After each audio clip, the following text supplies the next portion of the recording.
Good afternoon, members of the public. I'm calling to order the Council Committee of the Whole whole meeting of Monday, July 8th.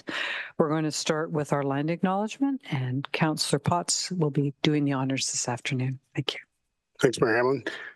For more than 15,000 years, the First Nations walked upon and cared for the lands we now call home.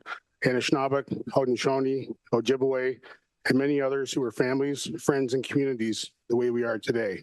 The town of Collingwood acknowledges the Lake Simcoe-Nottawasaga Treaty of 1818 and the relationship it establishes with the original inhabitants of Turtle Island. We acknowledge the reality of our shared history and the current contributions of Indigenous people within our community. We seek to continue empowering expressions of pride amongst all the diverse stakeholders in this area. We seek to do better and to continue to recognize, learn, and grow in friendship and community, nation to nation. Thank you. I'll be looking now for a motion to adopt the agenda. The recommendation is that the content of the Council Committee of the Whole agenda for July 8, 2024 be adopted as amended. There's two amendments. The first is to replace item D.1 with the DC report and bylaw. And the second one is to add item 14.2.1, Arts Center feasibility study, and 14.4.1, committee minutes. Could I have a mover and a seconder? Councillor Baines, seconded by Councillor Ring. Any comments? All those in favor? And that's unanimous. Are there any declarations of pecuniary interest today? Seeing none, if you find yourself in that position at any time, please let me know. For community announcements, we'll start with Deputy Mayor Fryer. Thank you, Mair Hamlin. I'd like to speak first about the passing of Frank McNulty on June 29th, a fixture in our community for 60 years. As a business person, first in the first days of McNulty Printing in 1971, after working at the shipyards, but also a very important contributor to the arts. Collingwood Bluegrass Festival was founded by Frank. The Collingwood Blues Festival, or Blue Jazz in the Park, was founded by Frank, along with the Blues Society here in town. A major contributor to the well-being of Collingwood over the years. And it's a loss for the community with Frank's passing. So I just wanted to speak about that. And Frank worked with a lot of councils over the years and brought a lot of great things here. The other thing I was going to share was that residents are invited to share their thoughts on what I like to commonly refer to as the Side Launch Piazza Park opportunity, and that's on July 10th at Curling Facility. Two sessions are being held, one at 1 o'clock and one at 6 p.m. And that's about the park opportunity we have that's between Huron Street and Side Launch Way, that's going to interconnect our downtown Collingwood with the harbor. And those are the items that I had. Thank you. Councillor Jeffrey. Thank you, Mair Hamlin. Just one this evening, just to remind everyone that on Thursday, July 18th, that the Collingwood Paddling Club will be celebrating its 20th anniversary, a significant one, and it's going to happen at Watts Boathouse at 25 Heritage Drive. I know we all know where that is, and hope we can come out and celebrate with them. Thank you. Thank you. Councillor Doherty. Thank you, Mayor. Continuing on the note of community consultations, I'll just advise the public that we have another two that are coming up. The first is Spark in the Park. You will be hear a little bit more about this on our social media channels, but it's happening on Tuesday, July 23rd, between 7 and 8 p.m. in front of the Owen Splash Pad. And a very family-friendly event. We'd love to see you there. And then also, as part of the Master Mobility Transportation Plan, the town is conducting a speed limit review, and we're inviting the community to provide input as part of the process. There is a speed limit review study online on the town's website Engage page, and it will be available until July 26th. I know there's been lots of talk about speed and volume, so here's your opportunity to have a say. And that's it for me. Thank you. Okay, thank you. Councillor Houston. Thank you. Just announcing that this weekend is the Pride Festival, and there'll be a number of events happening in downtown Collingwood, including on Saturday at 5 o'clock will be the Downtown Collingwood Pride Parade. And in advance of that, we'll be raising the Pride flag at 4 p.m. on Friday. And for anybody that's interested in other events that are happening downtown and throughout Collingwood, you can check out the schedule at pridecollingwood.com. Okay, thank you. Councillor Potts. Thanks, Mayor Hamlin. First, I got some exciting news from the Collingwood Clippers Swim Club. Liam Patterson, Kenzie Sparrow, and Spencer Adlington participated in the Ontario Swimming Championships this past weekend. This was the highest level competition in the province, and the qualifying standards are the most difficult in the country, with over 25,000 competitive swimmers in Ontario. Kenzie Sparrow placed third for 13-year-old females in the 50-meter freestyle and sixth in the 100-meter freestyle. Liam Patterson placed 13th in the 15-year-old male category in the 100-meter butterfly and 15th in the 200-meter butterfly. And Spencer Adlington placed 14th in the 16-year-old 100-meter breaststroke and 21st in the 200-meter breaststroke. So the next stops is the Canadian Junior Championships at the end of July. So good luck to those three participants, and we're cheering you on. My second announcement is just in appreciation to staff for the amazing firework display that took place in Collingwood on Canada Day. Pretty inspiring to see that the number of people that did show up and took part, and we're quite happy to see that fireworks were back in the community. So thanks to staff for arranging that, and to the company that did a phenomenal job, and to all the residents that took the time to enjoy it and celebrate Canada. That's our thanks. Thank you. Councillor Ring. Thank you, Mayor Hamlin. Sorry, but everything I was going to mention has already been covered, so I have nothing further to say. Thank you. Okay. Councillor Baines. Thank you, Mayor Hamlin. I'm delighted to report that this coming Wednesday, July the 10th, is the opening for Theatre Collingwood's Porchside Festival, which will be running July 10th to July 31st on or around the beautiful porches of Collingwood, which does include actually my porch as well. So I heartily recommend this. This marks the 4th year of the festival and Theatre Collingwood's 40th anniversary. So if you've got time, come out to one of the excellent events that will be portrayed on the Porchside Festival. Thank you. Thank you. Councillor Perry. Thank you, Mayor Hamlin. A couple of library announcements. Leading into Collingwood Pride Weekend, youth are invited to make their own T-shirt to wear loud and proud. Multiple designs have been pre-selected, and all materials will be provided. You can register on the library's website at collingwoodpubliclibrary.ca or contact Amy for more details at arsenio@collingwoodpubliclibrary.ca. As well, the juggling chef is visiting Collingwood Public Library on Friday, July 19th at 11 a.m. I was going to try and juggle while I was doing this announcement, but you won't want to miss this interactive performance with puppets, music, and of course, juggling. Registration is required online at collingwoodpubliclibrary.ca or contact Christina at ksokol@collingwoodpubliclibrary.ca. Thank you. Thank you. I just have a couple of things. So last Wednesday, I was invited with a few other mayors in our area and our MPPs to go to the home of one of our doctors and do a meet and greet with the resident doctors and students who are looking to be resident doctors who are here for the summer. And it was wonderful to see these young people. There was probably 12 to 15 there, which is quite a good number. There were ones that had grown up in Collingwood, Meaford, Owen Sound, which, seems to me our best chance of getting young doctors here or having them grow up here. They already know how great it is. No convincing necessary. So, but anyway, we all took the time to welcome them and tell them how great our area was. And if you see any during the summer, please just add your welcome to them. This morning, I was in Aurelia to speak to the committee of the legislature that was looking at, or that is looking at, the issue of regional governance, and in particular the County of Simcoe. So I did take that opportunity and delivered the message we discussed at our last council meeting. Interestingly, the committee had, they were doing the sessions with panelists of 3. So I was there with the warden from Oxford County and the warden from Simcoe County, and then myself. So there were questions from the different members of the parties. And so anyway, they have a tough task ahead of them, and they did a good job. And lastly, I'll just mention, as I believe I mentioned probably last week or last time, but we are in the middle of Collingwood's Music Festival. It started Friday. It goes for a week. There's 16 events this year, just an awesome amount, a lot of things for youth.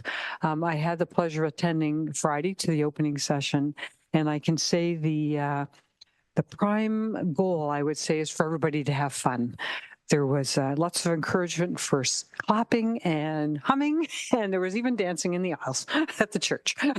So anyway, those are my announcements. Thank you.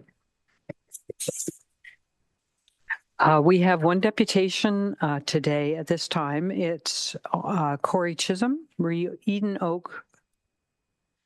Good afternoon, Kory.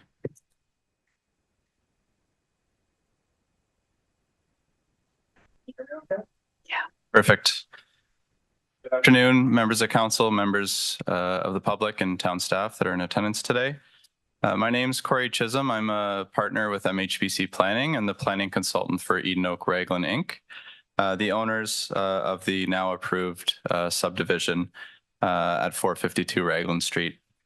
My deputation, I'll try not to take too much time. We did submit 2 previous letters in regards to the new DC bylaw, which is on the agenda today for consideration. I'd like to thank town staff for their responses to the comments we provided to date. We do continue to have concerns with the proposed increases and the overall impact on housing prices and affordability in the town. And would also like to echo support for comments submitted by industry groups, both Build and the Georgian Triangle Development Institute. Specific to the Raglan Street development, and town staff did confirm under the Development Charges Act, the applicable development charges are frozen for a period of 2 years following an approval date. And that's meant to help approved developments continue on in transition based on the rates that would have been applied at the time they sought their approval. That applies for 2 years, and that would go back to the approval date, which was October of last year when the subdivision was approved. We would request that if our client continues to make best efforts towards going through the detailed engineering process and registering within that time frame, that either they be allowed to, if it comes down to the potentially going over the 2 years, prepay the existing development charges or have that 2 years extended. And the reason we make that ask is the 2 years isn't necessarily within our client's control. It is a complicated process to get from your original approval to the registration. Following the October approval, our client did make their first engineering detailed submission in December of last year. I understand those have been circulated for peer review comment, and to date, we haven't received those comments nor from the Nottawasaga Valley Conservation Authority, which are also required. And I highlight this isn't atypical of kind of timelines we're seeing in other municipalities right now, but from that approval date, we're already 8 months into that 2 year window, and it's still a long way to go. Typically, we go through at least 3 detailed engineering submissions before we're at a level of comfort to finalize and register a subdivision. So with that, on behalf of our client, we would just ask for that consideration, assuming they continue to make best efforts and advance things expeditiously, that consideration is given to either extend or allow them to prepay those existing development charges. Thanks. Okay, thank you very much.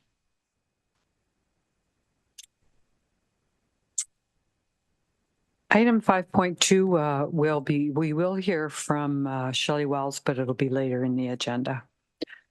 The next item on the agenda is 7.11. I'm looking for a motion to approve minutes. The recommendation is that the minutes of the council Committee of the Whole meeting held June 17, 2024, excluding Committee of the Whole recommendations. The special meeting of council held June 2024, and the council meeting held June 24, 24 be approved as presented. Could I have a mover and a seconder, please? Councillor Perry, Councillor Houston, any comments? All those in favor? That's unanimous. Thank you. Is there any business arising from previous minutes? And now I'm looking for a motion for approval of the minutes of the Committee of the Whole. And the recommendation is that the Committee of the Whole recommendations from its meeting held June 17, 2024, contained within the June 17, 2024 council minutes, be hereby approved as presented. There's 4 items. T 2024-15, townwide development charges, revised rates. PRC 2024-06, shipyards public realm plan. CAO 2024-05, agreement for municipal policing enhancement with Ontario Provincial Police, and 2023 financial statements and audit. Councillor Jeffries moved and seconded by Councillor Potts. Any comments? Yes, go ahead, Deputy Mayor. Thank you, Mayor Hamlin. I'm not going to ask to sever 2023 financial statements and audit item primarily because of the extensive agenda. As council knows from the offline emails discussions, the business of completing the review has proceeded through that process, and I continue to express concern with the lack of a formal finance committee structure. So I'm going to, as I say, not ask to be severed and speak to it any further. I will be bringing up some of the matters next meeting when we're talking about the asset management plan, the non-core assets and the investment policy. But for now, as I said at the last meeting, the statements are accurate and I'm prepared to pass them. Thank you. And just so it's clear, although you've expressed concerns about there being no formal finance structure, committee structure, this is not a requirement of the Municipal Act to have that. Many municipalities do not.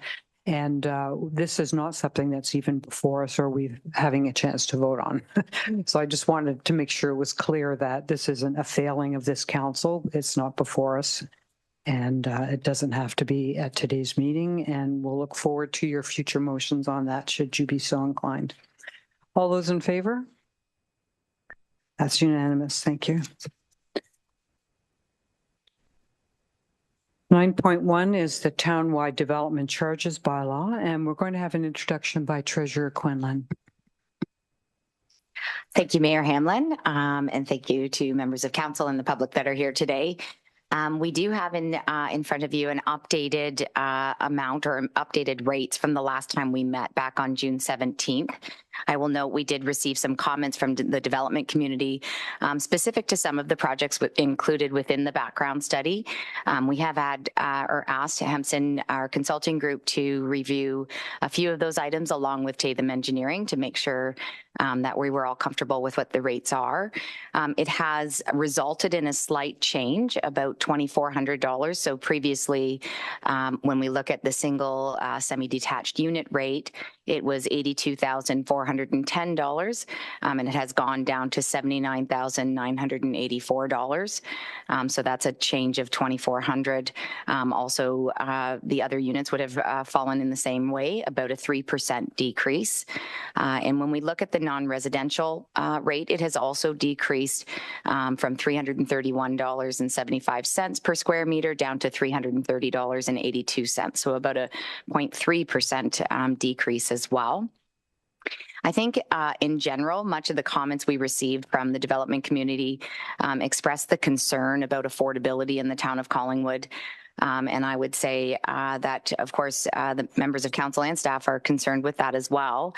However, with the significant rise in construction costs, these adjustments were necessary to make in order to continue to grow within the town. I would also share that that the DC Act has now provided for exemptions for homes that meet that definition of affordability. In addition to home ownership, rental rates as well qualify for that. Additionally, as part of rental or purpose-built rentals, there are decreases of DC rates that start at 25% and come down to 15% across the Act. So while we do, of course, are concerned on the affordability side, the Act has allowed for those exemptions to occur. And finally, I would just share that it's really important to recognize that much of the increase on the DC fees are due to the town's water treatment plant, which is a fully tendered project. Originally, the DC bylaw from back in 2019 was had this listed, this project listed at about $50 million, and our fully tendered price came back at $270 million. So quite an increase. Similarly, we had the wastewater treatment plant, which is also a large part of this increase, come in 2019. It was included in the study at $90 million, and based on recent tender results in our neighboring communities have found that that price has actually increased to about $300 million. Again, overall, staff feel very, very good about the background study that has been completed, and we put these charges in front of council for consideration. Okay, thank you for that summary. I'll read in the recommendation, and then we can see if there's any questions coming out of that. The recommendation is this, that staff report T 2024-16 town-wide development charges, development comments received be received for consideration and information, and that bylaw number 2024-050, being a bylaw to establish development charges for the corporation of the town of Collingwood, be enacted and passed this 8th day of July 2024. And that council, through its approval of the DC background study as amended, has given consideration of the use of more than one development charge bylaw to reflect different needs for services in different areas, also known as area rating or area-specific charges, and has determined that for services and associated infrastructure proposed to be funded by development charges under this bylaw, that is fair and reasonable that the charges be calculated on a municipal-wide uniform basis. And finally, the council approved the capital program included in the DC background study as amended, which indicates council's intention that an increase in the need for service will be met as required under paragraph 3 of section 5.1 of the Development Charges Act 1997 and section 3 of Ontario Regulation 8298. This approval shall be subject to further annual review during the capital budget process. Mover and a seconder, please. Councillor Jeffrey, seconded by Councillor Baines. Is there any further discussion or questions on this? Councillor Jeffrey. I'm fully supportive of this, obviously, by moving it. But I just wanted the question from the deputant this evening on that the 2-year time frame. Is that a request that's initiated through a staff process or through a council process? Yes, Treasurer Quinlan, would you like to answer that? If I may, Mayor Hamlin, sorry, the question on the DC freeze, the 2-year. So that's actually under the Act. And so what happens when a developer comes to that point of requesting a building permit, we look at the original date of application and then the approval date and make sure they've met that 2-year timeline. If I could. So my question then is, the request is that they're already 8 months in on that 2-year, and for whatever reason, is that a possible process for them, staff initiated, to extend that given any time challenges in the process up to the 2-year? If I may, Your Worship. So basically, if staff brought something forward to council to request beyond that 2-year, we would then have to go back to the tax base to filter whatever the difference is between what was collected and what should be collected, because the Act says 2 years is the absolute maximum. Understanding that today, that 2 years is now 18 months, but doesn't come into place until July 1st of 2024. So any applications after July 1st, 2024, it has now been decreased from 2 years to 18 months. Okay, so that I just wanted to ensure that the development could go through staff to initiate that, and it's not something we need to worry about at this point. If I may, yes, Your Worship, I think if at the time we got there, there could be some contemplation for that, for sure. Thank you. Okay. Yes, Deputy Mayor Fryer. Thank you, Mayor Hamlin. I just wanted to refer and support the Treasurer's earlier comment about that it's recognized in the act that anything that qualifies under the affordable housing measures is actually exempt of the DC charges. I noticed an article on the weekend that Blue Mountain had a calculation that it cost them $225,000 or so for the year for that. And I continue to believe the government should keep us whole on that. But if they're not going to, then we have to continue to take the approach of collecting what we can. And probably over the last 5 years, the rate's been a little low because the cost that we had in for the plant was substantially less than what it turned out to be. So I'm very supportive of going ahead with the full implementation and have been from the outset. So thank you very much. Okay, thank you. Any other comments or questions?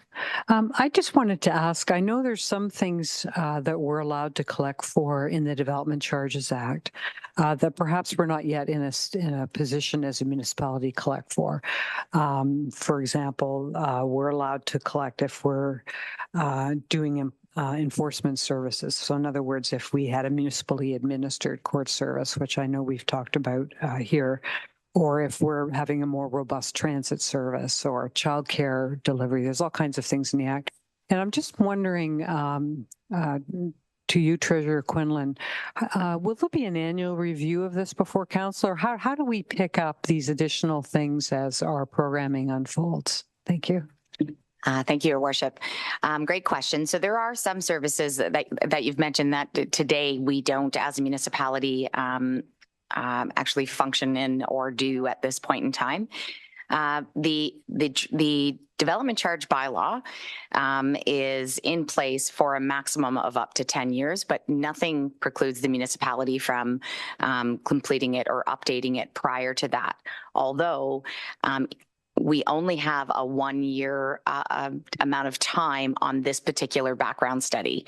So that would be something that you'd have to weigh at the time to say, is it worth it to go back and do another background study, in advance if it's only been a year or two, or does it make sense to carry on? Because of course that does cost money as well.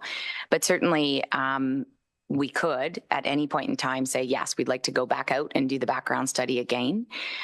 Generally, as we are building the budgets for each year, and if there was an expansion of service, we would certainly look at that and try and determine whether we should be going forward and including those types of things in a bylaw or in an updated development charge background study for that matter.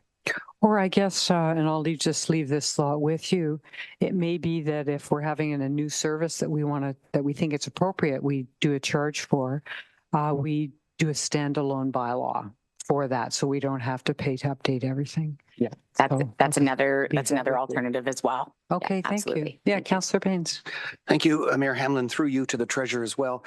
All this discussions of budgeting, et cetera, and particularly in regard to how do I phrase it? The loss of development charges for, and rightly so, affordable housing as defined by the province, and the presumed diminution in revenue from rental apartment buildings. For your purposes in the next budget, will you have to come up with some sort of allocation as to what the quote loss of revenue would be for the municipality if we should be so lucky as to get, 50 affordable housing applications? And if you do, how do you reconcile that with the general tax levy, I suppose I'd say, because somehow those dollars have to be made up, and how do we do that? That's such a good question. It's a really great Quinlan. question. Yeah. Through you, Your Worship, to Councillor Baines. It is a great question. At this time, I don't think we are sophisticated enough, or have we received enough information, or let me rephrase that, applications towards affordable housing to be able to develop something quite as robust. We have had one particular or building permit that was issued this year that in fact qualified for the rental housing decrease that we will talk about when we do the development charge statement later this year. But I think in general, the way we would look at that is to first see the experience and then determine how we plan for that in future budgets. And in the meantime, when we were looking to try and, sort of filter that value back, you would have to lean on your reserves in order to manage it. Okay, thank you. All right, I'll bring this to a vote. All those in favor? And that's unanimous. Thank you. The next item is the Canada Community Building Fund Municipal Funding Agreement. And to explain this, I'll ask Treasurer Quinlan to just do the honors. Thank you again, Mayor Hamlin. This is the former federal gas tax agreement that has been in place with the municipality for quite a number of years, and it's provided through AMO. Essentially, this is just an update to the former agreement. Every 10 years, the agreement gets updated, and it provides for the rules around communications and what the funds can be spent on. I will say in the last 5 or 6 years that the areas of which you can spend the federal gas tax funding on has expanded quite significantly, and it's quite a helpful tool for the municipality, not just ours, but municipalities across Ontario. This year, and I meant to grab it just before we came in, our current amount that we will be receiving, it is in the neighborhood of $600,000, which is in the range of what we've received over the last couple of years. And it's gone towards things like roads and parks and those types of projects, and they help buffer, or I shouldn't say buffer, it helps greatly with our asset management plan, because it's very strongly related to rehab and rehabilitation of our roads and things like that. Okay, well, thank you.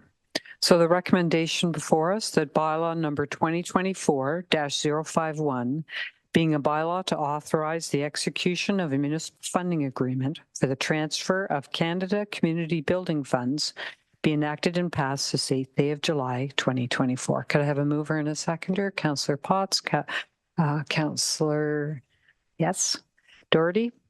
Any questions? Councillor Jeffrey. Thank you, Mayor Hamlin. Well, one question, one comment.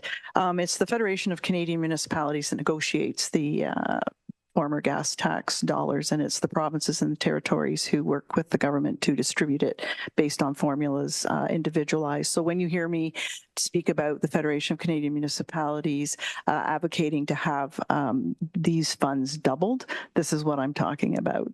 This is the fund that we're working so very hard on getting doubled up. And so my question is with respect to the housing needs assessment, which is new based on AMO's negotiation with the federal government in terms of the distribution of those funds. And while Councillor Doherty had assured us it's for a population of 30,000 or more in the 2021 census, I noticed that we are reaching 25.3 thereabouts. So we're not that far off. And I'm just wondering about if we're prepared to prioritize our responsibilities under that reporting in terms to a timely receipt of that money. And I'm sure we will maybe not have an answer right now, but just to make sure it's on our horizon to be monitoring it and to be assured that we know how to respond when we have to. So if I could just ask you to clarify your question, because I want to understand it, because I didn't. So Mike, I'll just ask, so is it when we hit a particular population, we're entitled to more? No, okay. You're entitled to more reporting. Oh, more reporting. on filling the housing needs. I don't even want to hear about that. And responsible for hitting specific targets with housing needs within our community. Yes, I got it. Thank you. So did you want the treasurer to answer that? Sure. Yeah. She had a brief response, okay. I know. Go ahead. I first want to clarify that I said 600,000, but actually our 2024 allocation is 780,000. My apologies. Yes, we will, as part of the agreement, we are keeping on track on what needs to be monitored and what reporting requirements we have. So as that population increases, yes, our reporting requirements increase, as well as our communications that we have to do. So on a biannual basis, as a treasury group, we do meet to discuss with our communications department to say, here's what we have to do now, what are the important factors, and how do we make sure that we are communicating properly? And that, of course, leads back to the reporting as well. Yes, go ahead. Sorry, and just also on that, not only do we receive the 700,000 or more, but the county of Simcoe, as part of our, we call them upper tier government with these funds, receive the same amount as a result of our contribution for that. So, which is why I always follow up with the county as to where they're spending those gas tax dollars. I still call them gas tax dollars. I can't switch, but in our community. So that's just was kind of a great time to be able to explain what it is I sit here and talk about advocating for all the time. So. Okay, well, thank you for that. Okay, we're ready for a vote. All those in favor? That's unanimous. Thank you. Next, Director Slama is going to speak to us about the report before us on resolution of a collective agreement. Thank you, Madam Mayor. I'm speaking to this report on behalf of my fellow members of the town's bargaining team, which included Human Resources Manager McQuaig, Wastewater Supervisor Adams, and HR Coordinator Raycroft. This report covers a memorandum of settlement for a new collective agreement between the corporation and the International Brotherhood of Electrical Workers, short form IBEW, local 636 branch 1217. This unit represents 7 wastewater employees in the Environmental Services Division. The most recent collective agreement expired on March 31st, 2024. A memorandum of settlement was reached on May 16th, 2024, and the union advised that their membership has ratified this memorandum of settlement. It is staff's recommendation that council approve this memorandum of settlement. I will provide a few details for council and the public. The memorandum of settlement is for a 4-year term.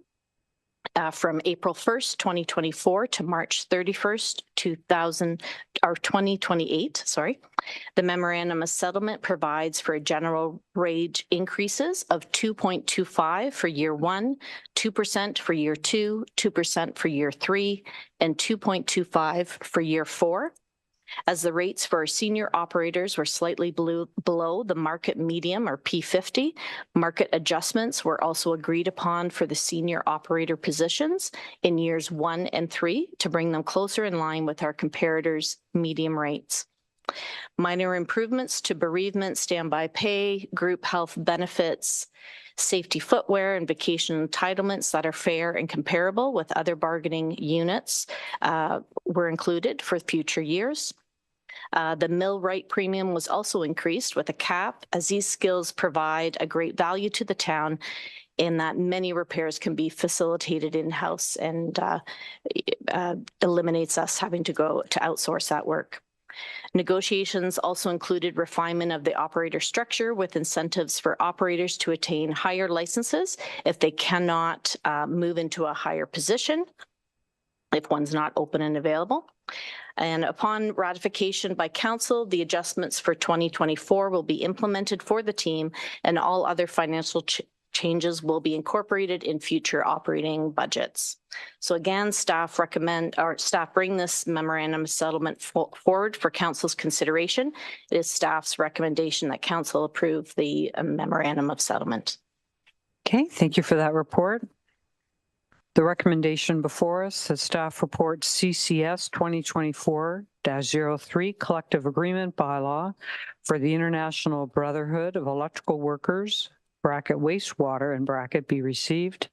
And further, that bylaw number 2024-055 being a bylaw to a renewed collective agreement between the Corporation of the Town of Collingwood and the International Brotherhood of Electrical Workers, bracket IBEW and bracket local 636, representing the wastewater section for the period April 1, 2024 to March 31, 2028, be enacted and passed this 8th day of July, 2024. Could I have a mover and a seconder, please? Deputy Mayor Fryer, Councillor Perry, any questions or comments on this?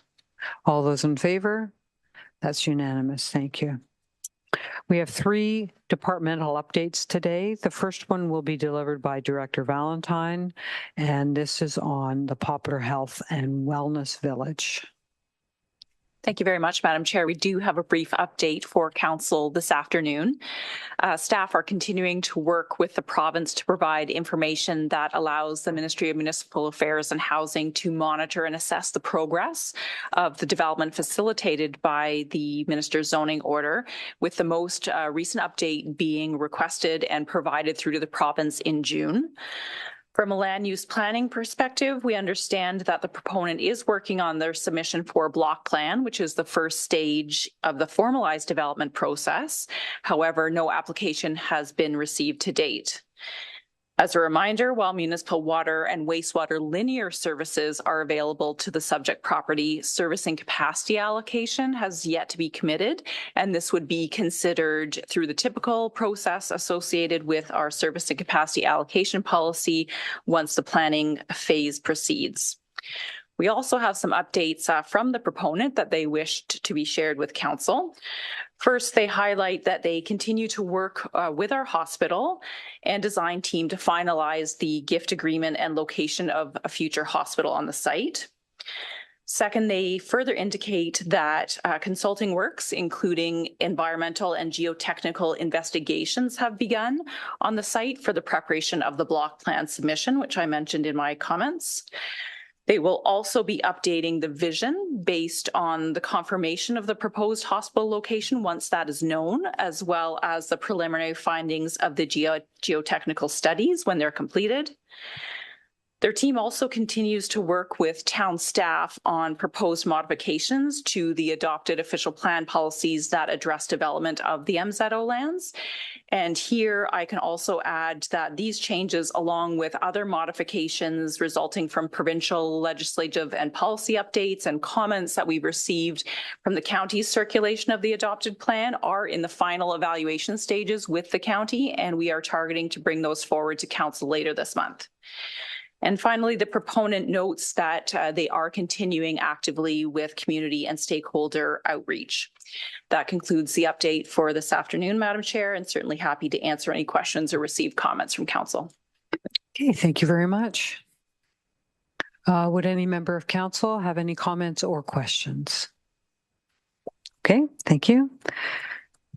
The next update will be Director Cuba is going to introduce Museum Supervisor Melissa Shaw for the museum's 2023 annual report. Thank you, Your Worship. We're pleased to provide an overview of the 2023 Collingwood Museum annual report to council and the community this afternoon. We're very proud of the work and achievements of the staff and volunteers at the museum and the value that this resource brings to our community year over year. And Museum Supervisor Melissa Shaw will be presenting the report today.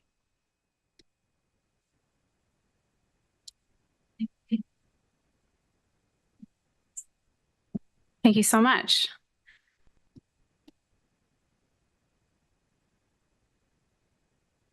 So every year we provide an annual report that is a requirement for the Community Museum Operating Grant that we receive from the province of Ontario. And in 2019, so right before the pandemic hit, we started working on a new master plan for the museum that would guide the metrics that we use to look at the museum's successes and performance over the years. So in 2020, we launched our new master plan with a revised museum mission to be a relevant and engaging resource of Collingwood's heritage and collective memory. Next slide, please. This also was accompanied by new vision statements for the museum. The Collingwood Museum will be an inviting and accessible resource for learning and information sharing, the keeper of the community's stories and the hub of the heritage sector in Collingwood, and be relevant and engaging to our community, creating positive and meaningful interactions through its collections, programs, and exhibits. Also coming from this new plan was 3 goals to guide our work.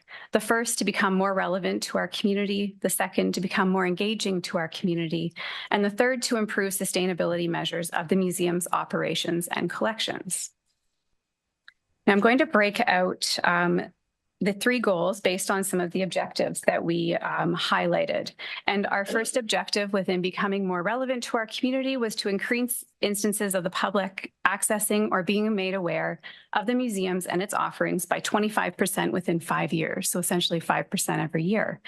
So you'll see a list of metrics here, including our website, Facebook reaches from the Collingwood Museum's Facebook page. This doesn't include anything that's shared to the corporate channels by the museum, memberships, email subscribers, and podcast listens. So our baselines came from 2019, and in the far right column, you'll see the percent increases from 2019 to 2023, and I'm very pleased to say that most of those are over our 25% goal. Memberships lagged a little during COVID. Of course, we were closed, and some of the benefits that come with having a membership at the museum were taken away. We didn't have children's programs, which museum members receive a discount for those. As well, our doors were closed. So we're working to climb back from the effects of COVID in our memberships. We have a really active museum advisory committee, and they have lots of lovely ideas about how we can see those numbers move up. I'd also like to note there is no baseline measurements for our podcast because that was a direct result of our master plan. That was a new way that we were looking to engage with the community. So you'll see the launch of that podcast in 2021, and already we've had an increase of 21% from that first year's numbers. The structure of the podcast changed a little bit, so there's fewer episodes this season compared to 2022, so that's why you see a little bit of a disparity there. As well, our website numbers are skyrocketing, and our Facebook reach is 48% higher than it was in 2019. Next slide, please. Our second objective within this goal was to increase our gift shop sales by 50% within 5 years. We took $10,000 as our baseline for 2019, and you'll see we have a 161% increase in our gift shop sales in 2023. In 2021, we launched museum branded merchandise that's done really well. The Get Your Ship Together in Collingwood merchandise is all over Collingwood, and that's a reason for those impressive numbers. So we thought we were, exceeding all expectations in 2021 with 18,000, and then 2023 happened and we went past 26,000. The pressure's on for this year, but we're going to do our best to see what we can do to match that.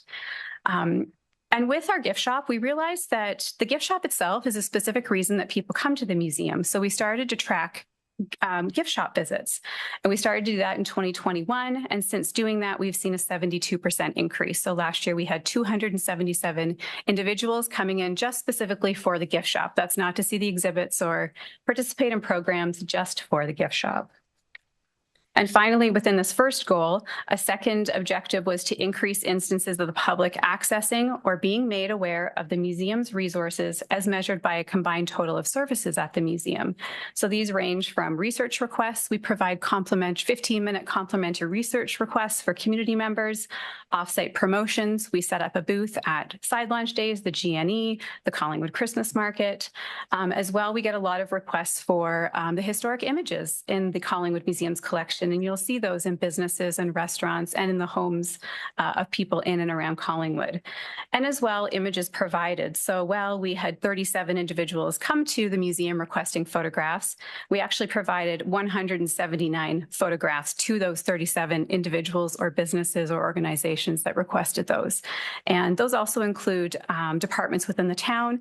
For example, the Collingwood Revitalization Project, certainly a lot of photographs documenting the history of the Collingwood terminals were included in that, as well as the Heritage Committee. When designation reports are coming forth, oftentimes the museum archives has access to see what information and photographs we have on those historic properties. And again, just on that right side, you'll see that we've experienced some significant increases that they're really proud of in all of those service items. And moving on to our second goal, to become more engaging to our community, we're looking to increase community interactions by 5% annually. And in our first metric here, gallery visitors, we did see a bit of a decline through COVID. We're slowly climbing back up, but I will note that the 2019 baseline includes gift shop visits as well as exhibit. People coming specifically for exhibits, we didn't separate those out. So even though it's showing a minus 0.5%, I'd actually argue that we're seeing higher levels than pre-COVID now at the museum, which is wonderful. And our building attendance has increased by 11% since 2019. And our children's programs, I'm going to explain a little bit about why we see a minus 2% here.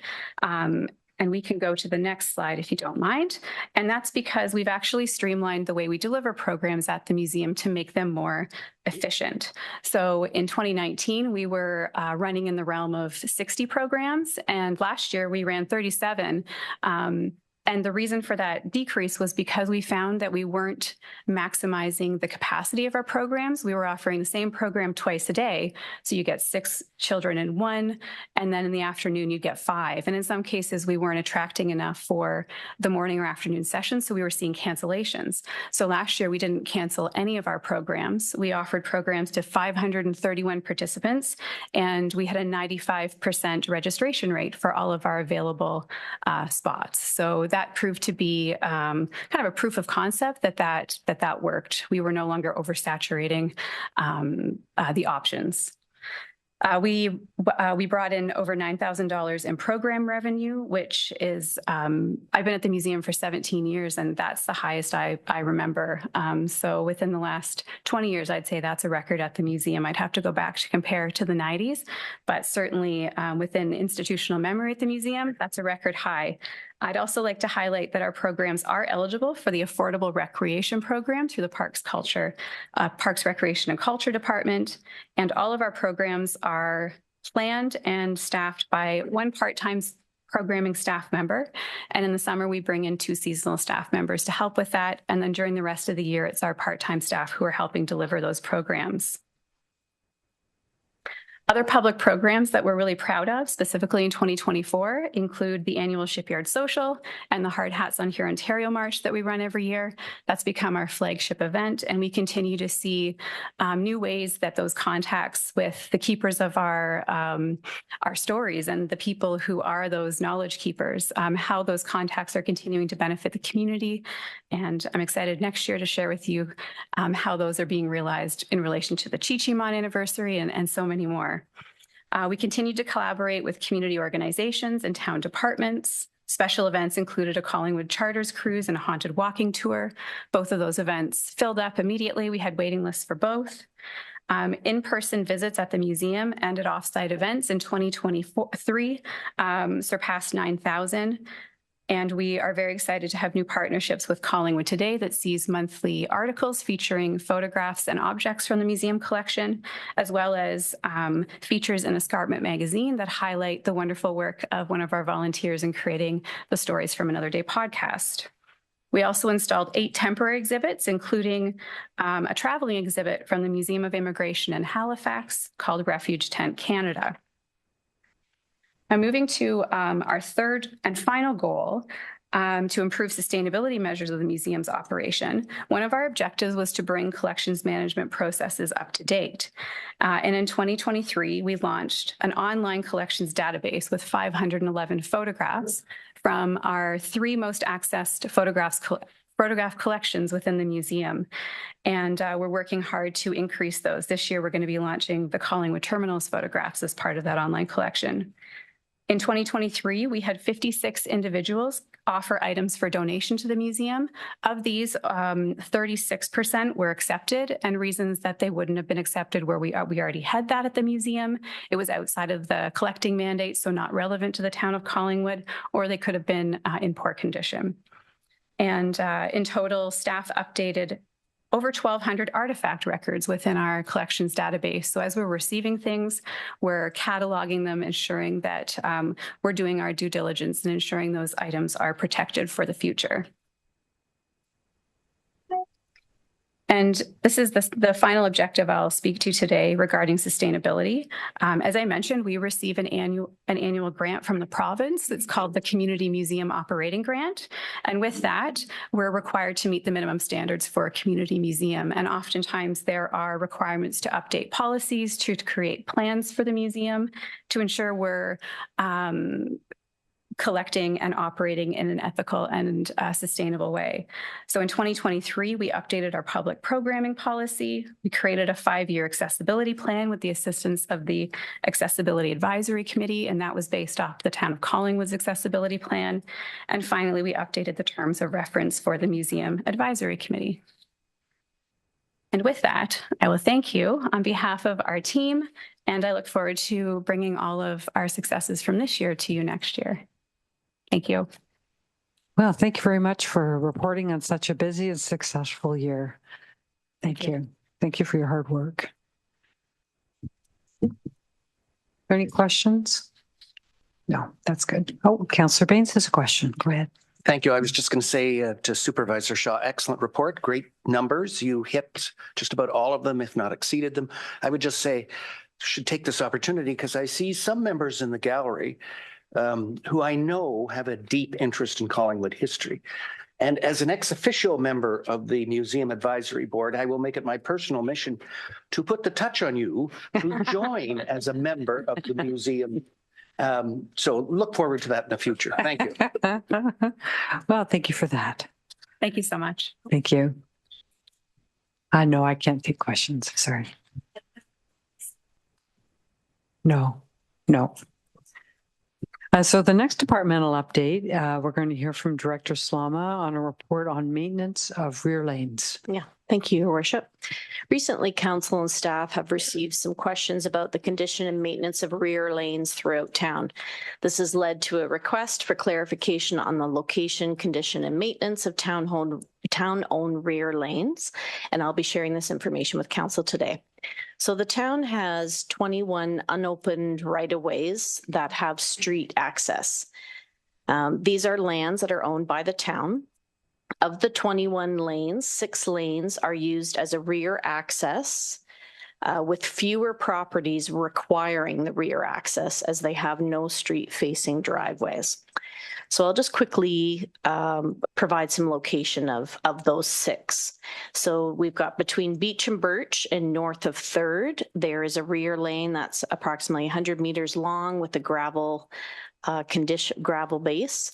It is used as a throughway, a vehicle throughway. Between 152 and 160 Pine Street, there's 60 meters of a gravel unopened right-of-way, which is a garage access. And this home, there is no street driveways for these homes that use that. Between Maple and Pine and north of 4th, there's a lane that's approximately 100 meters long. It has an asphalt surface. There's also some infrastructure located underground in that rear lane, and this is used as a garage access point. Between 8th and 9th, west of Huron, Ontario, approximately 82 meters of a rear lane has a gravel condition, and this is used as garage access for some of the homes.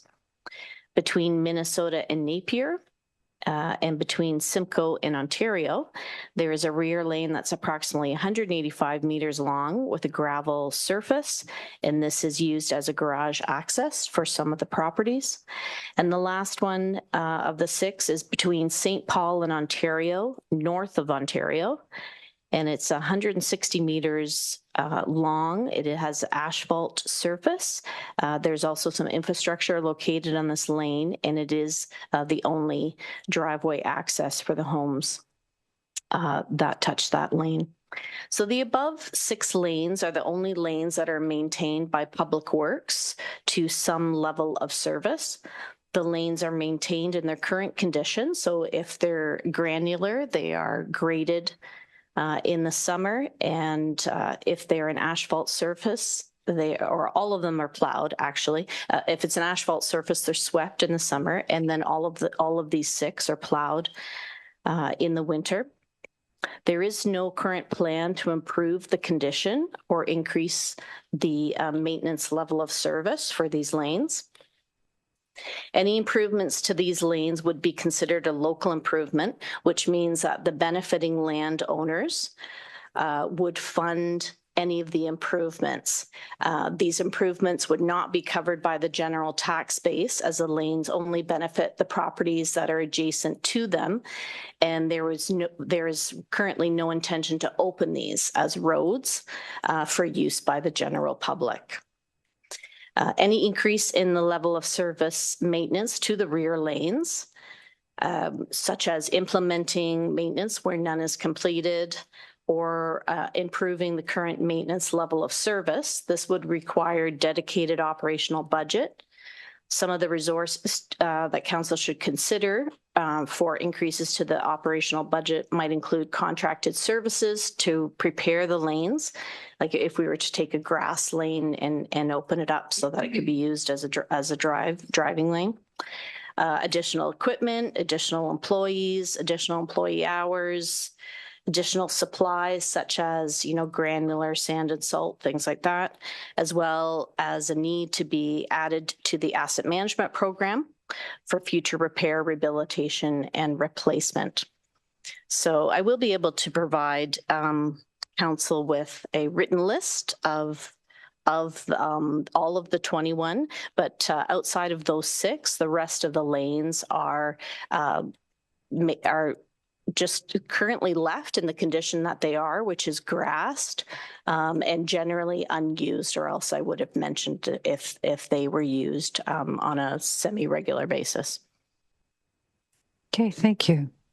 Question from Councillor Potts. Thanks, Mayor Hamlin, and through you to Director Slama. I would love to see if you could provide that written. It's a little easier to kind of think about some of the locations than off the top of mind. How this started initially was we had some concerns in some lanes in, I guess, just off of Birch Street. They're grass. It's a grassed lane that has been, I guess, rutted up pretty good over time with, vehicles going up and into their back of their properties. And how this was initially brought forward was all they were asking for was basically a truck of topsoil or gravel. So it wasn't a big ask. And the residents continually maintain and they cut the grass, and they're not asking. It was indicated even in email correspondence that they weren't asking for anything additional other than just a bit of material to stop the low ponding water and the rutting. That's what kind of got me into looking at more of a broader scheme across town. And then I look at most of these areas are all hydro corridors in the back of property. So to me, I would think that the town-owned property having these kind of areas that are, rutted up and muddy and maybe potentially couldn't be accessible. If we have a hydro, issue in the middle of the night or in an emergency case, we should be able to have or provide the proper maintenance and whatever to get back into to achieve that task. So I find here at what point we should start working with our homeowners and our residents to ensure that it's our property. All they're asking for is a little bit of material to make things look nice. They're maintaining it. And then look at the lanes down the road as a broader scope. There are a lot of areas that do use their properties for back entrances that I don't think were on the list that was given today. And I think it needs to be looked in a little bit more further detail. And I think as far as fairness and equity town-wide to people that, maybe want to go the extra mile to maintain their properties at their expense, I think it's time that we look at potentially working with them. So I'm looking forward to hearing more on this and whatever I need to do to bring something back to make it more, I guess, formal. I'm quite interested in doing it because I just think it's not a lot to ask just to kind of just to work with them a little bit to achieve their goals. That's all. Thanks. Okay, thank you. Yes, Councillor Jeffrey. Thank you, Mayor Hamlin. So I think Councillor Potts has summarized well. My concern in terms of the consistency comes with one laneway. I had one resident complaining because they didn't want it upgraded because they don't want it to have increased vehicle activity in the rear, where the other resident wanted it for their benefit to have it. So I think it's going to also come with a policy that would require us to negotiate with neighbors in terms of that usage, because it wouldn't be fair to do something for the benefit of one at the cost of the other's interest as well. So I'm looking forward to seeing what staff come up with as well. Thank you. All right. Next item on our agenda are the consent matters. And the recommendation before us that council hear and receive the general consent agenda, and further that the information and opinions provided in the general consent agenda items are those of the authors and are not verified or approved as being correct. There's 4 matters listed here. Proclamation, St. John's Ambulance Week, a proclamation, Collingwood Music Festival Week, Build, Town of Collingwood Development Charges Review, and the Joint Water Committee minutes. Could I have a mover and a seconder, please? Councillor Baines, Councillor Houston has seconded that. And would anyone like to pull any of these? Yes, Deputy Mair. Thank you, Mayor Hamlin. And I wasn't going to ask to pull the Joint Water Committee minutes, but I did want to just, if I may, make some comment and direct something through to CAO Skinner, if that's okay. Yeah, go ahead. Without pulling it? Okay. The minutes that we received today are actually dating back to December, from December and April and May. And it got me thinking about the monumental project that just we did the groundbreaking for last month. And I wondered if through you I could ask CAO Skinner to talk about the role of the JWC, especially in regards to this major construction project. I've received questions from people over the course of the year. When you're talking a $270 million project, they're saying, what kind of controls do you have place and things like that. And as we see in the May 28th minutes, it refers to the Gantt chart that they reviewed of from the contractor. So and it's partly for my own benefit as well, but I anticipated that the Joint Water Committee would be very instrumental in following the progress of the project as it moves forward. So if it's okay with you, I was going to ask if CAO Skinner could provide some overview in that regard. Yeah, so I'll just ask the CEO if she would like to respond now or have time to think about it and have it as part of a departmental update. I'll leave you with that choice. Thank you, Mayor Hamlin, and through you to the Deputy Mayor. There is a very specific role of the Joint Water Committee that's set out in the memorandum, the contract actually, that the two municipalities have between each other. And it does include monitoring of all of the capital and operational works, as well as keeping track of the overall finances of the plant. It is very clear, however, that the plant is owned by the town of Collingwood and managed by the town of Collingwood. So there's some very specific things that New Tecumseth can do during the design, et cetera, to ask for reviews. We do have that all written down, so I would potentially like to take the mayor up on the good offer that we could do an operational update just to remind everybody about the roles. In addition, I would add right now that we do have some very good contract administration in place so that staff and council here can be assured that the contract is on track, good quality according to the designs, as of course we would all wish it to be. Just to follow up with me, sure. and that's great. We can look for an update later, more specific. But I did, under community announcement, I intended on making a comment about the as I say, the plant groundbreaking, and thanks staff for the work that they've done over the course of leading up to this, and recognize that the work doesn't stop just because we broke ground. It's going to be a long time project, stretching into the 29-ish range for water flow and still landscaping, and that'll take us into 2030, 31. So it's something that we know staff has a big workload in dealing with, and we appreciate the work to date and going forward as well. So thank you. Okay, thank you. Any other comments? Yes, go ahead, CEO.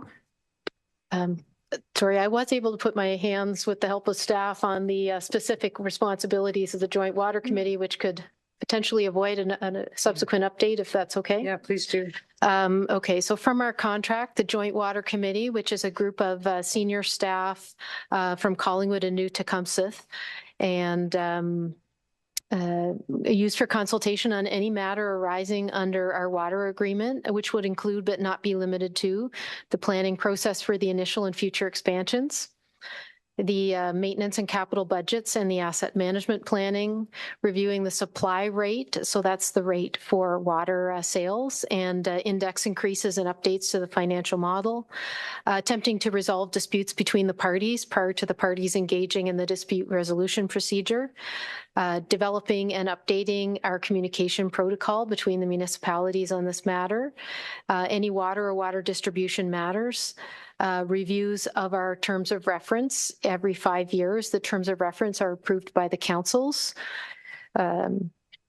joint operational policies and procedures, helping to resolve financial matters, and highlighting key issues that require action and giving the progress of key projects, such as this very large water treatment plant expansion.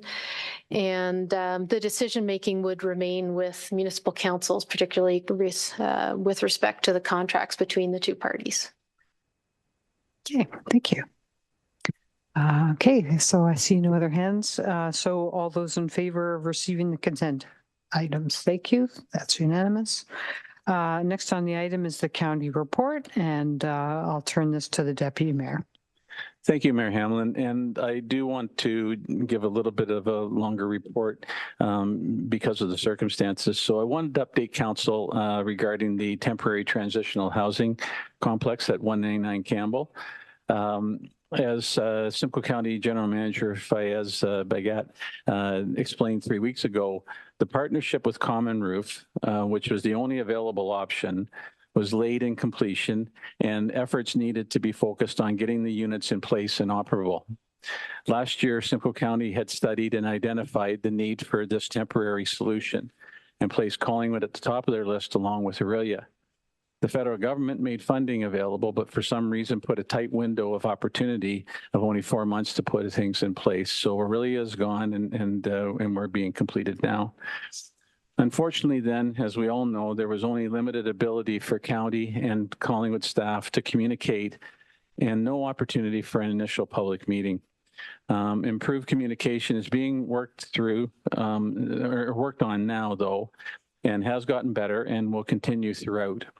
Last Thursday, spokespeople for interested parties in the area were able to attend a meeting with county staff and other interested participants, such as 211, at the Common Roof's permanent structure. Pictures of what the finished complex will look like in the inside and such were provided. Questions were raised and fully responded to or logged for future response. Another orientation opportunity that was mentioned at the council meeting is scheduled to take place next Thursday, July 18th. And this will be for council and staff and probably Affordable Housing Task Force members that can make it and some others, as well as local media reps. And the complex will not yet be in an operable state by then with furnishings and other internal features still to be put in place. But all the required permits should be in place, making it okay for us to go on site and view it. On that date, Simcoe County will also be able to identify the sector that the complex will service. It is uncertain whether contracts will be placed in place by that time to announce the operating agency. But if not completed to the point that announcement can be made of the successful partnership, then it is expected that shortly after the 18th, it will be made known. The agency will go to work on readying the complex for occupancy and setting their office up. As well, they will start to vet applicants in preparation, most likely for late September as the first occupancy. It is expected that the agency will send out communication in August about the preparation process. And then in early September, Simcoe County is planning to hold an open house, a meet and greet type session, which will be open to the public with opportunity to see the unit completed for occupancy, which will give us an understanding of how it will also function. Also, Simcoe County staff and the operating agency will be on hand to answer any outstanding questions. Also in September, the landscaping and the required shrouding and or painting and such will be completed. So that's the latest information that we've gathered in regards to the complex. I know that Director Valentine and I had discussed what I was planning on saying today, but I also know that perhaps she's heard more or not, and she's shaking her head no. So that's my update, and I'm certainly open to any questions from the members. Okay, thank you for that. Councillor Potts. Thanks, Mayor Hamlin. Through you to Deputy Mayor Fryer, is it possible that we could get an updated schedule on what communication has kind of taken place to date and just kind of the areas where communication was distributed? Because I have received a large number of correspondence that there was a lack of communication, and I think it's a little easier for myself to be able to kind of speak to it when it comes to me, and just to see of what location. And it's generally not that the residents are opposed to what's happening, it's just knowing what's going, because there are a lot of different stories out there. So if we could get an updated schedule, I would certainly appreciate it. Go ahead. Mayor Hamlin, I know Councillor Potts directed me, but I'm assuming that we could request staff if they could put together a list and provide maybe that initial information that went out. It would be good for the councillors to have. Yeah. Yeah, with maybe just maybe it's self-evident, but with what streets it went to. Yeah, thank you. Yes, Councillor Doherty. Thank you. Along the same vein, I also have received multiple communications from residents generally in that area, and they are concerned about what they perceive to be lack of communication. They would like to understand what is coming forward. So the information that would be compiled for Councillor Potts, I'd also appreciate the same. But I'm also going to suggest there was a very high level of interest among the residents that I spoke to participate in some kind of a public meeting with county and local planning proponents, an opportunity for them to ask questions and to get a better understanding of what is going to be finally in place. And I realize that, Deputy Mayor, you've just indicated that it would be wide open to the public around the same time as occupancy, but I'm going to respectfully suggest that that's a little late for these residents. And I would hope that even though they won't be completed, I know that council or the county has a very good vision as to what they are going to be. And I would suggest that sooner rather than later for some kind of a public information session for those residents living in the area. Thank you. Okay. Thank you. Mayor Hamlin, I'll just Sure. check with Councillor Doherty. Do you have a date in mind? As I say, the 18th is the earliest that county staff are anticipating being able to have us come in and have the tour that they've offered. And again, that's because the permits aren't even taken in until later this week. You don't even have your agency awarded yet either. So do you have a date in mind? Well, I would suggest sometime after the 18th would be perfect.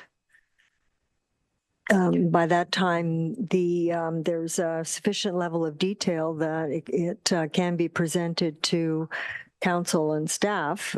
So I would suggest sometime after that would be very good. Maybe this doesn't matter, Deputy Mayor, if Director Valentine's involved in this, that we have our staff speak to county staff, because a place has to be chosen and there's a lot of things around having a public information session. Yes, Mayor Hamlin, I agree fully. And the only thing I'm making sure, or trying to make sure, is that the councillors understand the timelines, and the 18th, we may not even know the agency at that point in time. It may take another 2 weeks for them to know the agency. So I think it definitely appropriate for for staff to communicate with Simcoe County staff. Okay, thank you. That's awesome. Yes, go ahead, CEO. I just wanted to add that it is a Simcoe County initiative, so we're happy to talk to them about how they would like to proceed and provide their leadership on that, and to convey the conversation that was held here today. Yeah, thank you. Always good to clarify that. So the next item on the agenda is a motion I have. So I'm going to turn this to the Deputy Mayor to be chair, and I'm really going to try not to chair. Okay, I'm really going to try. Thank you, Mayor Hamlin. So I think right off the top, we'll we'll ask Mayor Hamlin to table her motion, and we'll ask to see if there's a seconder. Okay, thank you. Recommendation that council reconsider the previous decision of council related to the reconstruction design of 6th Street. And just that piece. Okay. Yeah. And the seconder is Councillor Jeffrey. And I'm just going to do a little bit of an explanation before I'm going to ask Mayor Hamlin if you have any statement to make. Because when, as we know, when a motion to reconsider is put on the floor, there's no debate. It's just going to be if you want to make a statement, and then we'll vote on it. But I was going to explain that October 16th, 2023, the motion was passed approving then what was identified as option 5. So that's the motion that we're dealing with here in regards to possibly considering rescinding it. And that's what will happen when we do this particular vote. So it'll take 2/3 of the members, so at least 6 would have to support it in order for it to go through. And then what it would do is technically rescind the previous one and allow for the consideration of the motion that Mayor Hamlin is hoping to bring forward. So I will then turn back to Mayor Hamlin and just say, do you want to make a statement? And if you do, go ahead. Okay, thank you. Yes, I would.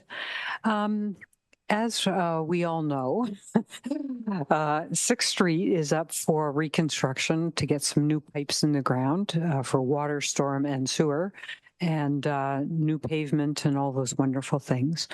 And as part of that, staff brought forward a design that we looked at, debated, and decided on some months ago to provide for some separated facility for bikes.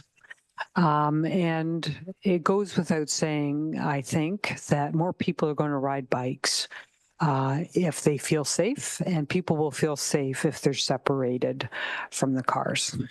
So we had that discussion at that meeting, and the decision at that time was that we have separated, as they're called, bike lanes on both the north and south side of 6th Street.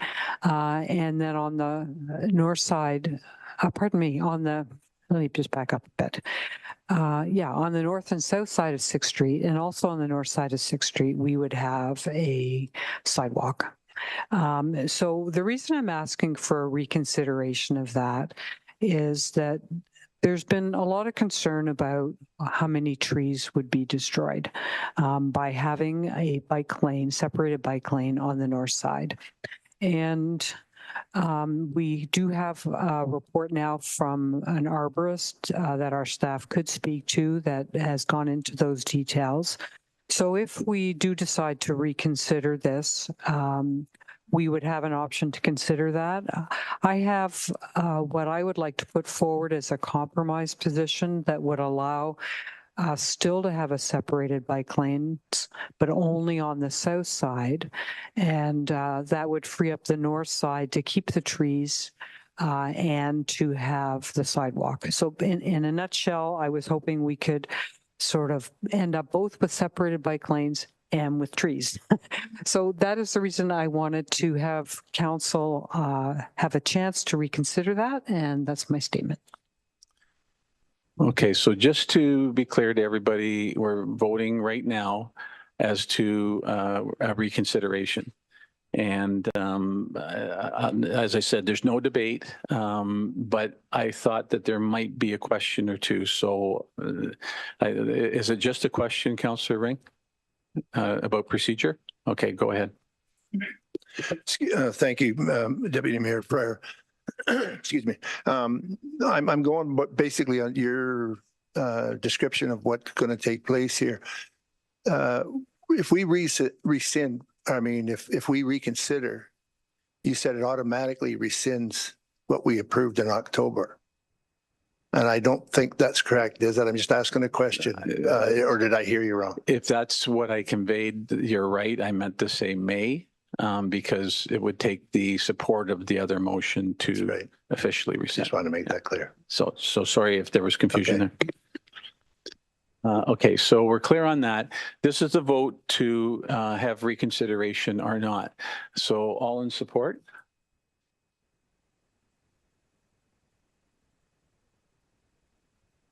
Okay, I count 7.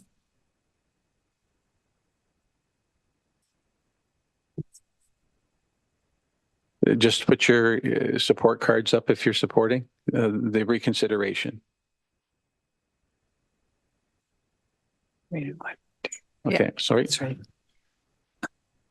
All right, and opposed. So there's support to move forward with the consideration now of the motion that accompanies the request by Mayor Hamlin. So I'm just going to explain a little bit about that, if it's okay, and then I'm going to ask in this particular case if staff can speak. And sorry, go ahead, clerk. We needed 6 to get to the 2/3 vote, and we had 5. Okay, I'm sorry. You're right. I called it on the majority, and we did need 2/3. Yeah. So the reconsideration is defeated. Okay, and I'll turn that back to Mayor Hamlin then. Okay, so for those in the audience who are trying to figure out what just happened, Council has decided to stick with the plan that was last approved. Okay. Yeah. And that will be the end of our discussion on 6th Street at this meeting. Yeah. Okay. So thank you for coming out. And at this time, we are going to have a motion to move into the committee of the whole.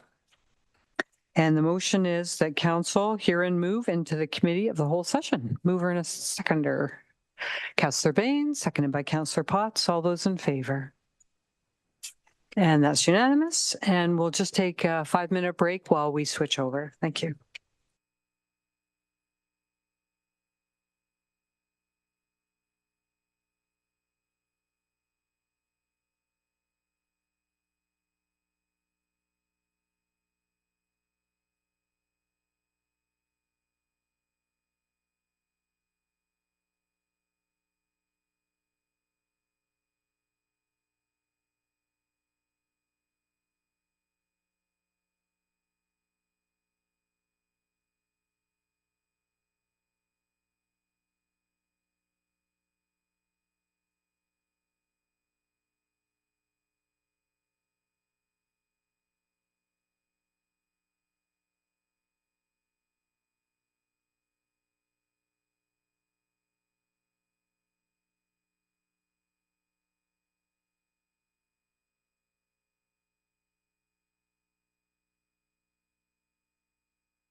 Thank you, committee.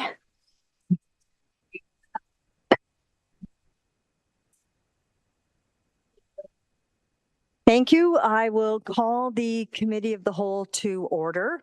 And the first item of business is item 14.2, which is a staff report on the Collingwood Arts Center Facility Study Phase 3 report. Acting Director Cubitt, I understand you'll be doing this, or at least introducing Mr. Plater from Collier's Group to take us through the recommendation. Thank you, Madam Chair. We're pleased to present the business case for an Arts and Culture Center for Collingwood this afternoon. This is the outcome of 10 months' work comprising Phase 3 of the Collingwood Arts Center feasibility study. This phase was guided by Collier's project leaders in consultation with the community and the Collingwood Arts Center Steering Committee. The business case, to be presented by Dean Plater from Collier's project leaders, outlines what could be considered the ideal site, scope, concept designs, and fundraising framework for a regional arts and culture center located in Collingwood. What may be considered less than ideal are the resulting Class D estimates for the two design options presented. These came in at a price point substantially higher than what was tracking in Phase 2 of the study.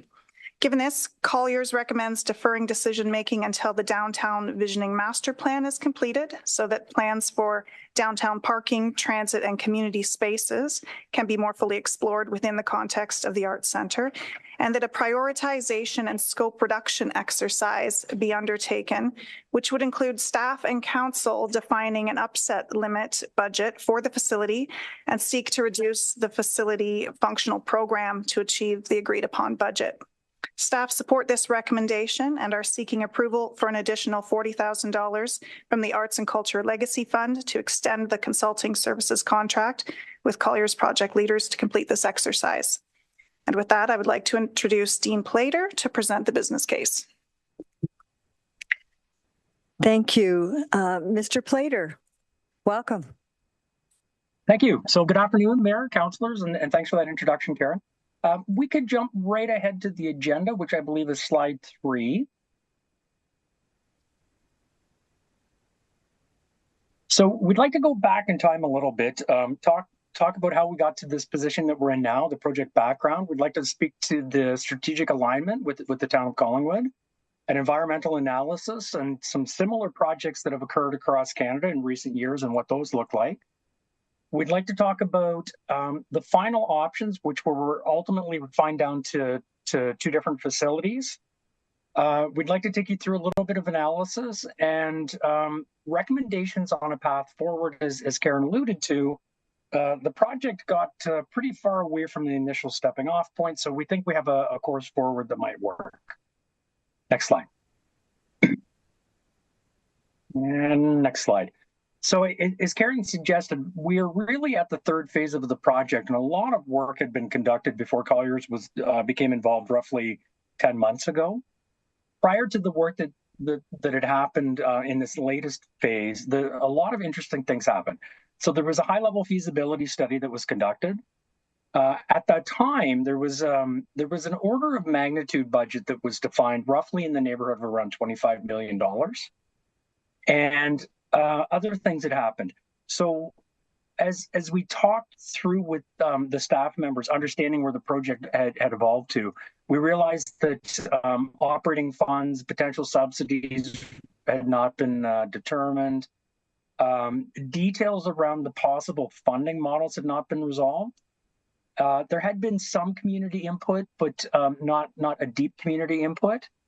So there was a lot of things that were still under consideration. And in this phase of the project, the intention of our work was to define a comprehensive business case that could be brought back to council to make an informed decision on a course forward. Next slide, please. So the strategic alignment, tying this back to what's really important for the town of Collingwood, right sort of stepping us off, create a transparent and accountable local government through continuing improving the town's financial context. So the parallel here, in a project of this nature, the preliminary due diligence is fundamental. So the council and citizens, other funders have real clarity on what the requirements are to deliver on these facilities and these assets.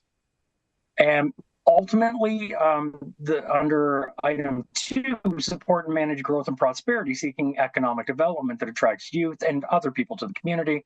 And the third, tied to the strategic objectives here, are to support a diverse culture and art offerings, encouraging community events and festivals, create a feature set, create a gathering place for community members to come together. Next slide. So the overall opportunity is, as we think about this project for the Art Center, the overall financial context and sustainability. Beyond the capital investment, what are the requirements to sustain this facility on the go forward for the next, multiple generations or 50 or 100 years? We also want to think about tourism. We also want to think about, collaboration across the southern of Jordan Bay. Support and manage growth. Collingwood is growing very rapidly, as we all know. We'd like to attract new residents, both permanent and I think we can call them sort of transient, the people that are there seasonal.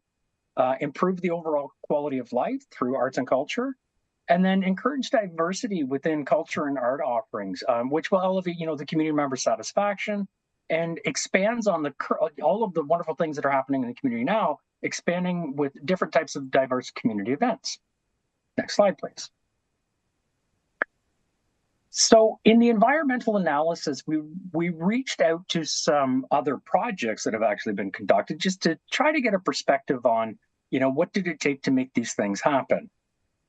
As I heard in some previous conversations with council today, the construction costs, across all sectors, including municipal, are at unprecedented highs. And, as we started to dive into the environment, the benchmark facilities, we could see a pretty significant escalation in the costs in the periods between, let's say, 2015 until something more recently that's being constructed in Fredericton. Things have shifted up significantly. As we can see here, the things that are highlighted in the middle, in that light blue color, the facility that was constructed in Fredericton that's due for completion next year, they're forecasting around $82 million, and it's roughly a 72,000 square foot facility. The other thing that's important in this, the second row from the bottom, when we look at the municipal funding that was required to support that project, that is likely to result in approximately a $23 million contribution by the municipality. So a pretty big lift. Next slide, please. So trends in research. We did within our benchmarking and our research, we looked at a bunch of different things. So what are really the drivers for these types of projects? So the purpose of the development, the desire for economic benefit and community benefits. And as we know, municipal infrastructure it's not really always about a business case. It's about providing elevated levels of service to support the community members. At the next level of that, understanding the funding for capital development, what is in the realm of possibility with respect to the federal, provincial funding and community members' contributions as well. And we'll talk more about that in a minute. And the opportunity with these types of projects that's highly desirable community assets, the opportunities for collaborations with partnerships and the local community that has a high interest in the project. Next slide. So the concept options. So initially, when we started off, we were working with sort of 4 different sites and a number of different sizings of the facility. What's underneath all of this, the process that we went through, we worked with the steering committee and we worked with the staff. We worked with the community at large to get an understanding of what the requirements are.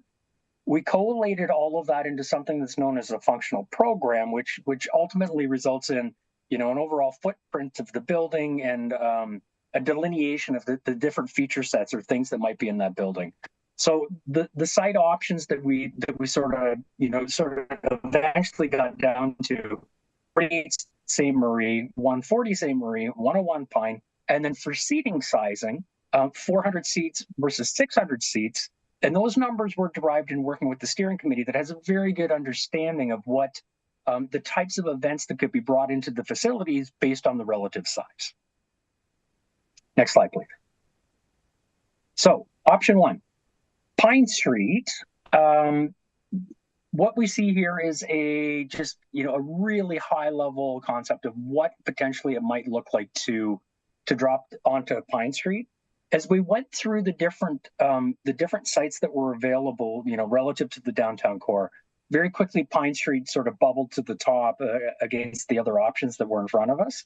So the concepts that were designed here, we have like option 1 and option 2. This first option is the Performing Arts Center sitting on Pine Street.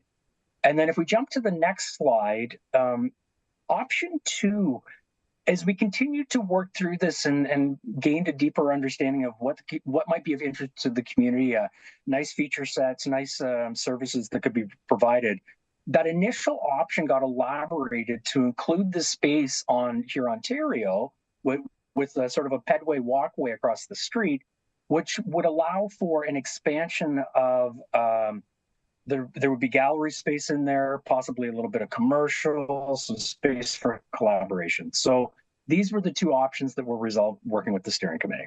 Next slide, please.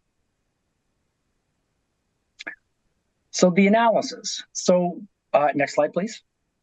So one of the principles, one of our sort of stepping off principles is, as we started this project in the early days, was that if any parking was going to be removed from the downtown, that the facility would need to accommodate that. So we built that into the different costing models here. And what we can see from option 1 which is the Pine Street option, that to achieve the desired elements of the building that came from the community consultation, working with staff and with the steering committee, we'd be getting up close to about $62 million, which actually didn't provide for that. That is not inclusive of the almost $19 million of a subterranean or underground parking structure. So the bottom line on that option, what would that mean what would the financial impact be to the town of Collingwood? That would be $10.3 million, not accounting for the parking, which what we're suggesting at sort of the end of the slide here, as the overall downtown strategy is being resolved, parking is a much bigger issue. So in the body of our report, what we suggested was that perhaps the parking should be uncoupled from this project, and the larger parking situation should be addressed as a separate initiative. Then option 2 here, where we have the additional facility across the street, what we resolved on was around $73 million. It's a much larger footprint. Option 1 is about 55,000 square feet. Option 2 would be about 73,000 square feet. Next slide, please. As I suggested a few minutes ago, when we talk in terms of municipal infrastructure, there's a lot of other things to think about. I mean, there is the bottom line number, and what is that going to mean to the finances for the city? But there's a lot of interesting things in the storyline that have been embedded in that business case about the social and economical benefits. So, positive annual community benefits, community and cultural group cohesion, cultural maintenance opportunity, potential economic output and job creation, promotion of multicultural activities, and overall improved quality of life. Nothing I don't think will surprise anyone that's listening to this report. Next slide, please. And one more.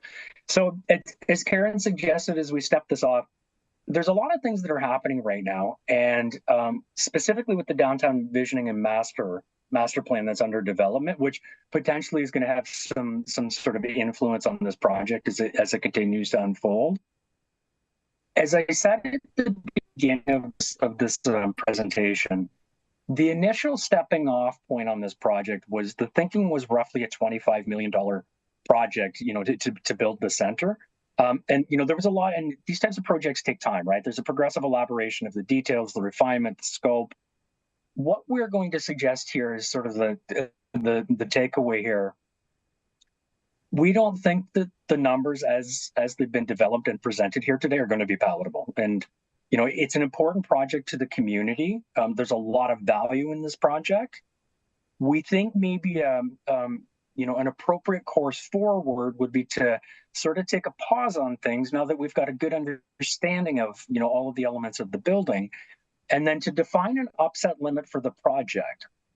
What we could do with that, we could take all of the work that we've completed to date and go through something we call a scope prioritization exercise. So we could work with the steering committee, we could work with the staff, work with council, and go through all of the elements of the building and determine, what is really essential and what was sort of a nice to have. And we could work towards driving the project closer to a budget that's going to be palatable for the town of Collingwood, as opposed to shutting down the project. That's as far as we've gotten it up until this point, and I will pause it there for any questions or comments. Thank you very much. First, I will turn it over to the gallery. Is there anyone in the gallery that wishes to speak to this report?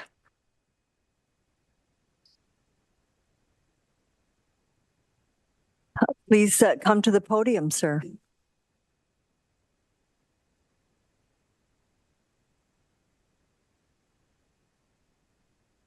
How do you do? My name's John McMurtry.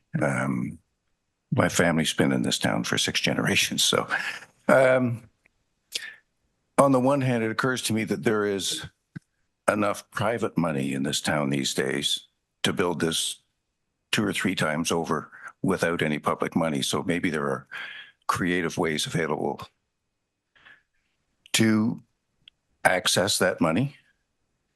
The other thing, and with the greatest respect to all of you people who sign up for public service, the actor and author Peter Ustinov was asked in an interview, should the state subsidize the arts? I'm an artist, I'm a musician, by the way. His answer was that just about everybody in the world knows the Parthenon in Athens. No one remembers the names of the senators who voted against building it. There's a lot of value here, and we should take the long view. That's all I have to say. Thank you. Thank you very much, Mr. McMurtry. Anyone else? Yes, please come to the podium.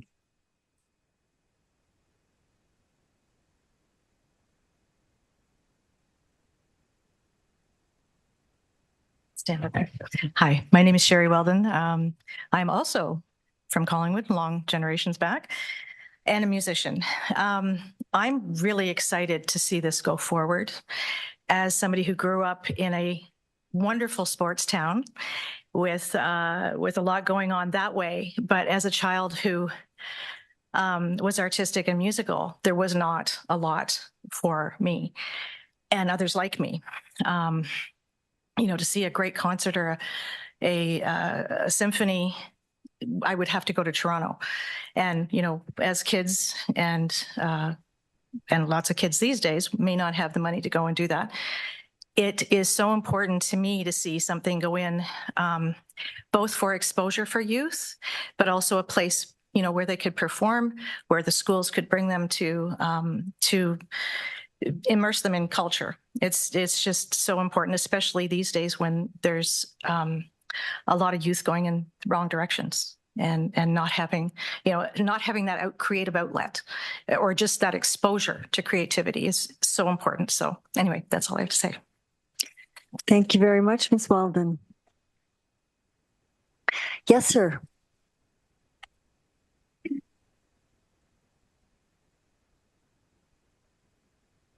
My name is John Kirby, and my family, the Kirby family, came over on the same boat as the McMurtry family 6 generations ago.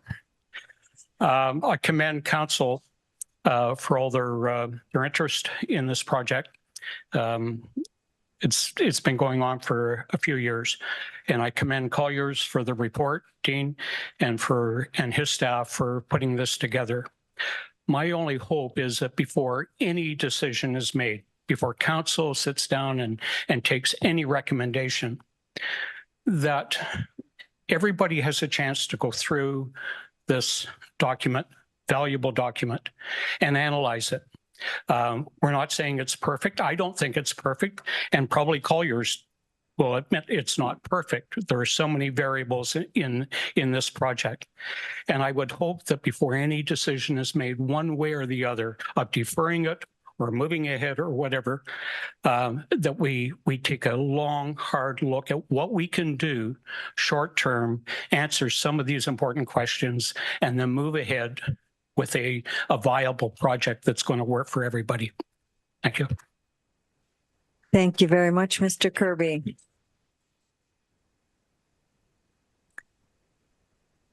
And I think I know your name. Mr. I'm Tom Vincent without my hat. I want to say that I really like the report. And in regard to the size of that was suggested from the theater perspective and the location, I've gone through the report a couple of times. I really have a challenge with some of the numbers, and the numbers seem to be ultra conservative. And certainly if I was a business person and looking at what the town had to subsidize this, the recommendations, I wouldn't be voting for it myself. And how much I believe in this project and working with our members of CASE here, et cetera. I mean, it's a phenomenal opportunity for us. Is this a coronation I don't know about? Is it a surprise one or something like that? Just a couple of things. Just this being a reminder to everyone to silence your phones. Thank you. Go ahead, Mr. Vincent. Or could you just select another song? Yeah. In regard to the parking numbers as an example, it works out to $188,000 per parking stall that they're proposing, again, in these numbers. And I'm a developer, and that number is so absolutely ridiculous. I just shake my head. Anyway, there's a lot of fine tuning. We have to finalize these numbers. I don't see in the report, all the components listed, they talk in generalities, et cetera, in the report. But one of the main focus, I think, that we keep on losing focus of, I should say, is really our principal marketing area. And in our, it talks in the report about Collingwood being 30,000, 33,000 or whatever, and where we're going to grow to. This is not a project just for Collingwood. This is a project for the region. And we're drawing on, 100,000 people in the region. If I take a look at Casinarama, why would you go to Casinarama? I mean, if it didn't have that name, you wouldn't go there because there's, but it's a fabulous opportunity. It's a fabulous spot. Does anybody know they have over 5,000 seats in Casinarama? Think about that. They have over 5,000 seats. And where do they draw from? They draw from all over the province. It comes up to big name acts. We're never going to be in that same area. But anyhow, I just want to put it into perspective. I don't think this report addresses that enough from Collier's position. But what all it does say is that we have a tremendous opportunity. We have a tremendous market.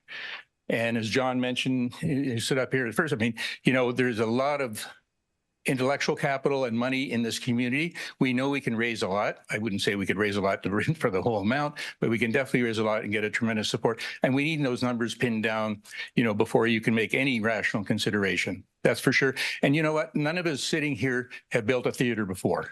So from my perspective, I don't expect you guys to understand everything that's going on at this, but you really need to feel comfortable because you're going into this is one of the major projects in Collingwood, and it's really going to be part of your legacy. So I hope you vote the right way whenever we get to that number. Okay. Thank you very much. Thank you very much, Mr. Vincent. Yes, please approach the podium. My name is Linda Murphy. Good afternoon. And I would like to speak on behalf of the families who are raising our future artists in Collingwood and definitely the region. My background is I'm a drama educator. I was a visual arts teacher. I have been a board member for Theatre Collingwood, and I, by the grace of God, will get a part again in Gaslight Theatre as I have each year that I've lived here. My family has been celebrating and engaging and producing art for at least 3 generations. And I come from Ireland originally, a people of very creative beginnings. We need to center the arts in South Georgian Bay. We are currently fractured. We have the Blue Mountain Foundation of the Arts.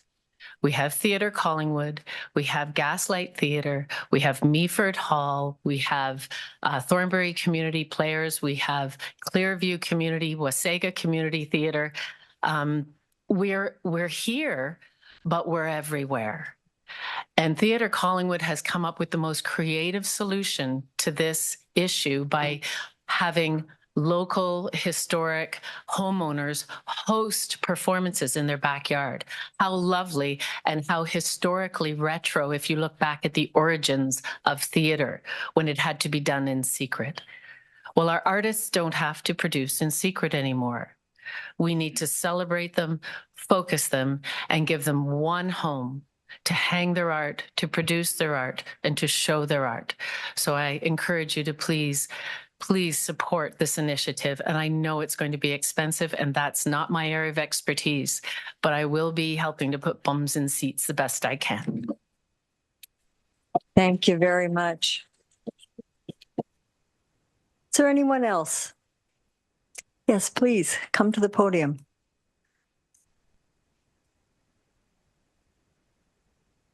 Good afternoon. My name is Rob Hart.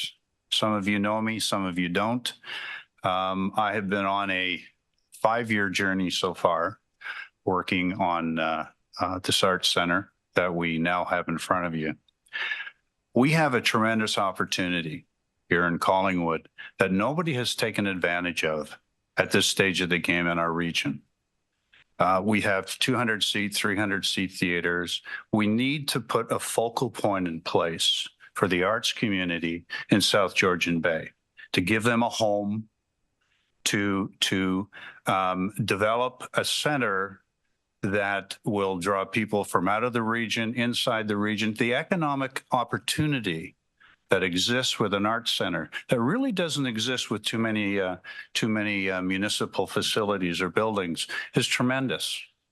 There's a conservative estimate in the report you can read. It's around $3 million a year. I think that's hugely conservative because of the unique position Collingwood is in.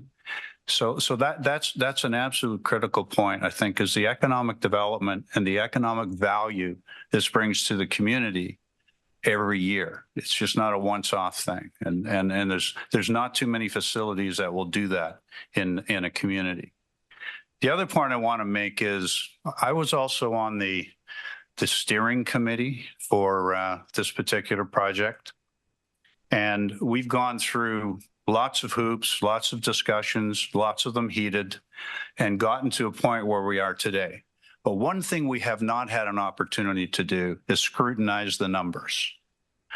And by moving forward to this next stage, we'll give council, we'll give staff a real opportunity to scrutinize the numbers and come back to you with what we believe is kind of the baseline. What you see there is a wish list on there. I mean, we have provided you a report that shows basically, everything we would want in the facility is there. Now we need to make the hard decisions. And the hard decisions are everything can't be there because the numbers say they can't be there. So now we have to go through a real tough exercise to get it down to a point where it's palatable for council, palatable for the community, so we can build something here that'll be a legacy for everybody in this room and will serve our community for 75 or 100 years. So I'm asking you to certainly approve this project to move to the next level so we can make those difficult decisions. Thanks. Thank you.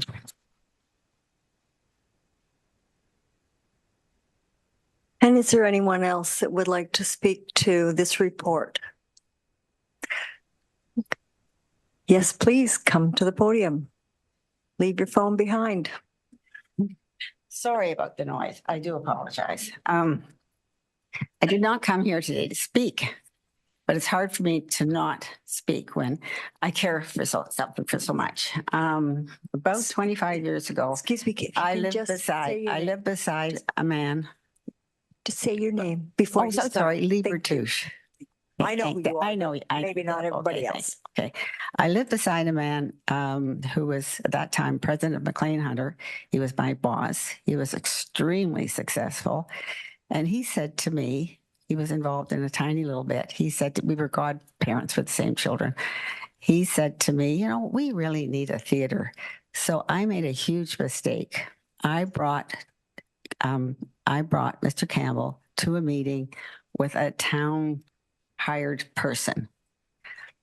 I wasn't sophisticated enough to know I should have thought bigger and higher, but he came with a proposal, and this is the truth, that he would provide 50% of the capital costs, if I'm using that language correctly, to build a theater. He probably wanted his name on it.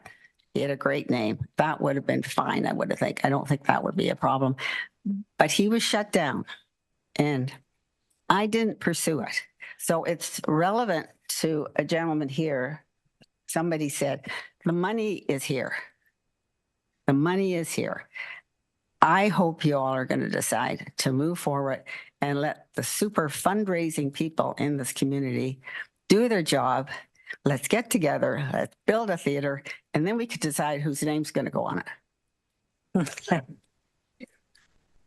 Thank you. Thank you very much. Is there anyone else in the gallery? Yes, sir.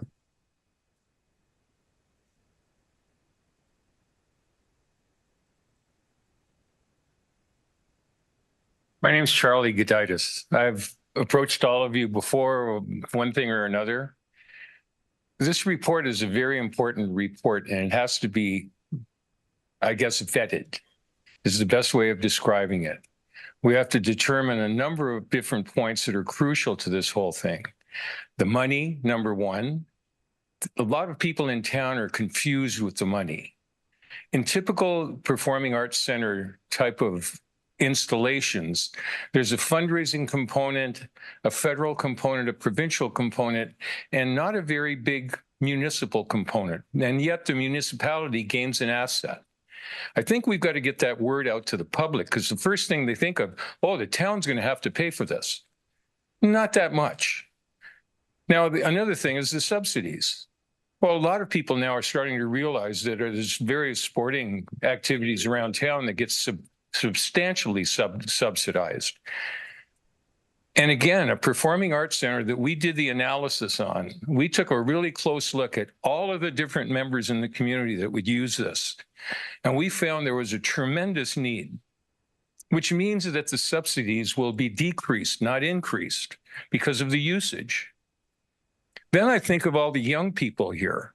It's all of us that are the gray hairs that are doing this kind of thing.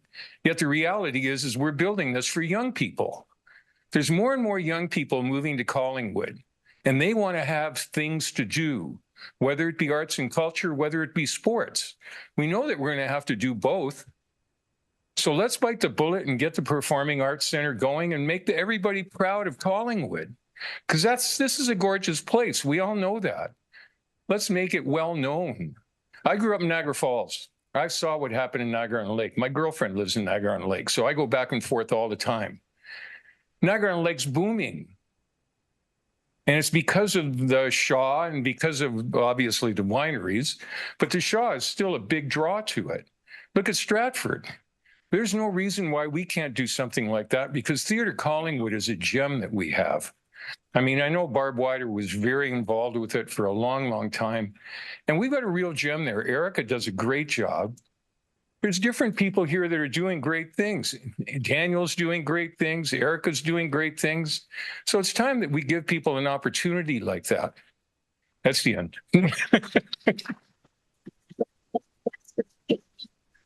Thank you. And is there anyone else that wishes to speak to the report? Thank you. So I'll turn to the clerk and see if there is anyone online. Thank you, Chair Doherty. Yes, we do have a number of participants online. If you wish to address Committee of the Whole regarding this report, please press the raise your hand feature. And at this time, we have John McGarry. Thank you. You can go ahead, John.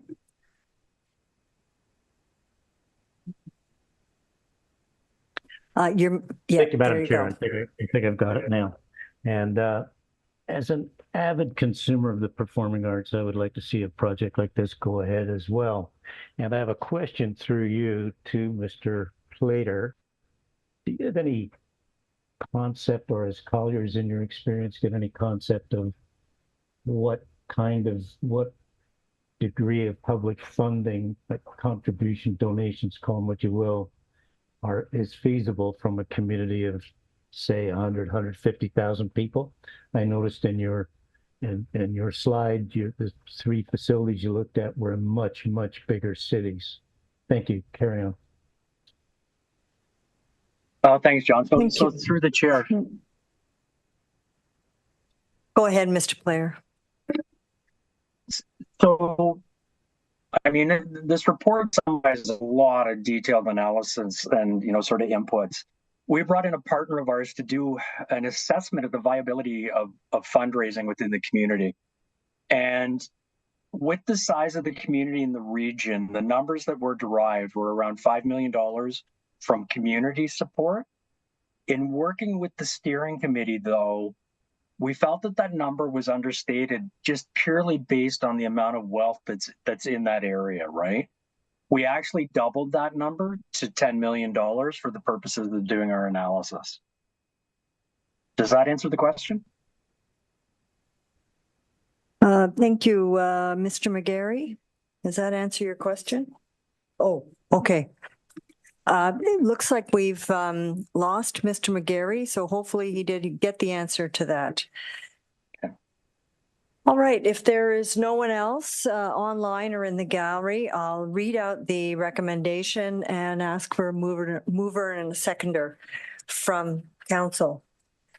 So the recommendation is staff report PRC 2024-07, Collingwood Arts Centre feasibility study phase 3 report be received, and that council approve an expenditure of $40,000 from the Arts and Culture Legacy Fund to extend the consulting services contract with Colliers project leaders to complete a prioritization and scope reduction exercise with respect to the options presented in this June 2024 Collingwood Arts Centre business case. And mover, I see Councillor Potts, and seconder, Councillor Jeffrey. And I turn it over to committee. Questions or comments? Councillor Jeffrey. Thank you, Madam Chair. So I very much support the staff's recommendation in terms of moving forward and the expenditure of the $40,000. I think it's very wise. The only thing I would add was some input I received today in terms of the determination of the scope and size and location of the buildings. Was there any regard given to existing heritage buildings with a significant investment in terms of the sight lines that would be diminished from builds, particularly at 101 Pine Street? And if not, could there be going forward, please? Thank you, Mr. Collier, or sorry, Mr. Plater. Thank you, through the chair. At this stage of the project, it's actually premature for that. This is really at the feasibility business case. At the subsequent phases of the project, when they get into the detailed designs, once the project gets approved and it's moving forward, the considerations for heritage, fit within the community, that would be done at a future stage, excuse me. And if I could follow up, Madam Chair. Yep. So I guess the concern is more from an existing heritage building who would be blocked by a build and has invested a lot in their current location. So we would have to give whether we would give regard to that or not. And I think we certainly would have to in terms of the value of property that we're impacting by our build. And again, Mr. Plater, can you comment? Yes. Yes, back through the chair. So as the project would continue on, there'd be much more consultation that would be required. There's a lot of stakeholders in this project, you know, community members and asset holders and heritage. So there's an enormous amount of work after we get a green light. If the project is green lit, there's an enormous amount of work to work out those finer details as things move forward, but very much an important consideration. Thank you, and I'm happy it's been put on the list. Okay. Thank you, Councillor Jeffrey. Any other member of council care to Councillor Baines?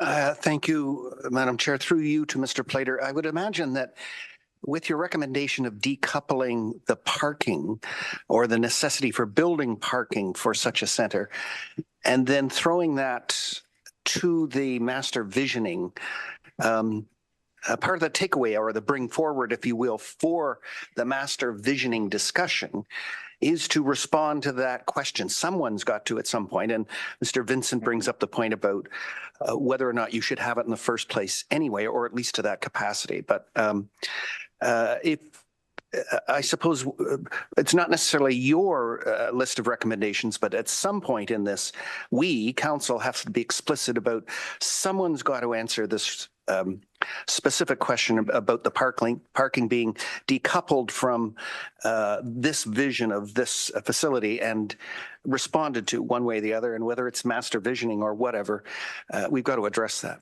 Thank you. Thank you. Mr. Plater, would you care to comment on that? I can. I mean, you know, the overall vision for the downtown, really, like, it doesn't fit within our scope, but, you know, in working with the staff and, you know, sort of understanding the state of the parking availability and some of the challenges, we recommended that, you know, the overall parking, sort of to the point here, I suppose, the overall parking is a much bigger challenge, I'm going to say, than this project can resolve. So that should be looked at through a strategic lens and address it for the entire downtown core. That was our recommendation. Thank you. Follow-up? Councillor Perry.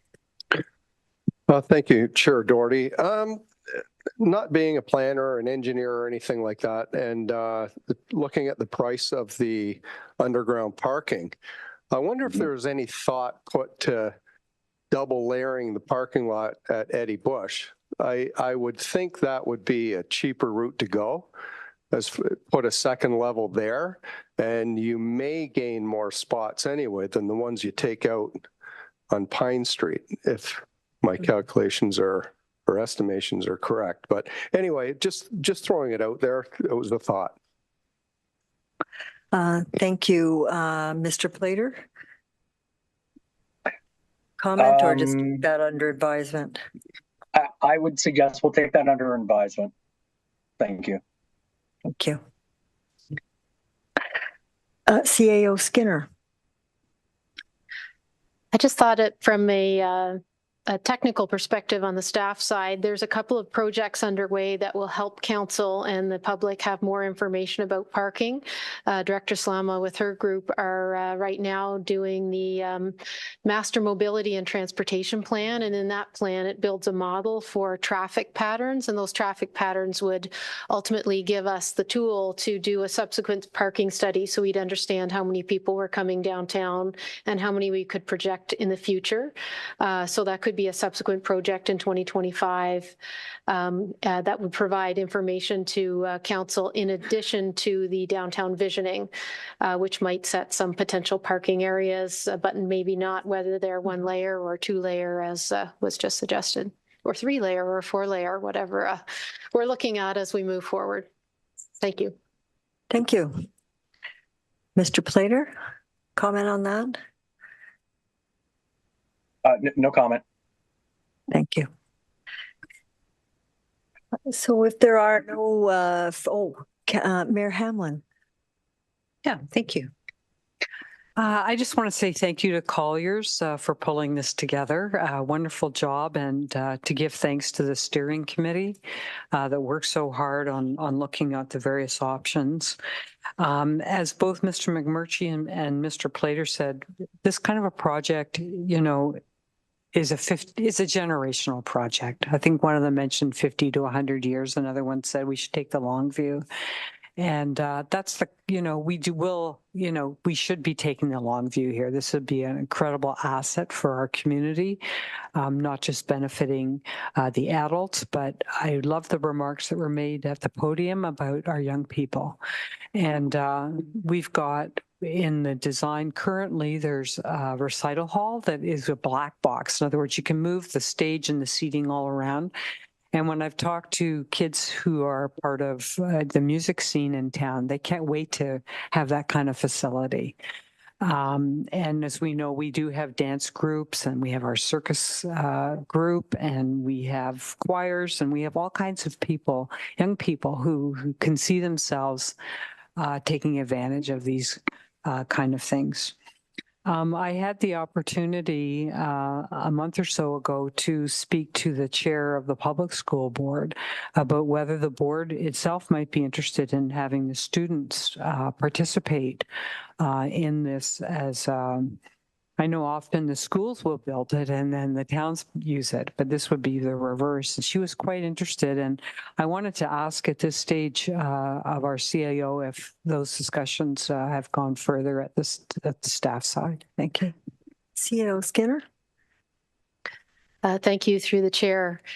Yes, we have had some discussions with the school boards on the staff side just to see, particularly the public board, just to see if they were interested in collaboration moving forward. And there did seem to be some positive interest, certainly not coming to fruition at this point, but the time that could potentially be allowed by the proposed motion here to look into streamlining and the numbers might allow some more time for that conversation to mature and give council and potentially the school board time to consider options.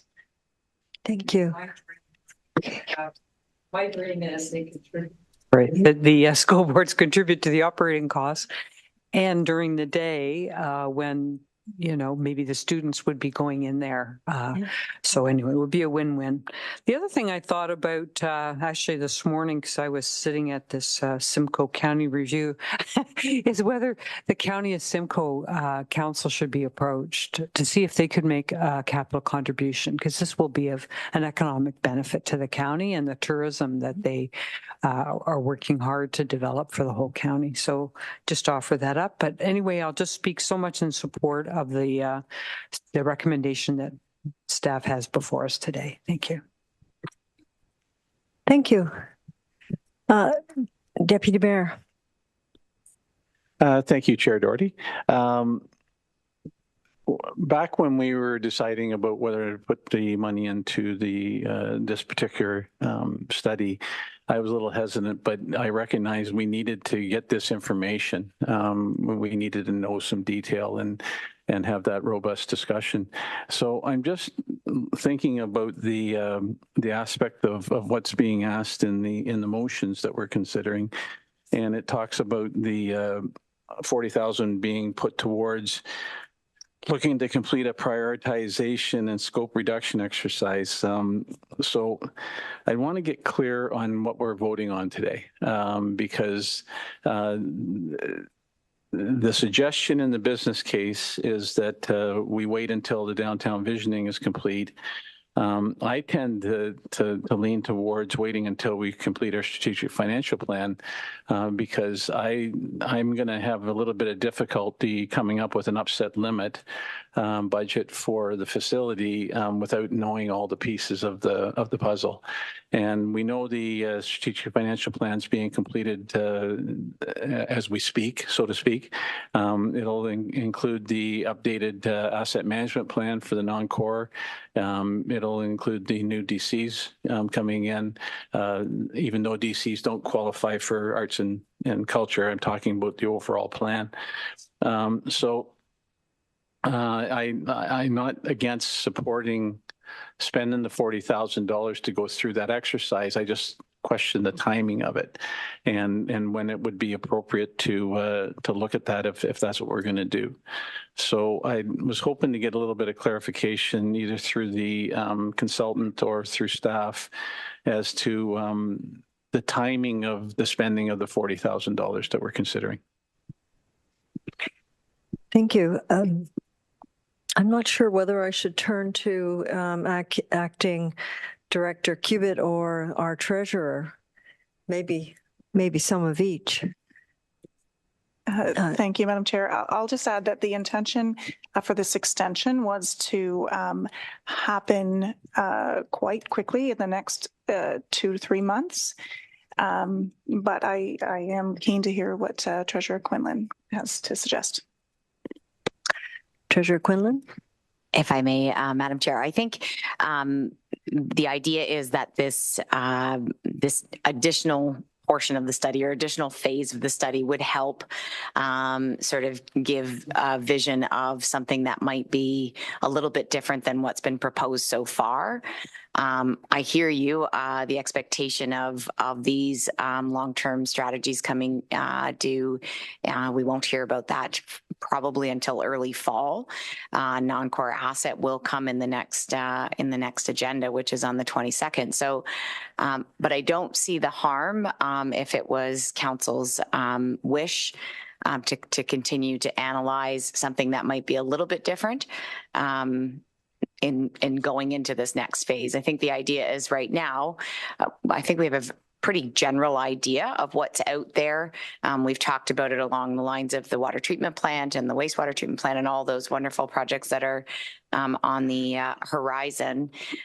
This could mean something that might be palatable or not, I suppose.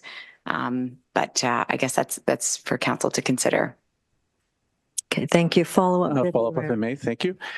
So I guess my question is, are we supposed to set an upset limit budget in order to take this next exercise on? Sorry. Acting Director Cubitt. Thank you. Through you, Madam Chair, the Deputy Mayor. I believe the intention is that within this process, within this prioritization process, Colliers will work with council and staff to help develop what that upset limit is. And then we would work to establish how we get there during doing a scope reduction. Maybe Dean Plater would correct me if I'm wrong on that. Yeah, thanks, Karen. So through the chair, that's exactly what the process was that we were proposing. To work with council and staff, try to refine to a budget, given the entire financial sort of state of the nation, what might be palatable, and then go back and work with the steering committee to try to tuck into that, to try to make it work, as Rob Hart had suggested. Great. Thank you. Any further follow-up? Yes, please. I guess I'm a little disappointed then, because I would have thought through the exercise of what we just spent money on, we'd be at that stage where we could make some decisions and not coming back and asking for more money to go out and decide what we can afford, basically is what I'm hearing. So I'm a little confused on how that whole process has transpired. And having difficulty supporting spending another $40,000, but I wouldn't mind hearing from everybody else yet, and yourself, Chair. Thank you. Okay, if there's no further comments from council, I will just echo the supportive remarks that I've heard around the table. And I can appreciate the Deputy Mayor's comment with regard to, oh God, now we have to spend more money. But I also see from the report how evident it is that we're close, but we're not all the way there. And we need to do some tightening up so that we can make some firm decisions about how we go forward. So it's going to be, I believe, money well spent. So I will support the recommendation from staff. So if there are no further comments, I will call the vote, moved by Councillor Potts and seconded by Councillor Jeffrey. All in favor? Opposed, if any? And that carries. Thank you. And I see we're rolling around to the time that we customarily take a break, and I think that this would be a good time to do it in between reports. So we will recess council until 3 minutes after 5. Thank you, everyone.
Moving on to item 14.2.2, which is municipally initiated quick wins housing focused zoning bylaw amendment.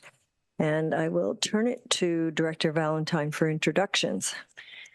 Thank you very much, Madam Chair. I have to admit that I really did struggle with how to frame the introductory comments for this report.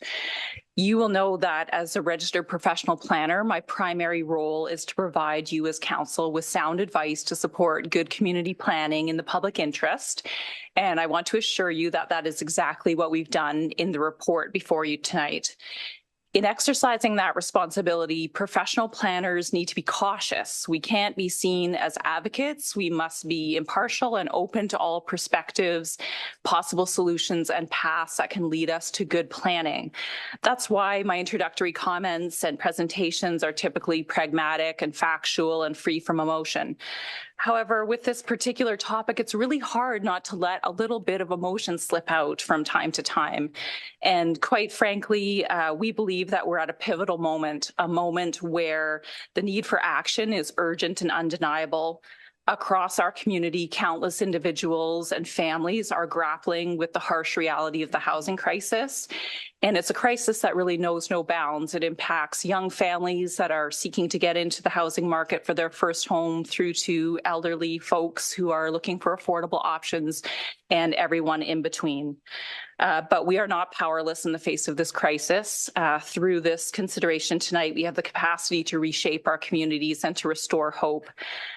As we've said before, there's no magic bullet to solve a crisis as complex as housing. It takes neighbors, businesses, communities, and all levels of government pulling in the same direction to solve this crisis.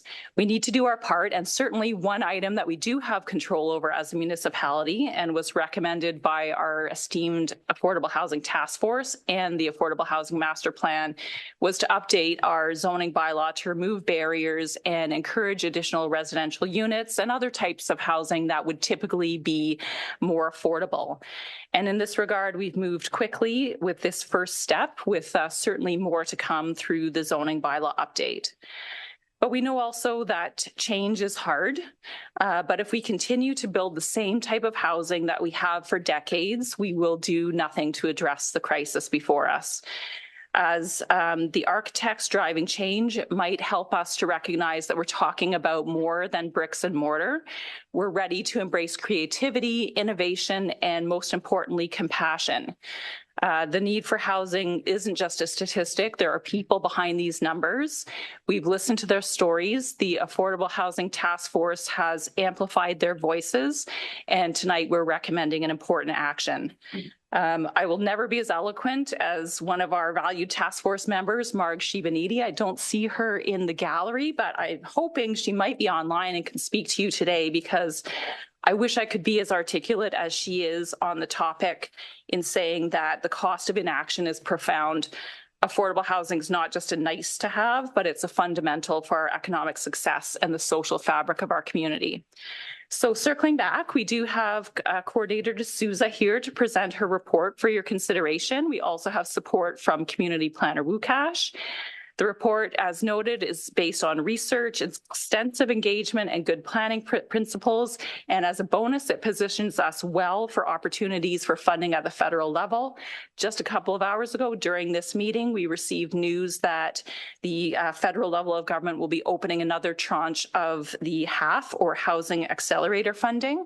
And as a new criterion for those eligible for this new tranche of funding will be the consideration of 4 units per lot that we are speaking about today. So thank you very much, Madam Chair, and I would hand the floor over to Claire.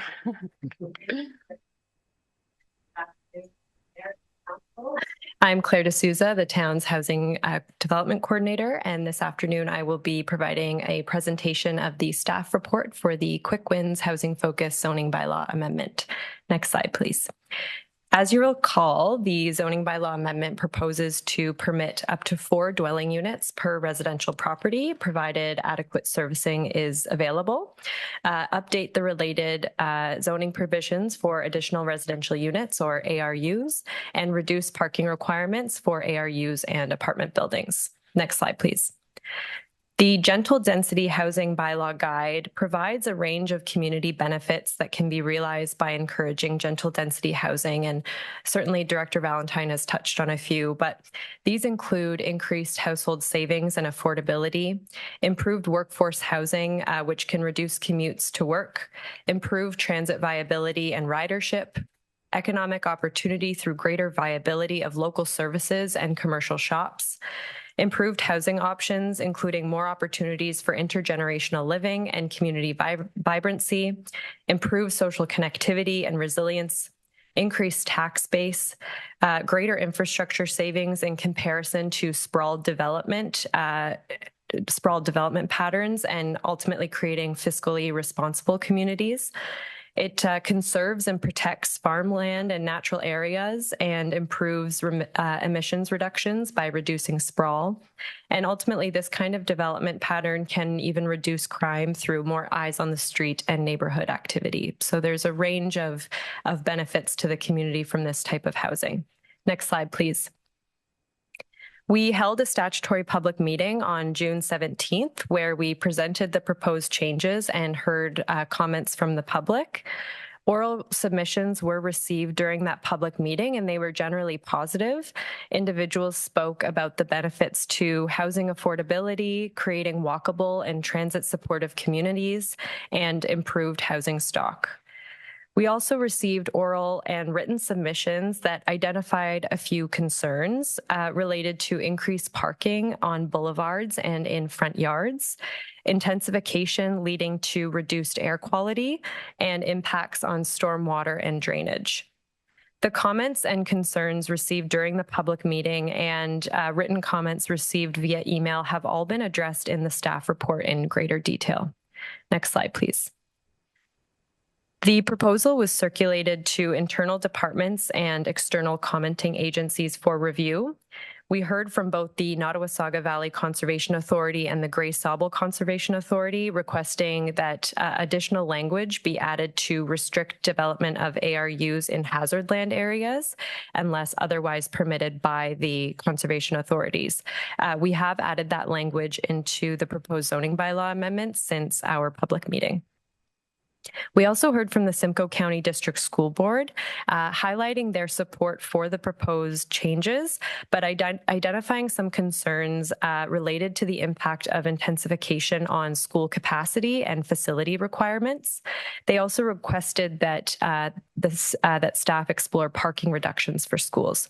So Planning Services met with a representative from the school board and clarified that the proposed regulatory changes intend to accommodate existing projected growth, not create growth beyond what is already planned for. So hopefully not impacting school capacities to the degree that the school board had concerns. We also confirmed that we wouldn't explore a reduction in parking for schools through the Quick Wins housing zoning bylaw amendment, but this is something that could be explored through the comprehensive zoning bylaw update. We also met with engineering and environmental service departments early on in the consultation process and learned that there are some technical challenges involved with building ARUs, mostly due to the size of the existing water or sanitary service that would service that property. So interested homeowners in building ARUs may have to deal with these technical challenges as they arise, and this would generally be done through concert with the building department and then our environmental and engineering service divisions. We also committed to ongoing monitoring of ARUs and to determine any potential impacts they may have on servicing capacity depending on the uptake we see. Next slide, please. Since the public meeting, a few minor changes to the zoning bylaw amendment were made based on comments received by external agencies, the public, and internal departments. These include the removal of a separate definition for dwelling and incorporated that definition into the broader ARU definition just for ease and simplicity. We also amended the definition of stacked townhouse to reflect the proposed changes to unit permissions. There is an error in this definition that's presented this evening, so that will have to be amended before coming back to council on July 22nd, but we are aware of that error. We also added language, as I mentioned, around natural hazards and ARUs in response to the Conservation Authority's requests. We added special provisions for ARUs in rural zones to ensure that ARUs are only permitted where adequate servicing to the property has been demonstrated. And then we made some technical modifications to the zoning bylaw amendment to enhance clarity and readability. But all of these changes are seen as minor, and staff are of the opinion that they do not warrant a second public meeting. Next slide, please. Some items are not being considered at this time, but will be considered during the comprehensive zoning bylaw update, which is a longer-term project happening in the background. So at this time, we would explore the connection between parking requirements and transit routes to see if there's an opportunity to reduce or even eliminate parking requirements in areas that are in close proximity to transit routes and stops. This is not something we could explore through the quick wins due to the infancy of the town's on-demand transit system and it not reaching its full potential just yet. We need a bit more research and consultation before we can determine, what makes sense in what key areas of the town. We also wanted to explore permitting housing as an accessory use on community services or places of worship sites. And it was determined that we're just too premature to make that decision through the quick wins zoning bylaw. So this certainly will be pushed to the comprehensive update. We would also consider through the comprehensive update to increase the maximum lot coverage for ARUs. We have kept that the same through this proposal. And we would also consider more broadly to eliminate or further reduce minimum parking requirements for other uses, other residential uses, as well as, commercial, industrial, institutional, and recreational uses as well. Next slide, please. So through our review and analysis of the proposed regulatory changes, Planning Services concluded that the proposed zoning bylaw amendment is consistent and conforms with applicable planning policy and regulatory instruments. It supports intensification and infill development. It reduces sprawl and thus supports transit and active transportation. And it uses existing services and infrastructures efficiently. It contributes to a compact built form and creates complete and fiscally responsible communities. It encourages greater flexibility in the type and location of housing options, leading to increased affordability and increased supply. It's also supported by internal and external review partners, and ultimately staff recommend approval. Next slide, please. So in terms of next steps, a decision would be made by council to either approve or refuse the proposed zoning bylaw amendment. Once a decision has been made, a notice of decision would be circulated and a 20-day appeal period would commence. Once the 20-day appeal period is over, we would have to wait until the official plan, the new official plan, has received final approval from the county, and this zoning bylaw amendment wouldn't be in force until that OP has been approved. Next slide, please. So I'll leave you with a quote from the Affordable Housing Task Force in response to the proposed changes, which says, "The past several years has shown that affordable housing is out of reach for many in our community, especially those in the workforce, which drives our economy. The proposed changes are a start to help facilitate a climate of making it easier to create much needed housing. This community is facing significant challenges in attracting and retaining a workforce due to the rising costs of housing. Without addressing the housing crisis, the town also faces lower levels of diversity, equity, and inclusion, and increased environmental and social issues. The community has confirmed that doing nothing is not an option. The cost of inaction is far too great. Now is the time to be bold, to make changes that will help the community achieve its goals, which is ultimately to build a community that has housing for all. That concludes my presentation, and I'd be happy to take any questions. Thank you. Thank you very much. Very good presentation. As a first step, I will turn it over to the gallery. Is there anyone in the audience that would like to make comment to this staff report? Seeing none, I'll turn to the clerk to see if there's anyone online. Thank you, Chair Doherty. We still have a number of members still attending remotely. And if you would like to address the committee of the whole regarding this report, please press the raise your hand feature at the bottom of your screen. There's no one at this time, Chair. Thank you, Clerk Almas. Okay, then I will read in the recommendation and ask for a mover and a seconder then. So this is staff report P 2024-17, municipally initiated quick wins, housing focused zoning bylaw amendment. And the recommendation is that report P 2024-17, municipally initiated quick wins, housing focused zoning bylaw amendment dated June 26, 2024 be received, and that the amending zoning bylaw attached as Appendix A to this report be enacted and passed. May I have a mover and a seconder? Councillor Ring, Councillor Houston. Now I'll turn it over to the committee for comment. Deputy Mayor. Just very briefly, if I may, Chair. I just wanted to reinforce that this is something that the Affordable Housing Task Force has had on their radar for some time, and are very pleased with it proceeding.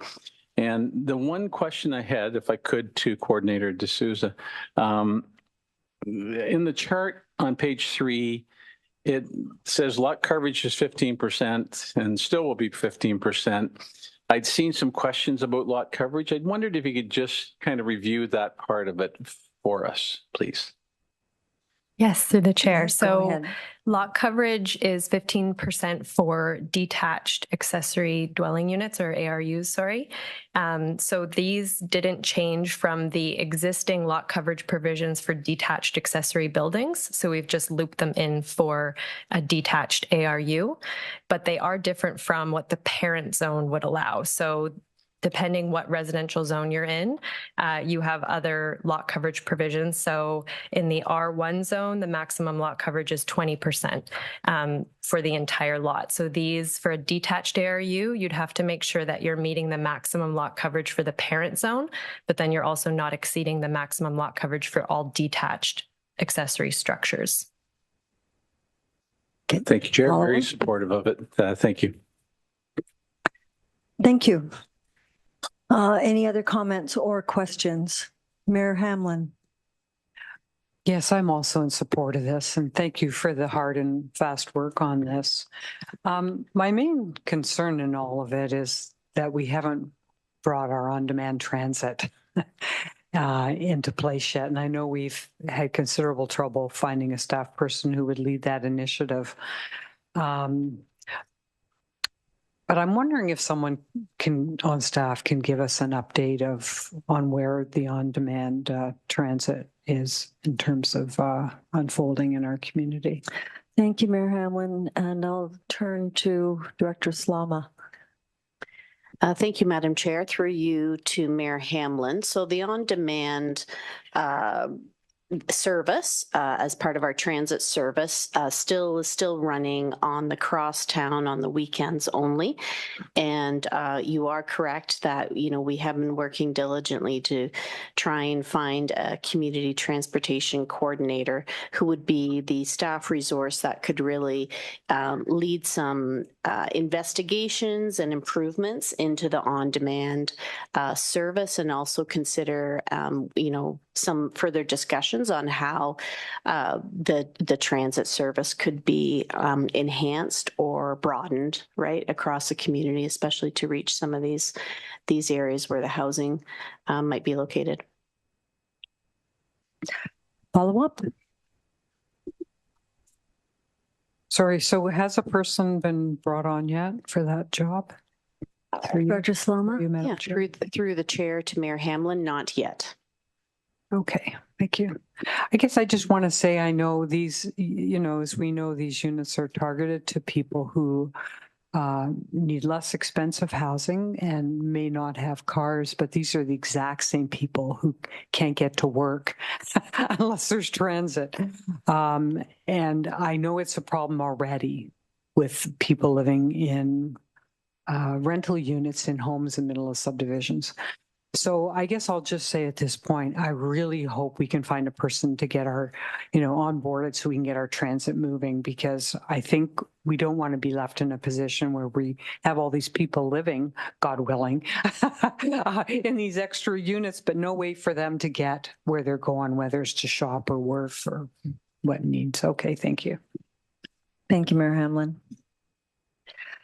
I guess I will just echo the comments of my colleagues. As a member of the Affordable Housing Task Force, I'm very supportive of this recommendation. I also share some concern with regard to the on-demand transit, because that is kind of, the missing link for all of this.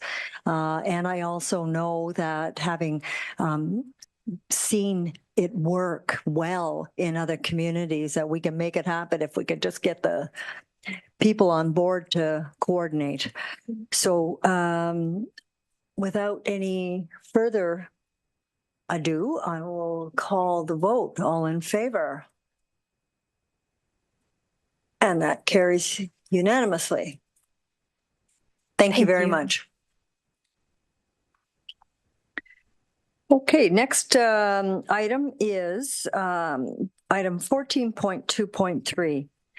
And because we actually have 3 requests for extensions of approvals for draft plans, it has been suggested that perhaps we have Director Valentine speak to all of them together, and then we will separate them for purposes of public comment and comment from staff, from council. So I will turn it over to Director Valentine. Thank you, Madam Chair, for the opportunity to provide some generalized opening remarks for this next suite of 3 reports. For the benefit of council and the public, at any given time, the town will have in and around 10 to 12 draft plans of subdivision on the books in various stages in the planning process. And though that is a significant body of work, draft plans are less common than other types of planning applications, such as zoning bylaw amendments, site plans, and consents, which those around the council table and watching today might be more familiar with. Therefore, there's been somewhat limited exposure in this format to discussing draft plans of subdivision. So just to ensure that we're all starting from the same page here, the draft plan of subdivision process has multiple stages. It's typically for larger scale developments that are comprehensively developing entire neighborhoods, and they take quite a bit of time, from the pre-consultation stage through to draft approval and finally registration phases that would facilitate shovels in the ground. This council has gone through the draft approval phase with the project on 6th Street, and you will recall that a draft approval has a series of conditions that must be met within a specific time frame before final registration and build-out can occur. Now, that specific time frame is known in the planning world as a lapsing provision. And when that lapsing date approaches, proponents can either apply to the town to extend that date, or they may choose to take no action and allow their approval to lapse. So this year, we actually have 5 draft plans of subdivision that have lapsing dates in 2004. And today we've got 3 of them before you for consideration. Firstly, Bridgewater, otherwise known as the Preserve at Georgian Bay. Secondly, we have Mair Mills or Panorama. And thirdly, Lynx View, or sometimes referred to as Y View. I will say up front that staff have overhauled the extension review process. It's not a rubber stamp. It is rather an opportunity to review the full merits of the proposals before us. And I will also say that these three files are a bit on the older side. The original draft approval dates are 2007, 2009, and 2016 respectively. And staff were certainly challenged to strike the appropriate balance within our recommendations. And it's for that reason that we provided council with several options within each staff report and indicated which one of those options staff can support. We are also taking a slightly different approach to the presentation, as mentioned by the chair. We would like to review each of these three extension requests within their own individual circumstance and context, and explain to you why we've come up with the various recommendations that we have, so that you have a complete picture of all the factors that led to the staff opinions before you debate each individual report. And to that end, I'd just like to emphasize that these files are each different with unique circumstances for your consideration. And we have here today, with his first time in front of community planner Steve Stone. Mr. Stone is relatively new to our division. He is covering off the tail end of a parental leave, but he's definitely not new to land use planning. He has considerable depth of experience, including his most recent post as the Director of Planning at the County of Haliburton. And Mr. Stone will take you through the presentation, recognizing that he's new and these files are longstanding. I'll certainly also be available to support him and council in answering questions and assisting with your deliberation. So to that end, Madam Chair, at your concurrence, we would move to Mr. Stone's presentation. Thank you very much, Director Valentine. Welcome, Planner Stone, and you may proceed. Thank you, Madam Chair, and to the rest of committee. Thank you for letting me have the opportunity to present these three files to you. As Director Valentine mentioned, they are very interesting files for this committee to consider. Beginning with the Bridgewater application for extension request. Next slide, please. One of the things, as Director Valentine alluded to, was the consideration of the history of the files and the status, consistency with the various planning documents that we have before us, legislation and the regulations that the town has, its technical standards and guidelines, as well as servicing and infrastructure requirements. Next slide, please. In terms of the Bridgewater request, you'll see that it's located in the west end of the town on Highway 24. And the property itself is approximately 37 hectares in size, and it has about 603 meters of frontage along Highway 25. And it's more or less broken down into two equal portions, one being farm fields that are available for development and the other being coastal wetlands. Next slide, please. In terms of brief history for the Bridgewater application, it was draft approved by the OMB, which is now the OLT, or the Ontario Land Tribunal, and it was done in 2007. And since then, it's been extended roughly seven times, with the last one being extension request being granted by council in 2021, and that was for a 3-year extension.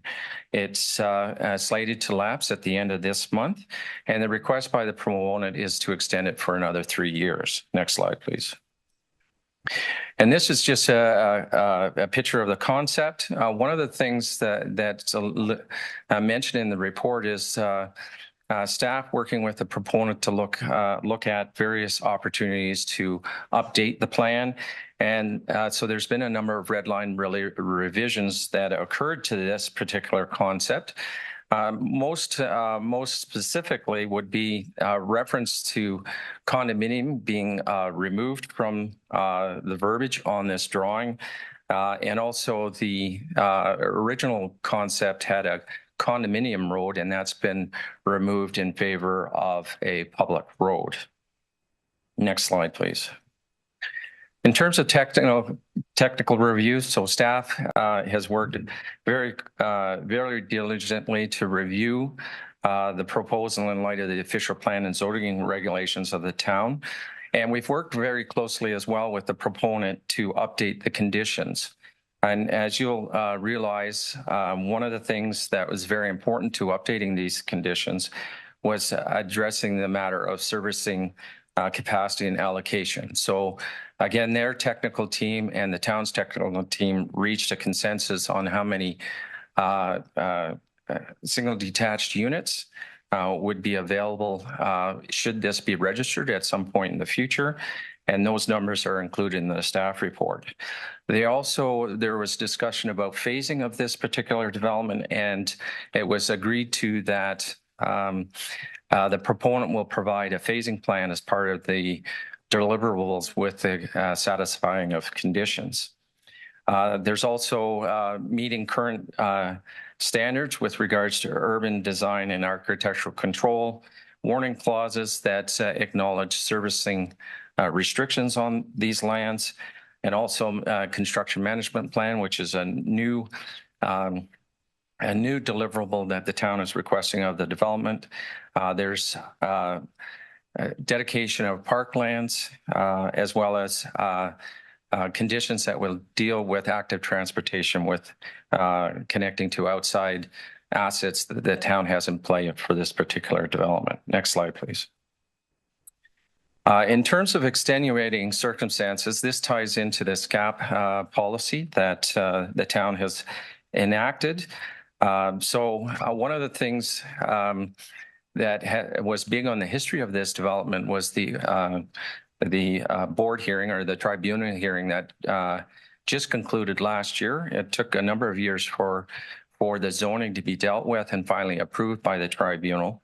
There's also links or possibility to link with servicing to the site. And one of the things that the staff team was encouraging the proponent was to look at detailed design of the residential blocks, layout and phasing as the next step. And hopefully that will proceed sometime this fall or early next spring. And most importantly would be the near-term deliverable for housing in this area of the town. And as mentioned, the draft plan and conditions have been revised to meet the current standards that the town is encouraging. Next slide, please. In terms of the recommendation, council is being asked to extend this project for one more year. And the rationale behind that is that it allows for or encourages, put pressures on to deliver housing in the near term. There are also alternatives suggested in the staff report, and that is to grant 2 and 3 years extension. And staff is supportive of that, even though the recommendation states 1 year. And it's really to sort of account for all the efforts that the proponent was doing as it relates to the tribunal's decision. So with that, I'm not sure if you want to stop here in the presentation or if you want me to continue with the other 3 projects or 2 projects. We'll move forward and we'll cover all 3 and then we'll separate them out. Okay. Thank you. So next slide, we're dealing with the Panorama extension request. And its location is on 10th Line and Mountain Road. And this particular property has an area of approximately 20 hectares in area, and it has 240 meters of frontage on 10th Line. And it consists primarily of farmlands with a bit of scrub brush in one of the corners of the property. In terms of brief history for this draft plan, it was approved by council in 2009. It was revised substantially in 2013 with 2 additional extension requests granted. The zoning bylaw was amended in 2018 to adjust the density higher. And just like the previous application, its lapsing date is at the end of this month. The request originally is for 6 years. Next slide.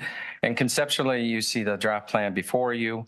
To the west is primarily single detached lots with to the east of that would be blocks related to multiple residential units, stormwater management, et cetera. Next slide. And again, from a technical review, it conforms and applies to the existing official plan designation and zoning. And the conditions have all been updated similar to that of the Bridgewater application. Significantly to this would be the servicing capacity and allocation. And again, that was reviewed by the proponent and our technical team with 273 single detached units of water and 599 single detached units of wastewater being allocated to this particular project. The proponent has presented staff with a phasing plan, which is included in the staff report. And again, like the other draft plan, the conditions were thoroughly vetted with the proponent, and they include things like urban design and control, warning clauses, construction management plan, et cetera. Next slide, please. In terms of specific circumstances, it's a little different than the Bridgeport application. One of the things that staff and the proponent worked on this spring was an alternative servicing arrangement that allows for the first phase of this project to be registered in the near term, allowing for housing units to be available without significant infrastructure upgrades accompanying it. And that was considered a positive thing and sort of worked on staff in terms of a recommendation to bring this one forward with 1 year extension. And again, I mentioned that the draft conditions have been revised to meet town standards. Next slide, please.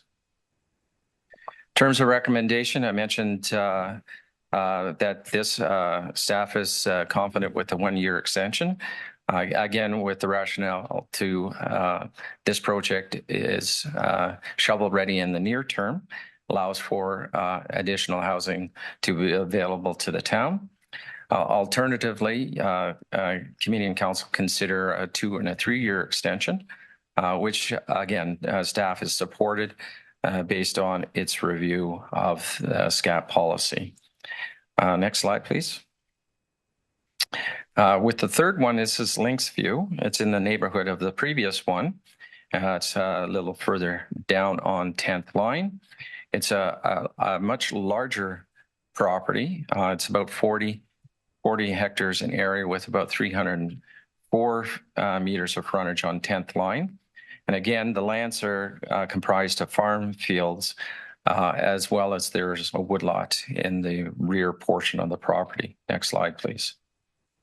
In terms of brief history, this is the newest one of the three. It was draft approved in 2016 by council for a 5 year period. An extension was granted in 2021 for 3 years. Like the others, it's due to lapse at the end of the month. The request for this development is 7 years. And in addition to this, the planning services are in receipt of 2 planning applications. One is for red line revision to this draft plan, as well as a zoning bylaw amendment. They haven't been processed at this point. So this slide shows the draft plan itself. And again, it's one of the unique things about this property is that it, it has the woodlot at the back that was going to be set aside for protection. And moving on to the next slide, the site-specific considerations. The main issue with this one is servicing to the site is not possible until post 2030. And the council is well aware of the tendered improvements to the water treatment plant there to be fully commissioned sometime in 2030. And also there's a need for negotiations and for early prepayment agreements for some of the infrastructure that would support this development. So ultimately, that's the reason for this particular project not being recommended for extension. Next slide, please. So in this case, for Linksview, the recommendation is not to extend and allow the draft plan approval to lapse, the rationale being that it can't be serviced efficiently within prior to 2030. Alternatives to that, committee and council consider the 7-year extension request by the proponent, or if consider a 1 to 3 year extension, which would be consistent with the SCAT policy. So next slide. When committee and council is considering what to do with these recommendations, there are risks involved, and certainly appeals to the land tribunal could occur. You could, in this particular subdivision, you could lose the elementary school block that's being proposed, and might be perceived as bad faith. Next slide, please. And I'll turn this over to Director Valentine from here. Thank you. Thank you very much. Director Valentine. Thank you, Madam Chair, and thank you, Council, for your patience as we work through the 3 different scenarios that we have before you for consideration. And we trust that the presentation does sufficiently highlight the differences between the proposals, but we're certainly happy to provide additional commentary and respond to your questions as needed. You'll also hear from owners, agents, and potentially other stakeholders here today, and you may be compelled by the remarks that they make to take a different approach on these files and then the staff preferred options. And that's certainly why we've outlined all the alternatives for you within the reports. It's absolutely at your purview to determine the ultimate fate for these files. We would only ask that if you are going to divert from the staff recommended options, that we be provided with an opportunity to make some comments around some potential implications of different paths forward. And we would just highlight that these are challenging decisions that are not necessarily black and white. Thank you. Thank you very much. So what I will do now is I will read in the recommendations for each request individually and invite public comment and then comment from council. So the first is 14.2.3 draft plan extension for Bridgewater. And the recommendation is that report 2024-15 draft plan approval extension request Bridgewater 11644 and 11700 Highway 26 dated July 8th be received. And that in recognition of the housing crisis and the urgency at all levels of government to increase housing supply in the near term, Council approves a 1-year extension of draft approval for the plan of subdivision Bridgewater D12020124, including amendments to the associated condition of draft plan approval and red line revisions to the draft approved plan as appended to this report, to allow the proponent to demonstrate significant progress toward registering the first phase of the development. May I have a mover and a seconder? Councillor Jeffrey, Councillor Houston. And I will turn to members of the audience. Is there anyone that wishes to address this request for extension? Seeing none, I'll turn to the clerk. Is there anyone online? Thank you. Go ahead, Mr. Bristow.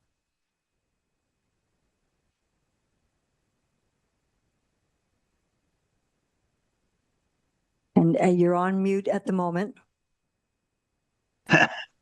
Okay. Yeah, good afternoon. Today, my name is Duncan Bristow, and today I'm speaking on behalf of the Blue Mountain Watershed Trust Foundation. We are concerned about the continued extension of draft plan of approval for Bridgewater. We acted as a special participant in the OMB mediation which resulted in the 2007 OMB approval of Consulate East, now called Bridgewater.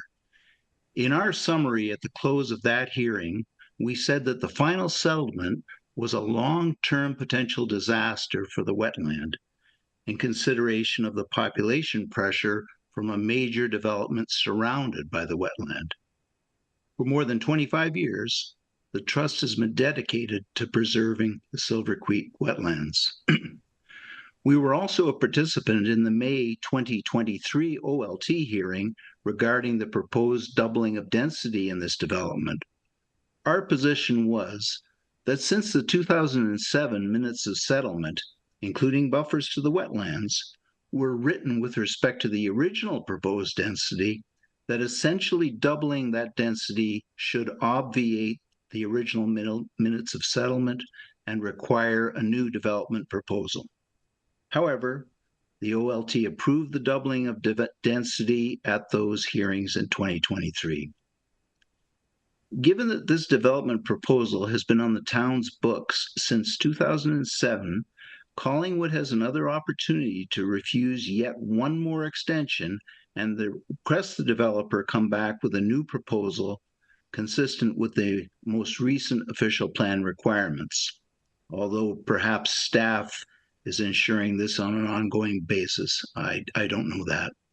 In addition, these numerous extension requests are likely consuming valuable town planning resources in considering the reasons for the extensions and preparing recommendations to council. Thank you. Thank you very much, Mr. Bristow. Clerk Almas, is there anyone else online? Thank you. Okay, in that case, then I will turn it over to the committee for comments or questions. Councillor Baines. Thank you, Chair Doherty. Just first of all, clarification and then a comment, I suppose, on this.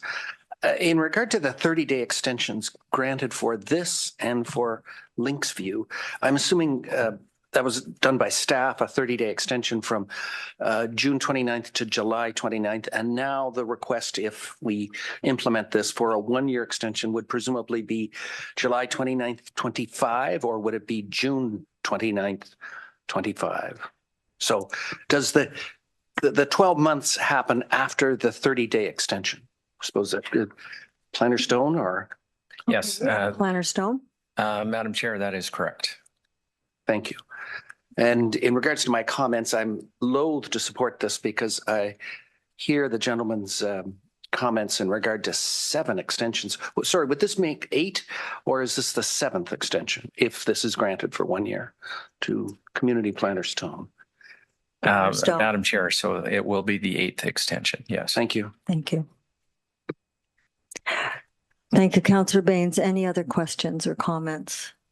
Mayor Hamlin. Thank you. Through you, Madam Chair. I'm just wondering why do you have any information as to why we haven't seen any progress to the building stage on this? Planner Stone. Yes, thank you, Madam Chair, to the rest of the committee. So in many of our conversations, we've asked that question of the proponent's agent, and it seems to be linked to market conditions for condominium development. Thank you. Follow up? Well, I just have to say, I mentioned previously I was at the committee meeting this morning of the legislature dealing with government's review. And I was asked, what do you think about use it or lose it? And I said, it wasn't really relevant to the discussion, but I was happy to share that I thought that I supported that initiative of the provincial government, because I think I used the words, it takes up a lot of headspace. You have these projects that are hanging around. We don't know if we're servicing or have to leave servicing capacity for them. We don't know if we need to plan for schools for them or not. And to my mind, it's very unusual. A developer should be waiting until he or she is ready to go ahead, and then they bring their planning applications forward. Why we would have a draft plan kicking around for 17 years is beyond me, except that it does maintain some value in the property that maybe it wouldn't have otherwise. But that's not our business as a municipality to maintain value in a property. And without a really good, compelling reason as to why they need to have an 18th year to think about this, personally, I'm just not in favor. Thanks. Thank you, Mayor Hamlin. Any other comments? Okay, I will add then, speaking for myself, that I concur with my colleagues on this particular request for extension, an almost 20-year-old draft plan with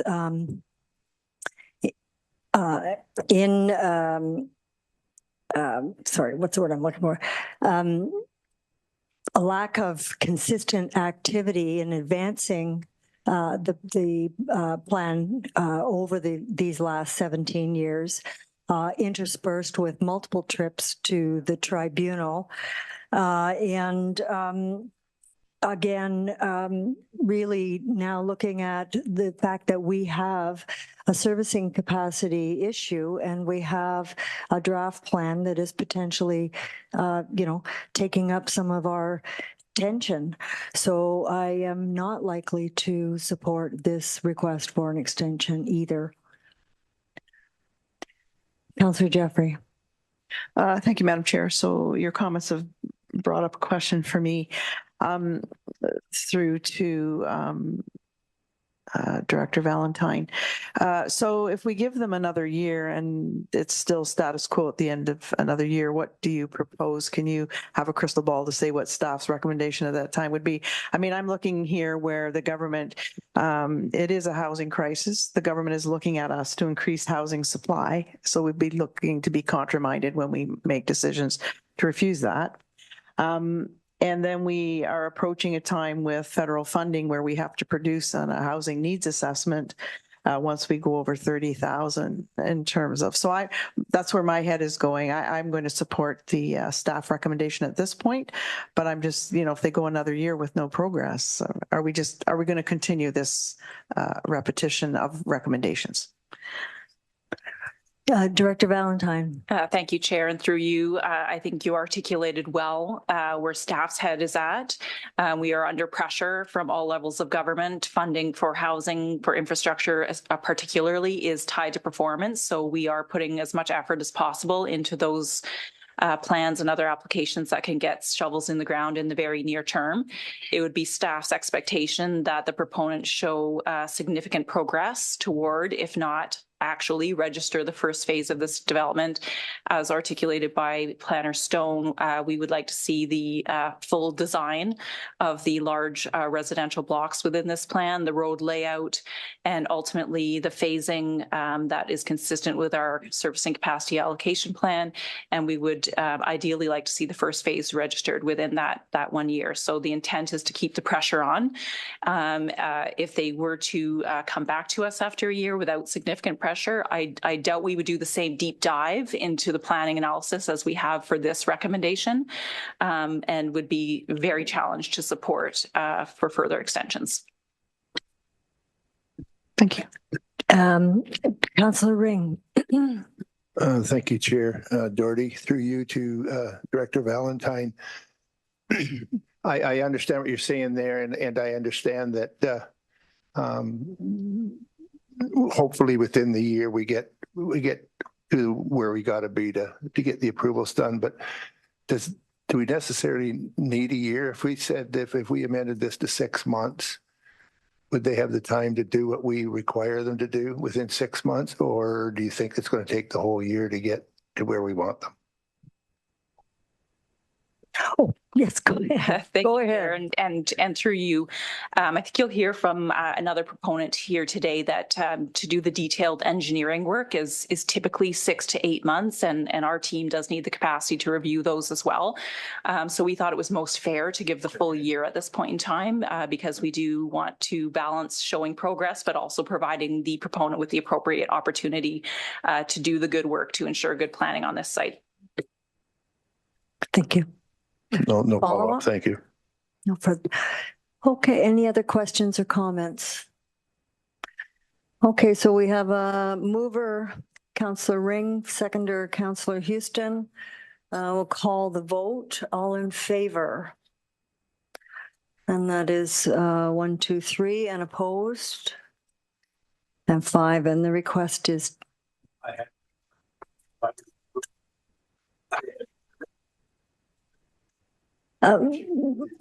actually, you wouldn't have to, you just, because you're putting it on the table when you move it. Yeah. Yeah. So did you want it? Okay, that's great. All right. So the request is denied. Thank you. Then we will move on to the next request, which is Councillor Jeffrey. We received the report. Do you sever out, first of all, just to receive the report and then vote on the recommendation separately? Because we wouldn't want to decline the receipt of the report. We're not going to change that. Right. So I was treating it as one. Would you like to have the? I think procedure would require that we separate those out. Okay. Should take a vote. Yeah, so we can do it right now. Okay, then. All right, then, based on your advice, Councillor Jeffrey, so we will separate out the recommendation, the receipt and the recommendation. So all in favor to receive the request, and that is carried unanimously. And all in favor of granting the request for extension.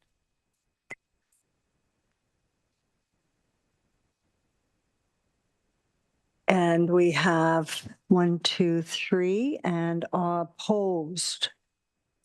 Oops, and let me get my card up. Okay, and so that is 5. So the request for extension is denied. Sorry, 6, can't count. Okay, so then we'll move to item 14.2.4. which is the draft plan extension request for Mair Mills Village at Panorama South.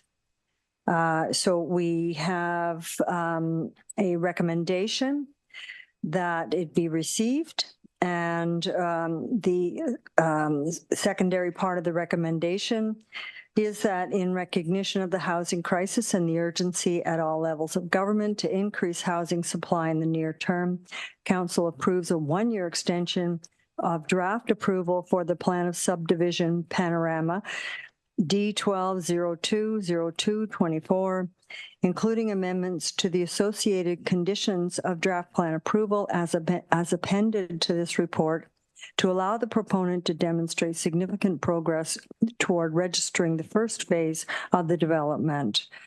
Can I have a mover and a seconder?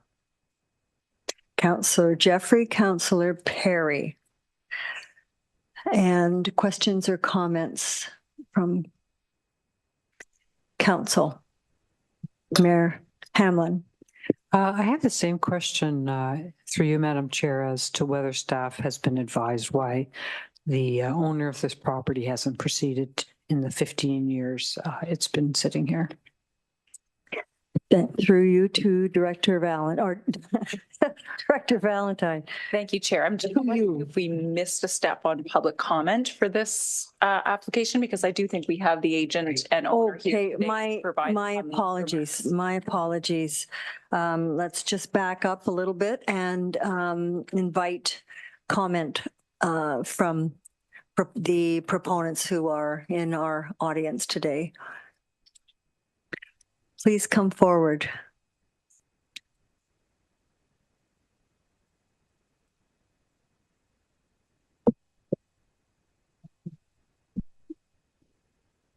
And Ms. Wells, you had deferred your deputation from council to this item. And so you would have been allowed 10 minutes if you had done council deputation. So in that case, we'll allow you 10 minutes tonight if you need it. Thank you, Madam Chair. Madam Chair, councillors, town staff, fellow residents, for those of you that I haven't met, my name is Shelley Wells from Plan Wells Associates. I'd first like to thank town staff for working closely with Tatham, Pete, and me to assess and confirm the alternate water main distribution system for Panorama. And with me today is Pete Graham, representing the ownership group, and Alan Brownridge from Tatham Engineering. The Tatham design to utilize capacity from the Osler booster station was submitted in May 2024, a couple of months ago. It took a concentrated effort and focused attention from all to confirm that it met technical standards. And so for this effort, we thank Summer and Peggy and their teams. Next slide, please. Today's objective, I'm here to request that committee and council approve a 3-year extension for Panorama. So we're asking for time. And I'm going to refer a bit more to my notes than I usually do because I'm going to speak a little bit beyond planning matters. And first, I'd like to speak to the current affairs, this current state of affairs in the real estate market. For the past several years have proved challenging for Canadian real estate development and real estate credit markets across nearly every sector and submarket. Persistent macroeconomic uncertainty, coupled with ongoing inflation and a volatile, higher than longer interest rate environment, has led to a significant decline in purchasers buying new homes and resale homes. These factors have also impacted the commercial lending to developers and builders. This past year, lenders tightened underwriting standards, and some banks have curtailed commercial mortgage lending, period. So uncertainty is a red flag for a lender. A 1-year draft plan extension is uncertainty of the highest order for a banker. The Panorama subdivision requires substantial upfront investment to complete external servicing improvements.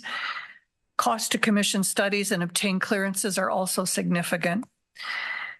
The owner's investment is approved by the bank as a complete package for the whole subdivision.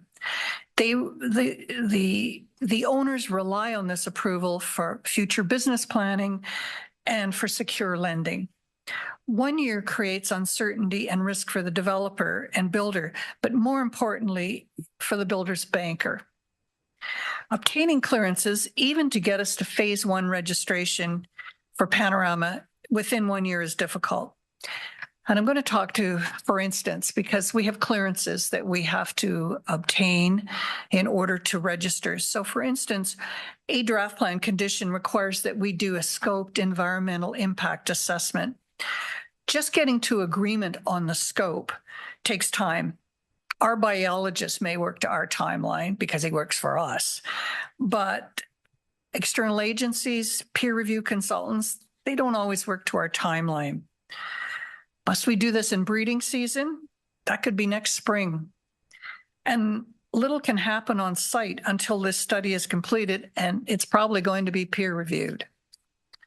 Another instance is we've already done a stage 1 and 2 archaeology study, but a new condition in the extension requires that we circulate that study to First Nations for review and comment, which we're certainly willing to do.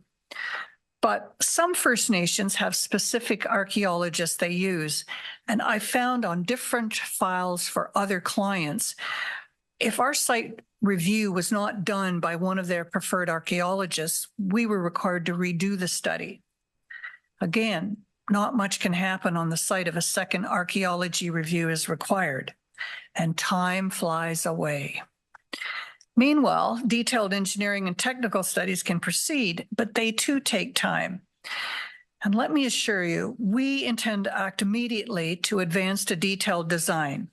But even with this objective, the matter of resolving the technical design and approvals to completion with 1 year is a challenge.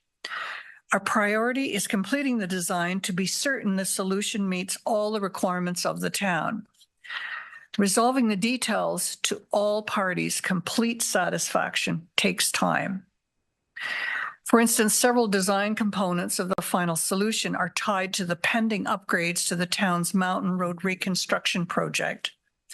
And while we understand this project is proceeding, the status and timing of it is unknown, and it's not in the control of the developer. To this end, it has the potential to delay some of the final details necessary for resolving the engineering solutions. And as I mentioned before, on other clearances, external agencies will be part of the approval process necessary for registration. And of particular note is the Conservation Authority regarding stormwater management. While we'll engage with them immediately, delays in approvals from external agencies are the norm of late and often not in the control of the proponent or the town. And final, the detailed engineering work we need to undertake for Panorama is not just to register phase 1. We need to do this work for the whole site so that we can single out the specific work that is required on site for phase 1. So just to do the detailed engineering and get it agreed, we're projecting at least 8 months. Phase 1 includes the installation. It's a lot of work in phase 1. It includes the installation of all the perimeter roads. The stormwater pond is sized and fixed. External road improvements and service connections are all included in the phase 1 work. So the investment for phase 1 is the largest and it's the highest cost for all of the phases. And it's in the order of $15 to $20 million range, including the external infrastructure. And that's just for phase 1. So for these many reasons, we request committee and council approve a 3-year extension for the Panorama draft plan approval. A 12-month draft plan extension simply does not allow time to completion of our obligations. And as I said before, the owner is committed to investing in Collingwood and they're excited to complete the Panorama community, but they need time to complete the required steps so they can work together with the town to implement our shared vision. So today we're asking you to give us that time. I can answer questions. I did have a presentation that was going to go through the benefits of Panorama, but this is a really important point for us, and I wanted to spend my time here talking about that so I can answer any questions. I thank you for your time, and I won't take my full 10 minutes and go through the rest of the information because I think Pete Graham would like to speak briefly as well on behalf of the ownership group. Thank you. Okay, thank you. Perhaps I'll let Mr. Graham speak and then I will ask if there are any questions from council. Thank you, Madam Chair.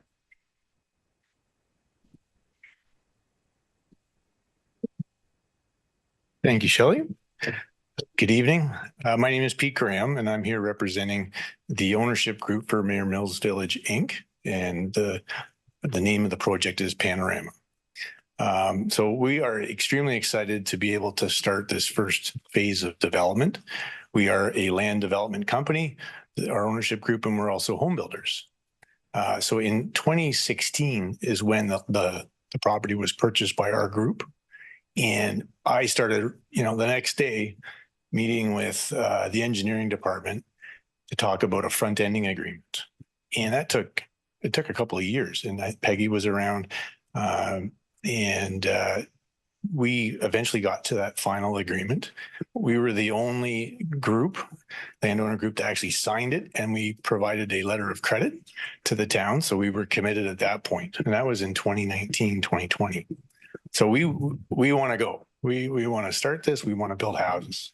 And so we've come up with a servicing solution that allows us to start our first phase of development.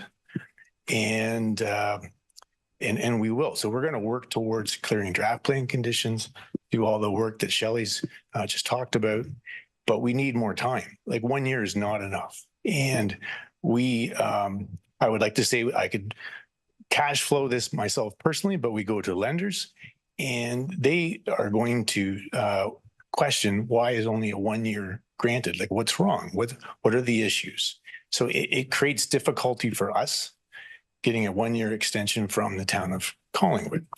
So I wouldn't say this is the norm, but typically it's a 3-year window that we would have to do our work. We hope that we can get the draft plans cleared. We can register our first phase next year and we can start. We do not want to hold up. We want to actively start building homes. So with that, I have nothing further else to add. If there's any questions, by all means. Thank you, Mr. Graham. So would there be any questions from council? Mayor Hamlin. Thank you for coming and speaking with us and for your comments as well. What is the first phase that you're speaking of? Do we have I think we have a graphic that we've provided, if that would be helpful. I just wonder, you could describe it, So it would connect to Thomas Lee. Thomas Drive. Yeah. And so that's the Mair Mills Estates. And then we would build the perimeter roads and they would be local municipal right of ways. And that would be the perimeter of our development. We would build all those roads. And then we'd also build the stormwater management pond, which is / a park. There's a combined stormwater and park. And then that would extend out to 10th line. So basically we're building the perimeter of the site and then the second I can see it on my screen. So, so everything in yellow, on the perimeter, the lots that are in yellow. So lots, you can see that, Mayor? Yeah, I can see the yellow. Yeah. Yeah. So those would be developed. There's our townhouses. I can't read the number, but there are townhouses that's in a red color, and both on the north side of the development and on the south side. And that would be our first phase. And it's we're capped at 100 units. So we'd like to build more or register more, but those are the rules. So that's our first phase. So basically we're connecting Thomas Drive to 10th line, and we're providing all the municipal infrastructure for that to happen.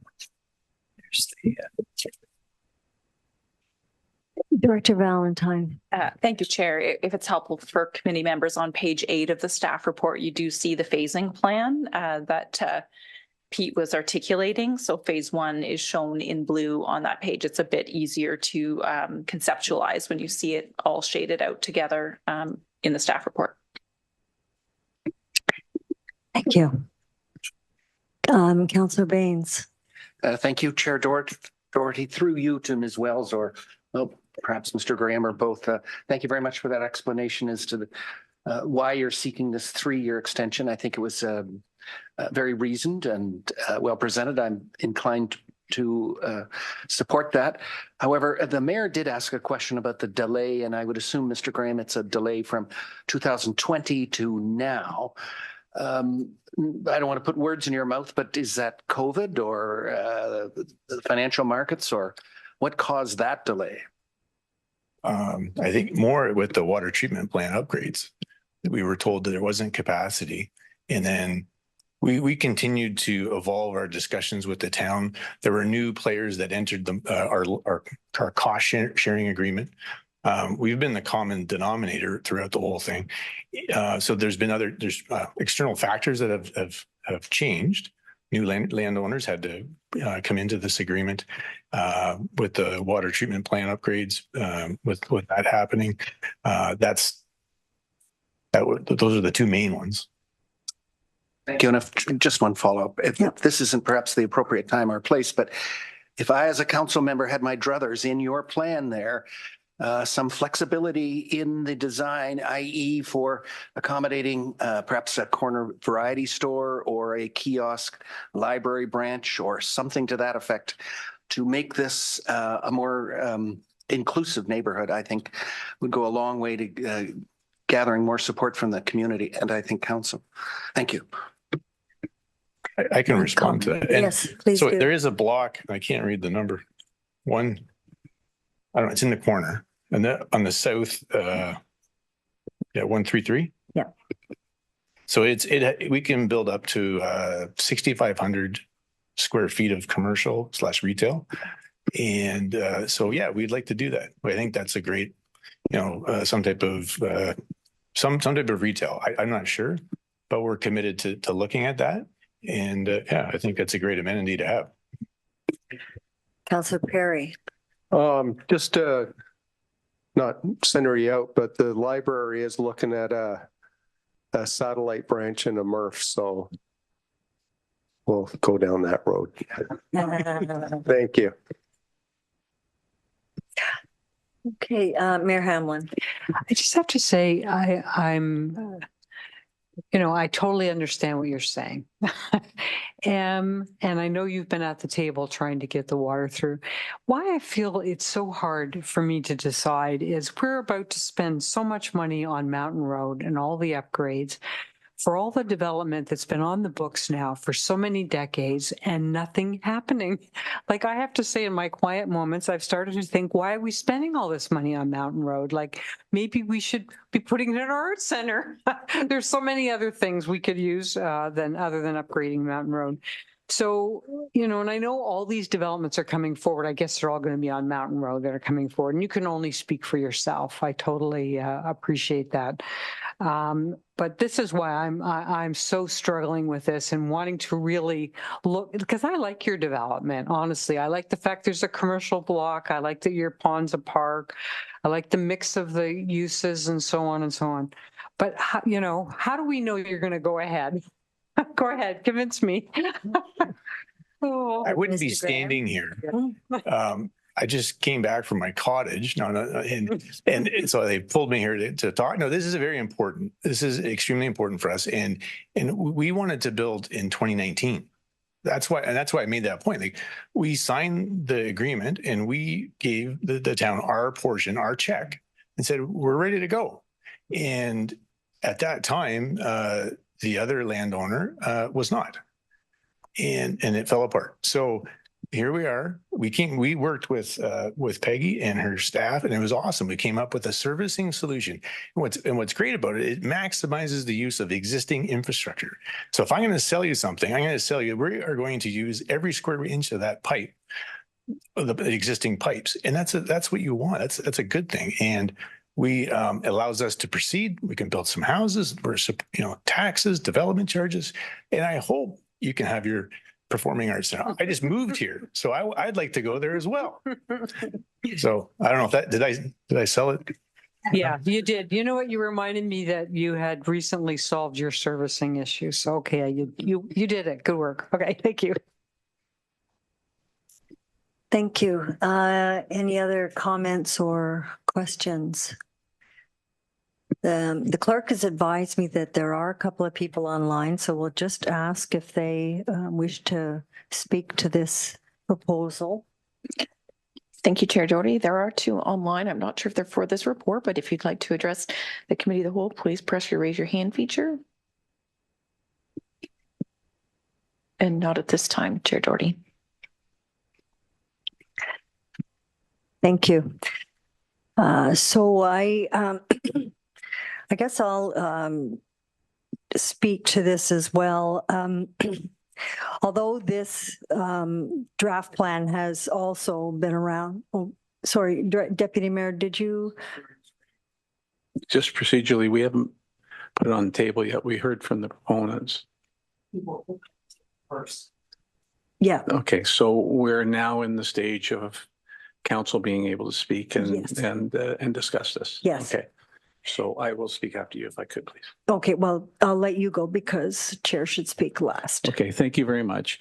In this matter and in all 3 matters, I tend to be very sensitive to the recommendations of staff.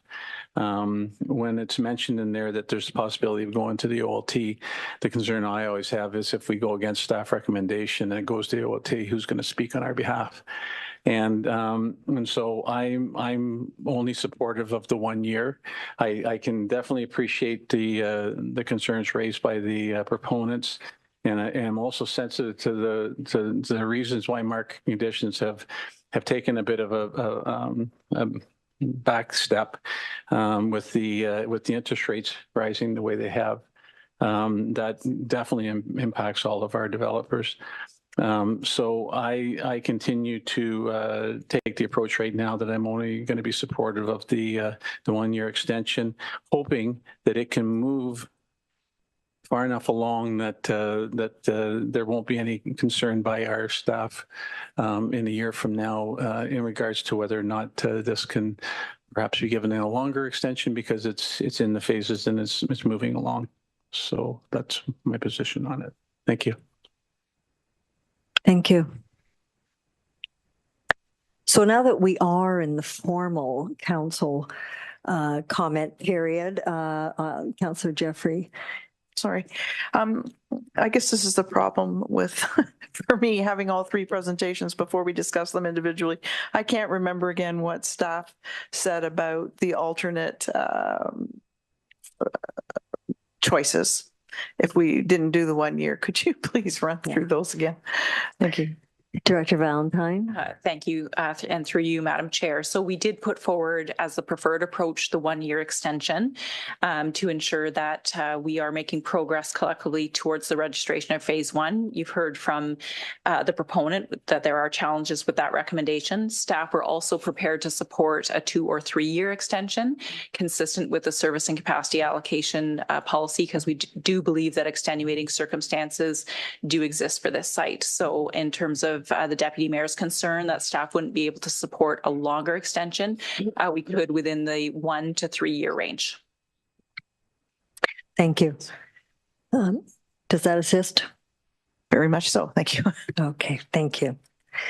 Yeah, Deputy Mayor. Just a clarification. I'm only concerned if we don't support staff recommendation and let it lapse. I wasn't concerned about if it was a second or a 2 or 3 year.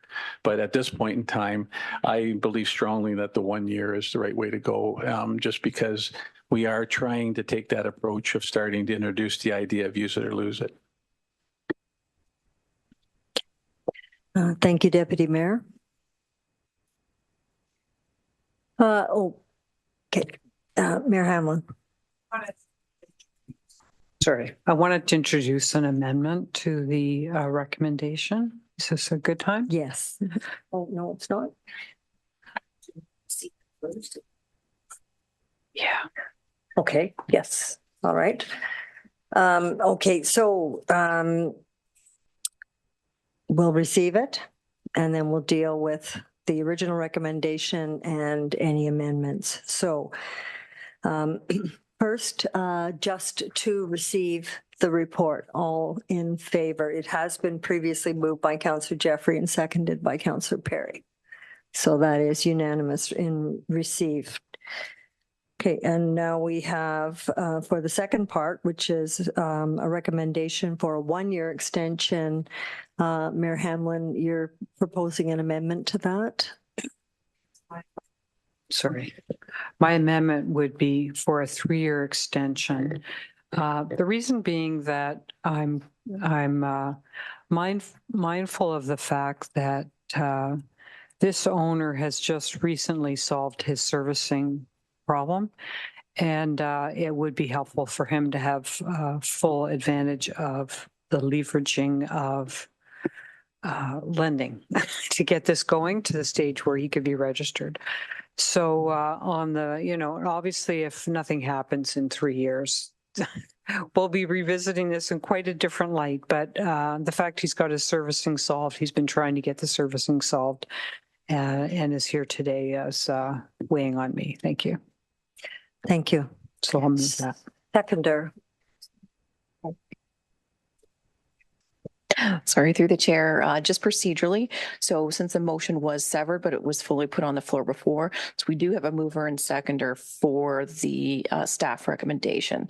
So since this is in opposite of what the staff are recommending, we should be dealing with the 1 year first. And then if the 1 year doesn't get approved, then the mayors would go on the floor. Okay. Got that? Yep. Good. Okay. Then we will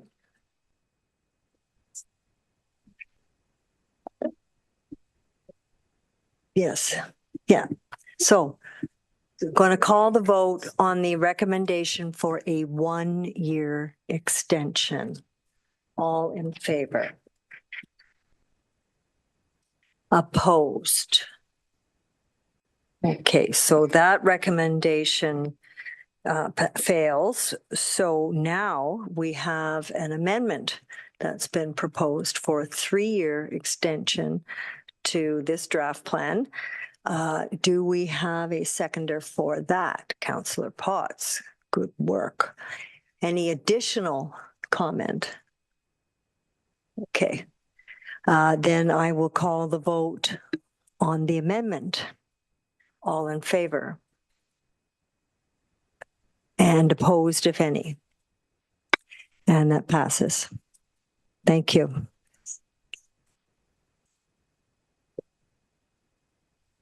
Now. So that was a final motion, not an amendment. Okay, right. Yeah. So then moving now, I will read the recommendation for Linksview then. And we will again sever it. So that report P 2020. Oh God, yes. We're not doing this again. We're going to do it one by one from now on. Okay. Any comment from the public on the request from Linksview for an extension?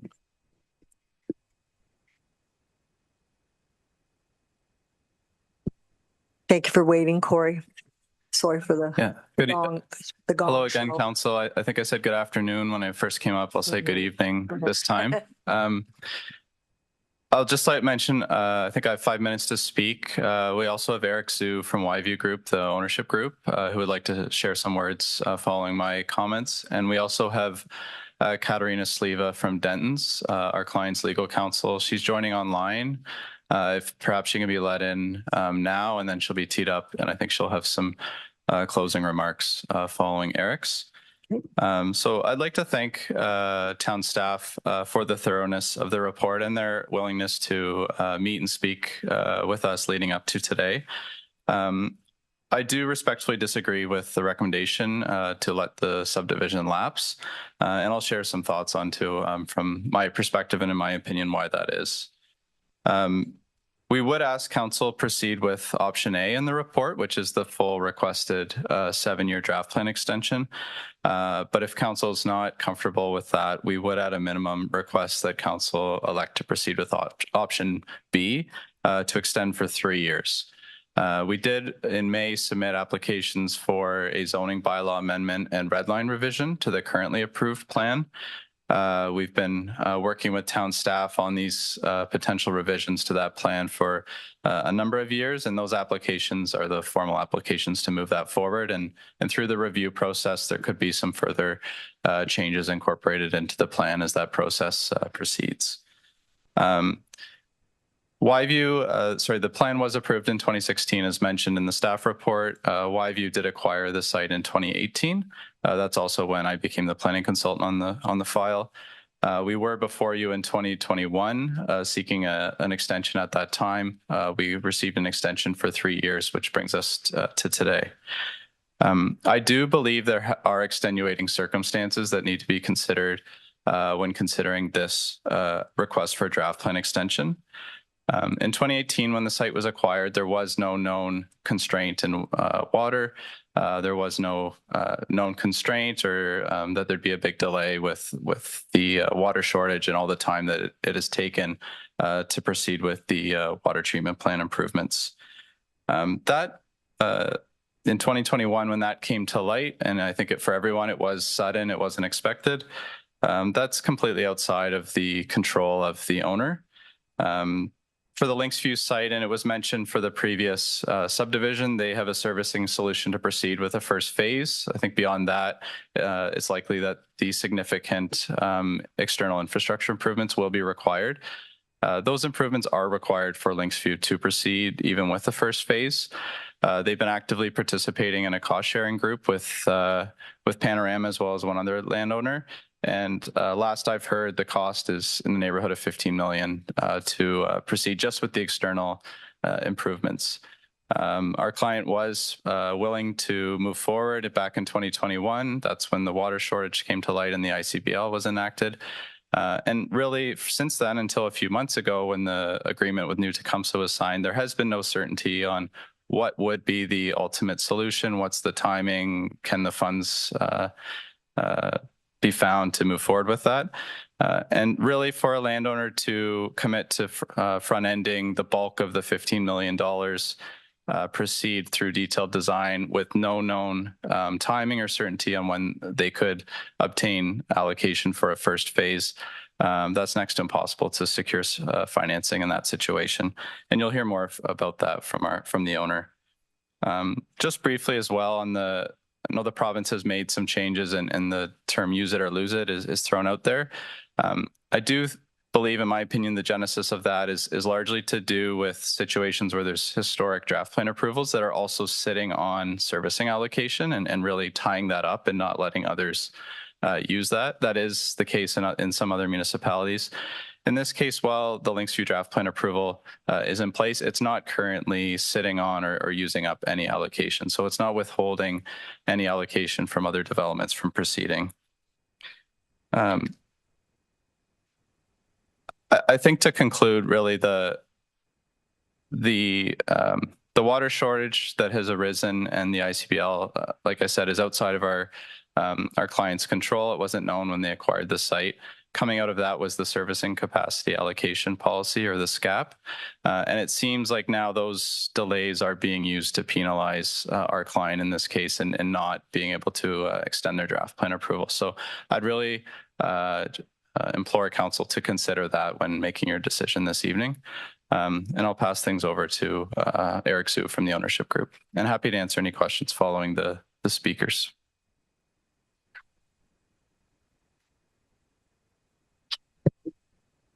Welcome, Mr. Sue. Good evening, Honorable Mayor, council member, town staff, and then the fellow community members. It's my honor to be here to speak as the owner's rep, speaking on behalf of the site commonly known as Linksview.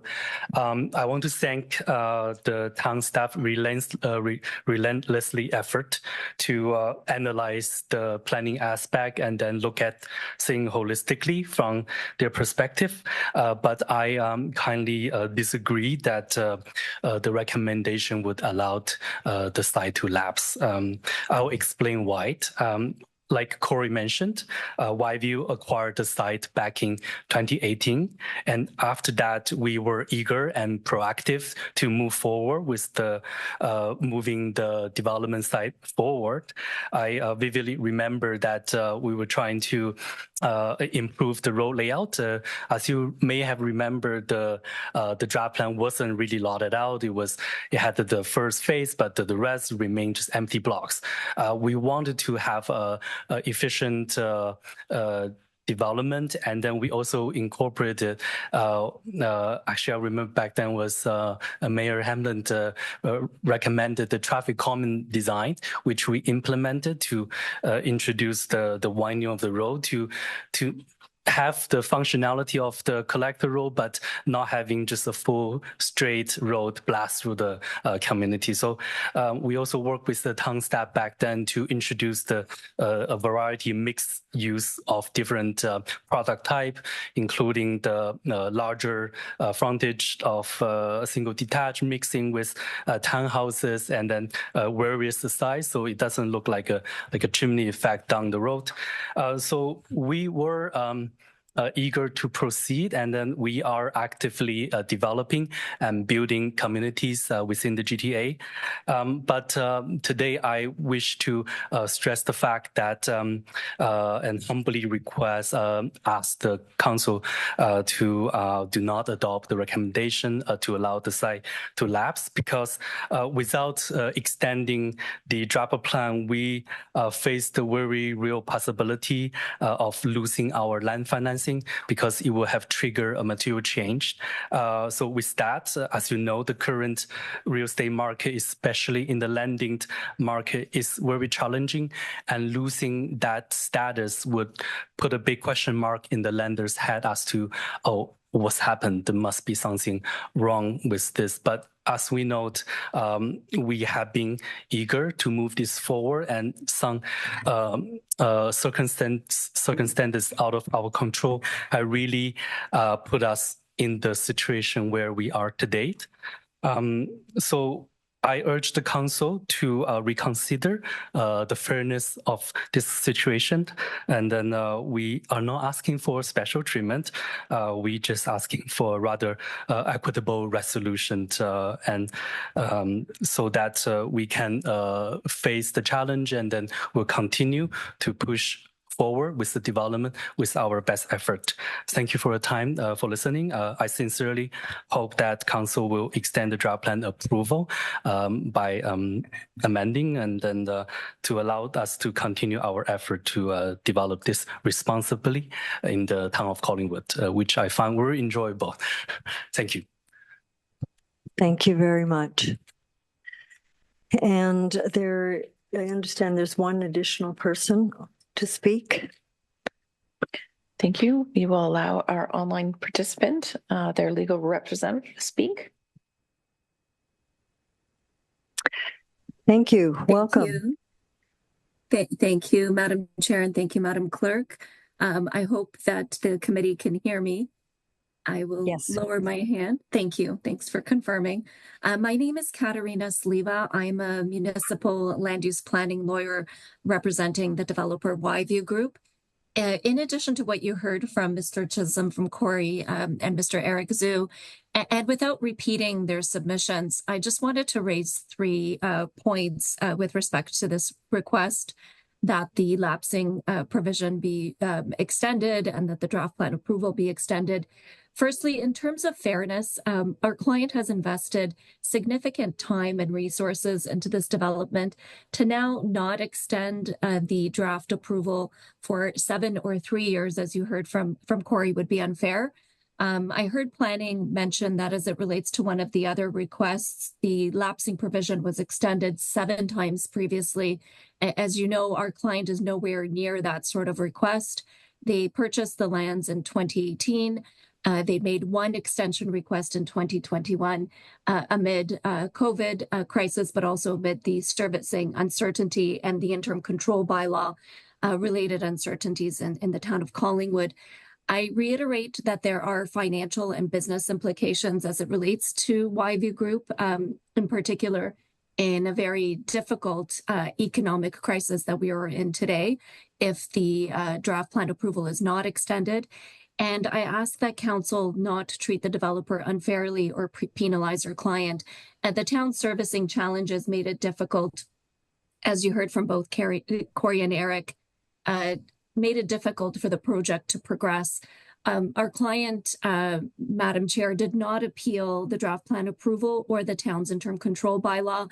We did participate in the process. We monitored and engaged the interim control bylaw process, but the client chose not to appeal. Rather, it chose to work patiently with staff and wait for the water issues and the situation to be resolved. Our client, as you know, did not create the servicing issues. Rather, they resulted from mismanagement in water servicing. And we do commend staff from working very hard and diligently. As I said, we monitored that process. While it is not preferred, our client would have no choice or no option but to now pursue an Ontario Land Tribunal appeal as it relates to a decision that wouldn't extend the lapsing. And I say that with much reluctance and hesitation, but they would have no choice, and they would need to pursue all their legal options. that time and energy I submit to the committee would be much better spent on continuing to work with staff to work through the conditions and to work through the challenging servicing related challenges. Also in obviously delivering on the community, including the housing and the school that's proposed as part of it. As we saw with the interim control bylaw scenario, 3 years can make a significant difference. We're not asking, as you know, for allocation today. We are asking for time to work on the draft plan of subdivision and to work through the conditions. Respectfully, Madam Chair and Committee, we're asking for that additional time. Thank you. Thank you very much, Ms. Leva.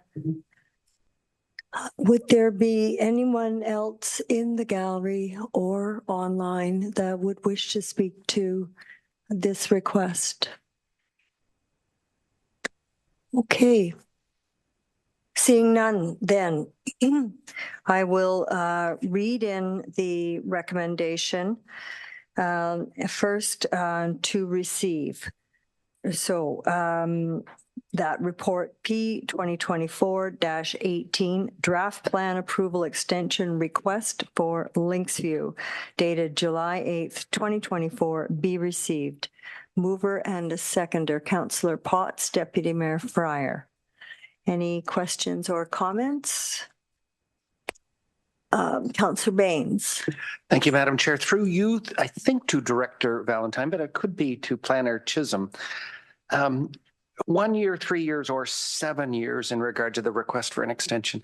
Isn't the overarching reality the Councillor Baines, if you could save that up to the second half of the recommendation, and then we can have a fulsome discussion.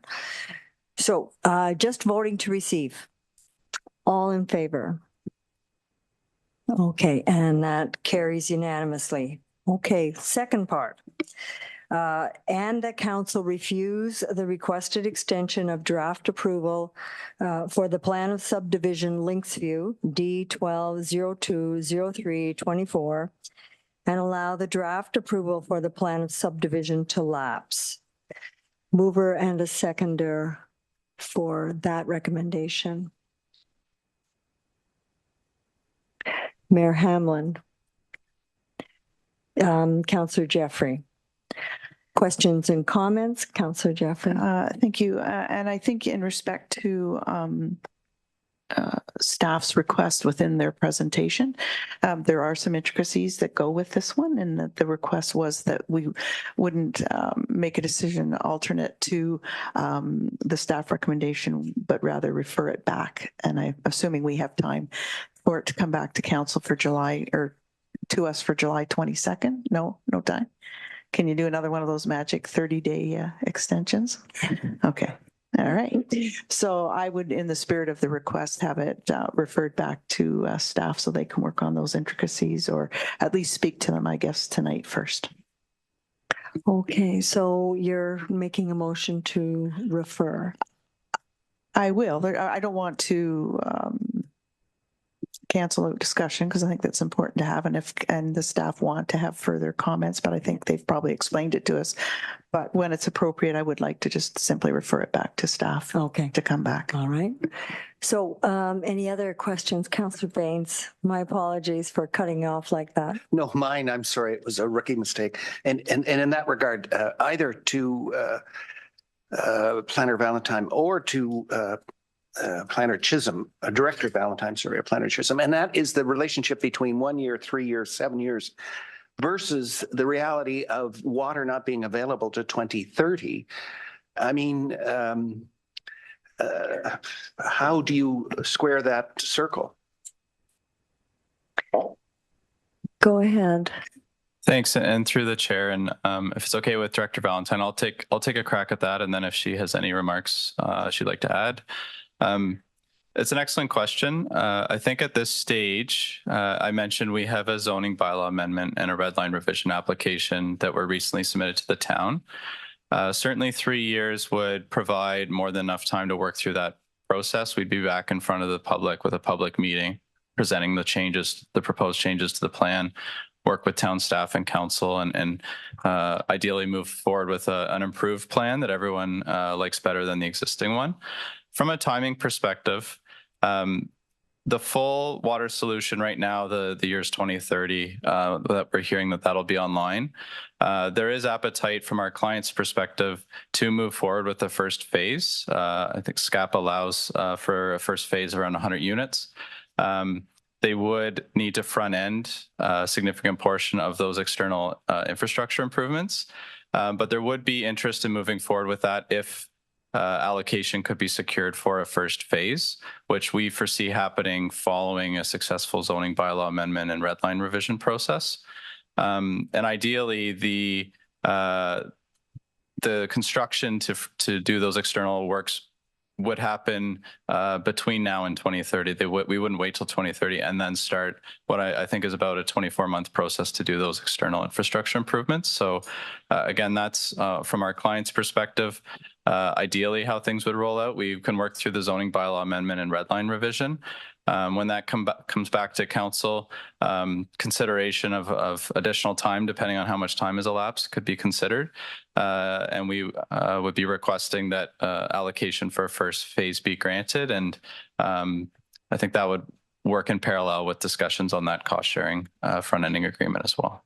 Thank you. Okay, thank you. Director Valentine.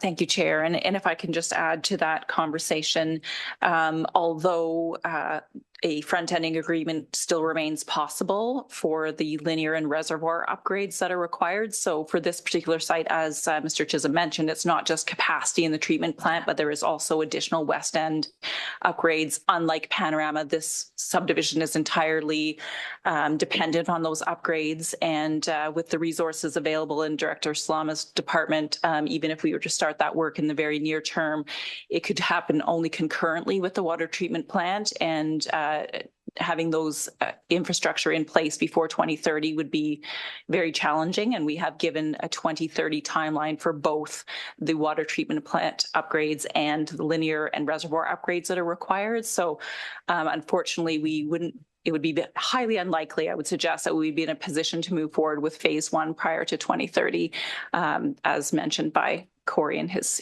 statement. So, with the site being essentially not serviceable till 2030, at the pace the province is moving, the large number of provincial level policy and regulatory changes that are likely to happen between now and then, our new official plan will be in place. That may be amended as well as a result of the master transportation plan. As one example, it's challenging for us to continue to suggest that we move forward incrementally with extensions. That doesn't mean the work needs to stop. As Mr. Chisholm mentioned, we can continue to work on the zoning bylaw amendment, and at the appropriate time, as we approach 2030 and the site has been redesigned, etc., the applicant can make application for a draft plan of subdivision under the current regulations in place at the time. Thank you. Thank you for that. Okay, Deputy Mayor. We are in the council discussion phase or not? Yeah, we are. Yeah. So this isn't a question for Mr. Chisholm. I had prepared some comments, and it was because I was going to be proposing that they be given an extension of a year. I think the intention of Councillor Jeffrey is to refer the report, so I'm not going to elaborate, but certainly I was very concerned about taking, I believe that property is about 50% of the overall cost is your share of that cost, and I was really concerned about taking them out of that out of the discussion about front-end loading agreement by letting it lapse. So since we're going to refer, I don't need to say anything more than that, because I appreciated the information from staff, and that's great, but it will be coming back to the table, so I'll deal with it then. Well, we haven't voted on the second half of it yet, so. All right, any other questions or comments? Mayor Hamlin. Yeah, I find this to be a difficult one also. I mean, these are all difficult, but I did want to correct what I thought I heard, which was pointing a finger at the town and how we've handled the water capacity issue as the reason why this proponent hasn't gone forward. When, since I've been sitting at this table since 2018, all I've heard about is that there's been a lack of ability of the development community to reach a deal on sharing the costs of putting in the necessary infrastructure. So I just wanted to correct that because I really don't think this has been Town of Collingwood's problem. I think it's been a difficult issue without having servicing out in that area and the inability of the developers for various reasons, I'm not saying whose fault it is, but to come to any agreement. So I just wanted to clarify that. But also, I'm I am of a mind here to support the staff position because if we're waiting for 6 years for servicing, that's a lot of renewals that we'll see at this table while we're waiting for servicing to reach this area. And I just can't support that. Thank you. Thank you.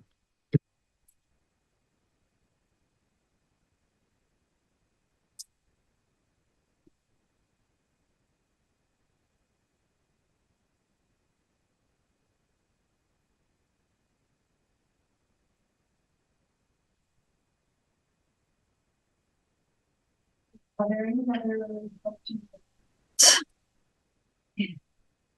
Okay, I will just add my own comments before we go any farther to say that I am in support of the staff recommendation, for the reasons that really have been outlined extremely well by staff, that when we're waiting so very long until there will actually be capacity, it makes makes no sense and is a waste of our resources at this point in time to be looking to try to advance this application.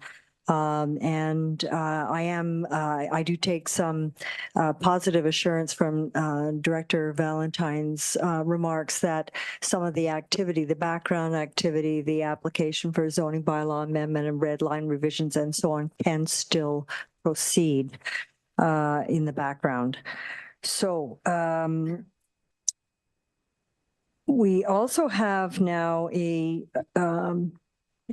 will you make formally a motion to refer this back to staff? I do.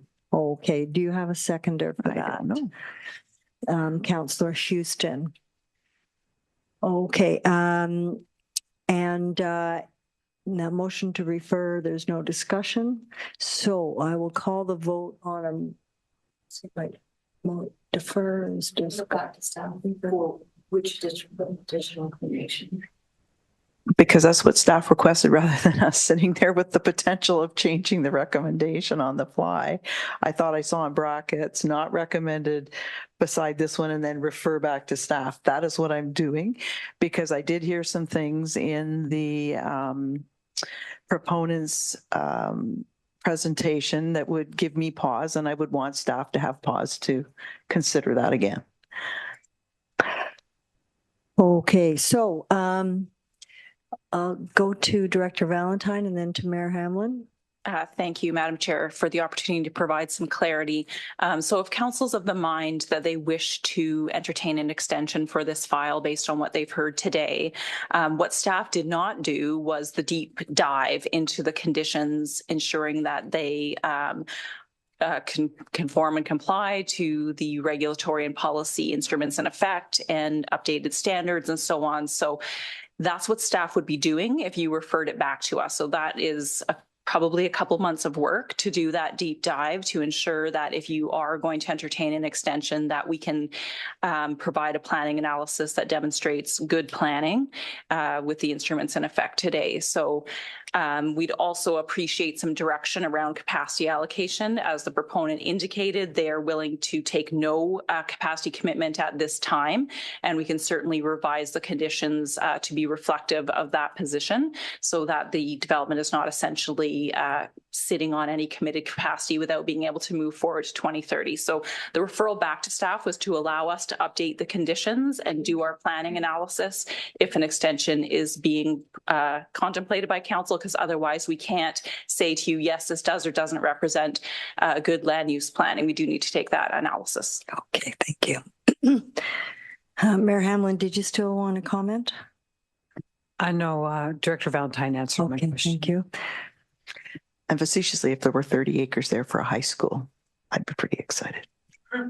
I beg your pardon? If there were 30 acres there for a high school, I'd be pretty excited. I thought it was 30. Well, 20 then. Okay. Okay.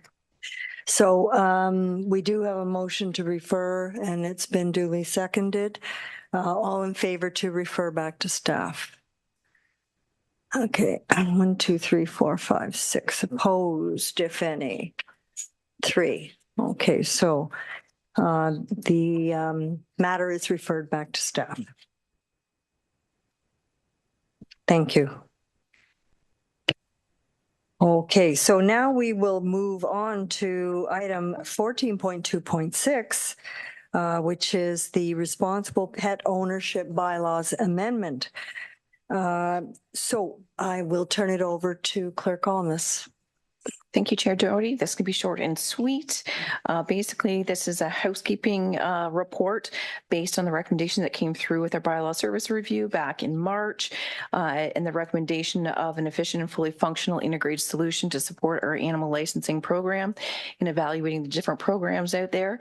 As long as we don't provide an animal license, which this will actually work for a lot of our canine pet owners, if you license it 365 days of the year versus January 1st to December 31st, we can save 40% of the cost. So the bylaw is recommending making that change, along with changing the word that the town of Collingwood would process applications for licensing, that we say the town of Collingwood and our agent or contractor. So that's basically summarizing this report. Great, thank you. Okay, so is there anyone in the gallery that would like to comment on this proposal? Seeing none, is there anyone online? No. Okay, I will read the recommendation then. That staff report C 2024-07, responsible pet ownership bylaw updates be received, and the proposed amending bylaw number 2024-052 be authorized to proceed to the next regular meeting of council for consideration. Can I have a mover and a seconder? Councillor Baines, Councillor Houston. Okay, comments or questions? Okay, Councillor, just a really teeny tiny one. So it came out of our previous discussion about the tweaking, but does that further amendment save us more time? Yes. Sorry, thank you. I should clarify. It saves us more time, a significant amount of time, together with making the pet community happy, because basically we, once we got to approximately October, November, then we would just allow the property or the pet owner to buy a tag for January 1st. So now we get the full amount for all of the years. So it's a cost saving and a revenue increase. So love applying the time somewhere else. That's awesome. Okay. Thank you. Are there any other questions? Councillor Baines? I think it's great. It's great to save money for the town. Thank you. Yeah. Thank you. I agree. I just have just a couple of questions myself. And the first is, by doing this online, how is there proof that rabies vaccinations have been provided to the animal? So thank you for the question. It's a great question because that's one of the main reasons that we do our dog licensing program. So they have to upload a copy of the vet certificate, or you can still come in house and talk to customer service, and they would process your payment and accept your vaccination online through our offices. So you could do it in person. Okay, great. Thank you. And then just if I could follow up on that. So we have a third-party provider of the actual software. So do they get part of the revenue? Is that it? So depending what vendor we go with, it's either a minor cost off the license that's sold or a cost of an annual cost of the program. Right. Okay. But the town is still benefiting from the revenue and likely more revenue. Correct. Okay. Very good. Thank you. All right. Then if there are no other comments or questions, I will call the vote on that. All in favor? And that carries unanimously. Okay. We have no deputations. Item 14.4 is remote reports or minutes of other committees. Right. Yeah. Okay. I will never learn. Unregistered deputy. Is there anyone in the gallery that wishes to speak to any matter either today or anything that's on your mind? And yes, there is. Sitting patiently for a very long time. Yes. Thank you, Madam Speaker. My name's Judy Shepherd, and I'm a resident of Collingwood. And I understood that phase 3 of the Arts Center was going to be presented at this committee of the whole, and that I'd have an opportunity to speak to it. Yes, and it was presented. But you can still, certainly, this is committee of the whole, and you can speak to it. What time was it presented? I was told 5 o'clock, so I came at 5. Yes, it was presented around 4 o'clock. We were moving quickly through the first part, the council part of the meeting, and so we moved into committee of the whole. And then recess. So is there any point my making submissions if it's already absolutely. been? Okay. Absolutely. Perhaps you could share what the outcome was that may be favorable to the. Well, that's my point. Is there any point in my making a submission? I don't want to make a submission if it's a fait accompli. What was decided was that we would be sending our consultant back to do some fine tuning and some potential scoping of the project. And in addition, we would try to time that with the downtown visioning exercise because the two are so closely tied. Right. Okay. Go ahead. Certainly, just to confirm, so it was discussed in committee of the whole, the recommendation. So council or committee of the whole at this time has indicated their support for it to move forward to council on July 22nd. So right now, whatever you want to share with our committee and ultimately council, the final decision won't be made until July 22nd. So if you have speaking notes, you're more than welcome to share. Notes. I've just spent the last 48 hours poring over these different documents that are available, and I was able to actually find phase 3. I started to read it. I printed off some pages and it had vanished. So I didn't get to read the whole 196 pages or whatever it is. However, I guess my main concern has been the site selection, and my main concern about the site selected has been an ongoing issue with me. I think that the site selected now, in particular, Pine Street, is a very poor selection and not the best answer to finding a site for the Arts Center. So my submission today would have been, if I'd come at 4 instead of 5, that the process be put on hold, that there be a pause, and I'll explain why. In the staff report, the staff supported recommendations that were made by Colliers in the business case. They were, 1, to defer the decision-making until the downtown visioning master plan is completed, and 2, until the council and staff define any upside limit budget for the facility. Therefore, it makes sense to me to put any further study of this project, or it makes sense to me to put further study of this project on hold until the downtown visioning master plan is completed and the budget work has been completed. Reading from or drawing from the Phase 3 business case by Colliers, their preference, of course, is the site at 101 Pine Street. There are only 3 municipal parking lots in Collingwood.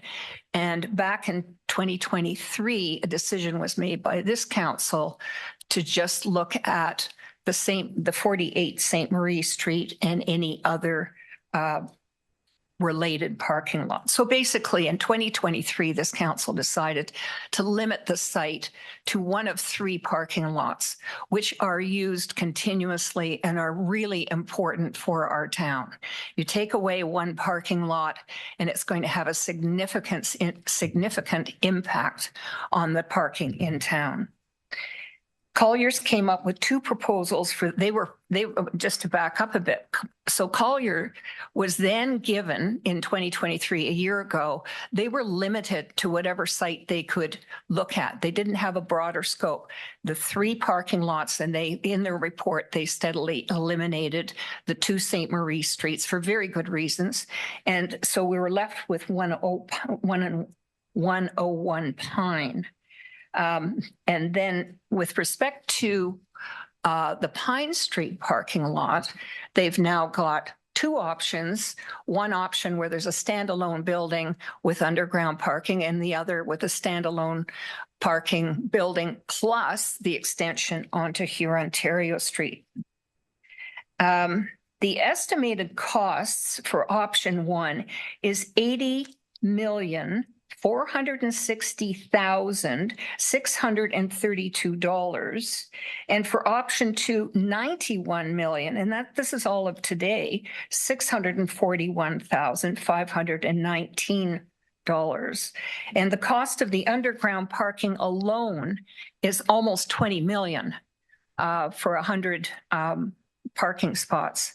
The amount that I just quoted for each of option 1 and option 2 included the parking. Collier's business case had identified only 3 challenges for Pine Street. 1, it's surrounded by privately owned driveways. Number 2, it had electric parking stations, which have to be moved. 3, the transit terminal has to be relocated. However, at page 16 of the report, it then digs down a bit more into other challenges or concerns. At page 16, it says there has to be a traffic study is required to identify improvements to the town's road network if required. So there needs to be a traffic study.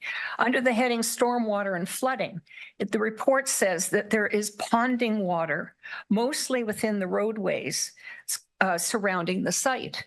Further, the town must obtain a Nottawasaga Valley Conservation Authority permit for each option. Why? Because the Pine Street site is located within the Pretty River Floor Fringe floodplain limit. With respect to parking, the report states that there's an expectation that any parking displaced as a result of the project will be replaced like for like. Well, underground parking is not the same as surface parking. It's not as accessible for a lot of people, and the parking lot now gives you space. There's room for trees. It can be improved. You could put trees within that parking lot and make it much more a better space. But to say like for like, when you've got to spend almost $20 million to just build the parking facility underneath the Arts Center is not like for like. So it's obvious to me, anyway, from reading the Collier's business case report and the staff report, that we need to hit the pause button with respect to any more decisions made with respect to the Arts Center and more money spent on consultants. What's the point of another $40,000? I mean, that almost hits $500,000 for consultants' fees on this. So we haven't even got a traffic study or a parking study. So the reason why I say that we need to hit the pause button is that we need to wait until after this downtown visioning master plan is completed. 2, we need to wait until budgeting and financing for the project is studied and upset limits are set, which will impact the overall scope and extent of the project. Obviously, if your budgets are being pared down, then suddenly it's not a 600-seat auditorium, it's a 400-seat auditorium. These are the things that need to be considered, and that's why I'm saying hit the pause button. Yeah. We need to wait until a comprehensive traffic study is completed. That was in the report. That was in Collier's. We need to wait until an environmental assessment is done. I'll just yes, am I running over time? Yeah, you're running over time. So if you I'm almost finished. Wrap it up, and then you're also free to submit comments. Okay, number 5, we need to wait until an environmental assessment is done with respect to stormwater and flooding. We need to wait until the town obtains an Ottawa Saga conservation permit. We need to wait to give intelligent and realistic consideration to the growth of the town. And that's not touched in the Collier study. In 10 years, what it's going to look like, 20 and so on. And we need to wait until there is transparency of the overall project. The report doesn't mention the market. Isn't it a valuable cultural event? We need to wait to consider all the challenges with the Pine Street site. Am I out of time? No, that's great. Thank you. And as I say, if you want to submit additional comments, you can certainly do those online. Yes, I appreciate, though, that comments that you make online don't have the same impact of standing in front of you guys who are making these decisions and understanding that there are real concerns. And I'm sorry I wasn't here at 4 o'clock because I was told it was 5 o'clock. And I'm sure I want to make clear I'm very much in favor of an arts and cultural center. Very, very clear about that. I think the site is a very poor choice. And I will send, I've got all your email addresses, so I'll send you some notes. Great. Thank you. Thank you very much. We're the only town that has a sewage treatment plant, a water plant, and a court that is on the water, and we have no thought of putting an arts center on the waterfront. Just leaving you with that one. Thank you very much. Appreciate your time. Thank you very much for your comments. Okay. So we are at now item 14.4, which is reports and minutes from other committees and boards. And we have 4 of them. 1, 2, 3, 4, 5 of them. And they are the Accessibility Advisory Committee meeting minutes from March 21st, 2024, the Accessibility Advisory Committee meeting April 18th, 2024, the Collingwood Public Library Board minutes from May 23rd, the Collingwood Heritage Committee minutes from June 6th, and the Museum Advisory Committee minutes from June 20th. Can I have a motion to receive and approve? Councillor Jeffrey, Councillor Perry. Any questions or comments or any of those that you wish to pull? Okay, then, all in favor? And that carries. We have any old or deferred business? Councillor Potts. Thanks, Chair Doherty. This may fall under other business. in regards to some safety concerns with transit, and I think all of council's received some correspondence in the past short while about some concerns, and I'm just wondering if those, what process, or if those are being looked after, and I'm hoping I just don't hear that it's because we're lacking a safe transit coordinator that it's being deferred. So I'm just wondering if these issues are being looked into and being rectified, and that we are staying on top of that. Thanks. Okay. Oh, CAO Skinner is going to speak to that. We also have Director Slama. Thank you. And I, through the chair, Director Slama had just come back into the room, so she may also want to say something, but I don't believe I've seen the latest communication, or maybe I've missed it. So be happy to receive that. I do know that there have been a number of deputations and inquiries, and Councillor Potts and others had brought forward a couple of items, and I know that they're on the hot burner, even in the absence of having that transit coordinator position filled. Follow up.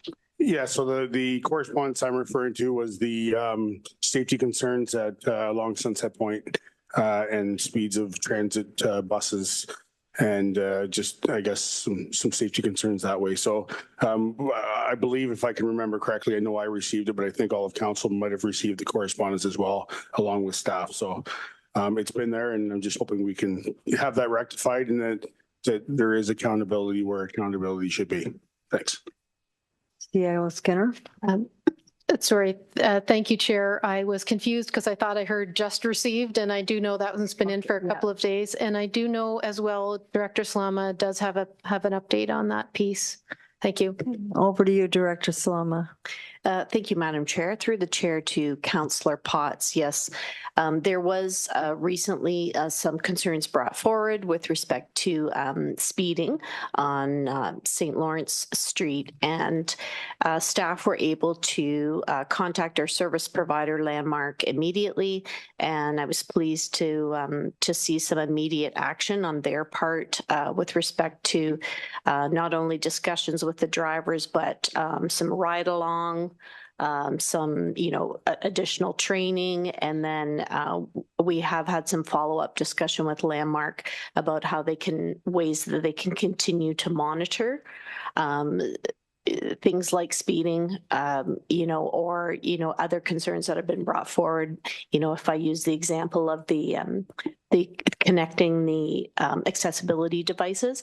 So we continue to have those conversations with them on keeping them accountable, on monitoring how things are going, and doing some unplanned checks with staff, things like that, and reporting back to us on that. So we have been able to keep those discussions going forward despite not being successful yet in our community transportation coordinator position, filling that position. But we are still proceeding with some applications on that position as well. Thank you, Director Slama. Councillor Jeffrey. So thank you, Madam Chair. So as far as old business, I just wanted to not make an assumption, but in terms of 6th Street and proceeding with the private property agreements, I'm assuming that we are continuing with those, and that information will come back to council for a decision regarding the ability to have some of the trees replaced on private property. Is that correct? I will put that over to Director Slama. Go ahead. Thank you, Madam Chair. Through the chair to Councillor Jeffrey, I do have some information that I can provide council related to the opportunities of the town sponsoring the planting of replacement trees on private property. So I can provide that update today, but I think also we would be coming back to council. I see us for 6th Street coming back to council just to convey how exactly, like, the number of trees that will need to be replaced using the different methods of calculations and things like that. And that's where the element of planting on private property will come into play. but I can provide some comments based on a conversation that project manager Latimer and I had with Miller Thompson. And they have indicated there is an opportunity to place a restrictive covenant on the property related to the planting of replacement trees. And there's some considerations that should be kept in mind. So this would be requesting a restricted covenant with conditions be placed on the title of the property. And so this would come at a cost to the town with respect to legal fees, especially if when we're dealing with multiple properties. The restricted covenant could run almost indefinitely, and Miller Thompson had indicated like more than 99 years.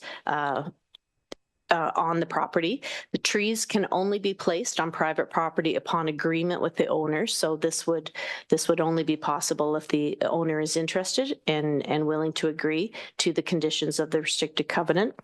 The town would need to allow placement of trees anywhere on the property to achieve the desired replacement ratio based on the direction that we've already received from council, which is minimum 2:1 and higher using the scientific calculation. So that's something to keep in mind. The covenant should detail particulars about the arrangement, such as who will pay for the tree. So I envision that the town would look at paying for the tree in the initial planting, maintenance to be completed by the owner at the owner's expense. The covenant should also detail provisions to consider removal. So that might look like an arborist assessment completed by the town at the town's cost. If the tree was found to be healthy, then the tree must remain. And if the tree was not found to be not healthy or in fair or poor condition, it needs to detail who would pay for the removal of the tree.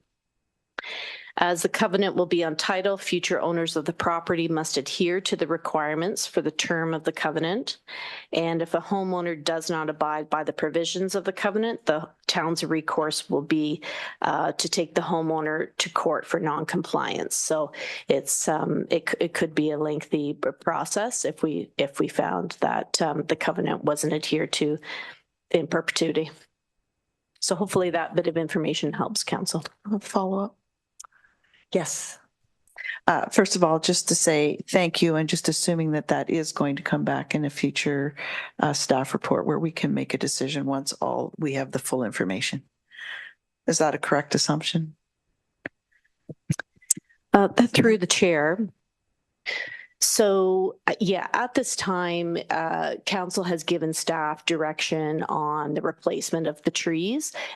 So yes, I think it is. We would be coming back to council with the opportunities to look at placement on private property in some of the like the number of trees or and some of the other details such as the restricted covenant going forward with that. Okay, thank you. I just wanted to make sure we didn't need another notice of motion or request. So that's good. Thank you. Deputy Mayor. Thank you, Chair.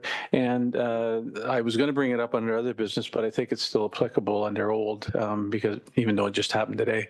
I rely very heavily on the engage page to direct people to on matters, and 6th Street's one of them. So I had two things I wanted to bring up. Currently, the page is up to the May 22nd update report that we got as a courtesy from staff, and that included the final cross-section design of the option 5. So I'm hoping that we can put the tree bylaw on there, tree replacement bylaw, and then any other pertinent information, even though it might not have been in a full-blown staff report today. I think it's important because there is a lot of questions coming out of the public in regards to it.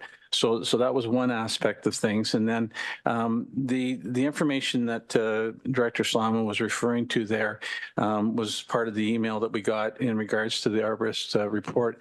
I think it'd be helpful for her just to remind us what was in the report about the health of the trees that are on the street, just very briefly, because I think the more full-blown information can go onto the engage page, if that would be okay, and if CEO Skinner was thinking that was appropriate. Thank you through the chair. Certainly, I think a brief update of what's in the report would be a good place to start today. Thank you. Go ahead, Director Slama. Thank you, Madam Chair. So yes, I can provide a brief update. Part of the design assignment includes an arborist report on the trees within the project boundaries. And so we did put in a request to our consultant and asked if they could complete this report on the trees on the north side of 6th Street as soon as possible. And they were able to do that within the last 2 weeks. So to give a brief summary of the findings, the report includes the trees on the north side only, and they looked at town-owned, being the ones within the boulevard, boundary trees, which were bordering public and private lands, and private trees in the front yard of the private homes. 66 trees in total were evaluated. Of the 66 trees, 23 appear to be in good condition, 20 in fair or good condition, and 23 in fair or poor condition. So when you look at all 66 trees, about 1/3 in each of the categories. There was 39 town-owned trees. So previously we had talked about 36, and this included 3 potentially joint-owned trees as well. So of those 39 town-owned within the boulevard or bordering, 6 are in good condition, 14 are in good or fair condition, and 19 are in fair or poor condition. So that means more than 50% of the town-owned trees are in fair or poor condition. The arborist noted there is a lack of diversity in the trees along the street, with most of the canopy dominated by the Norway maple and a silver maple. And there was comment that the Norway maple is non-native and considered invasive due to the tree characteristics. And also a comment that in today's guidance, neither of these trees would be recommended as boulevard trees today. While most of the trees do not appear to have critical reasons for removal, those that are in poor health will have less resilience to construction impacts, which may accelerate their decline. So that's something to consider. And there will be limited opportunity to replace the trees within the proposed 2.2 meter boulevard.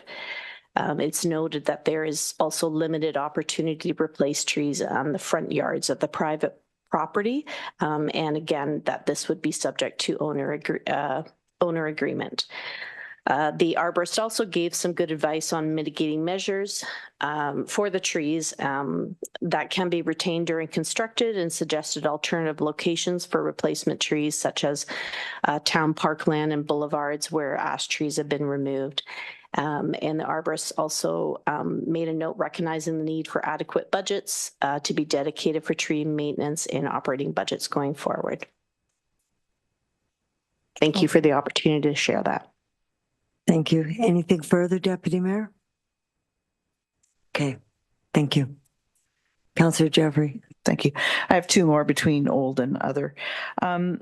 With respect to the St. Marie Street, the parking out front of Dr. Akinelli's, that the parking meter has been reactivated, which I assume means the lines have been painted again, and I haven't been by to see for sure myself.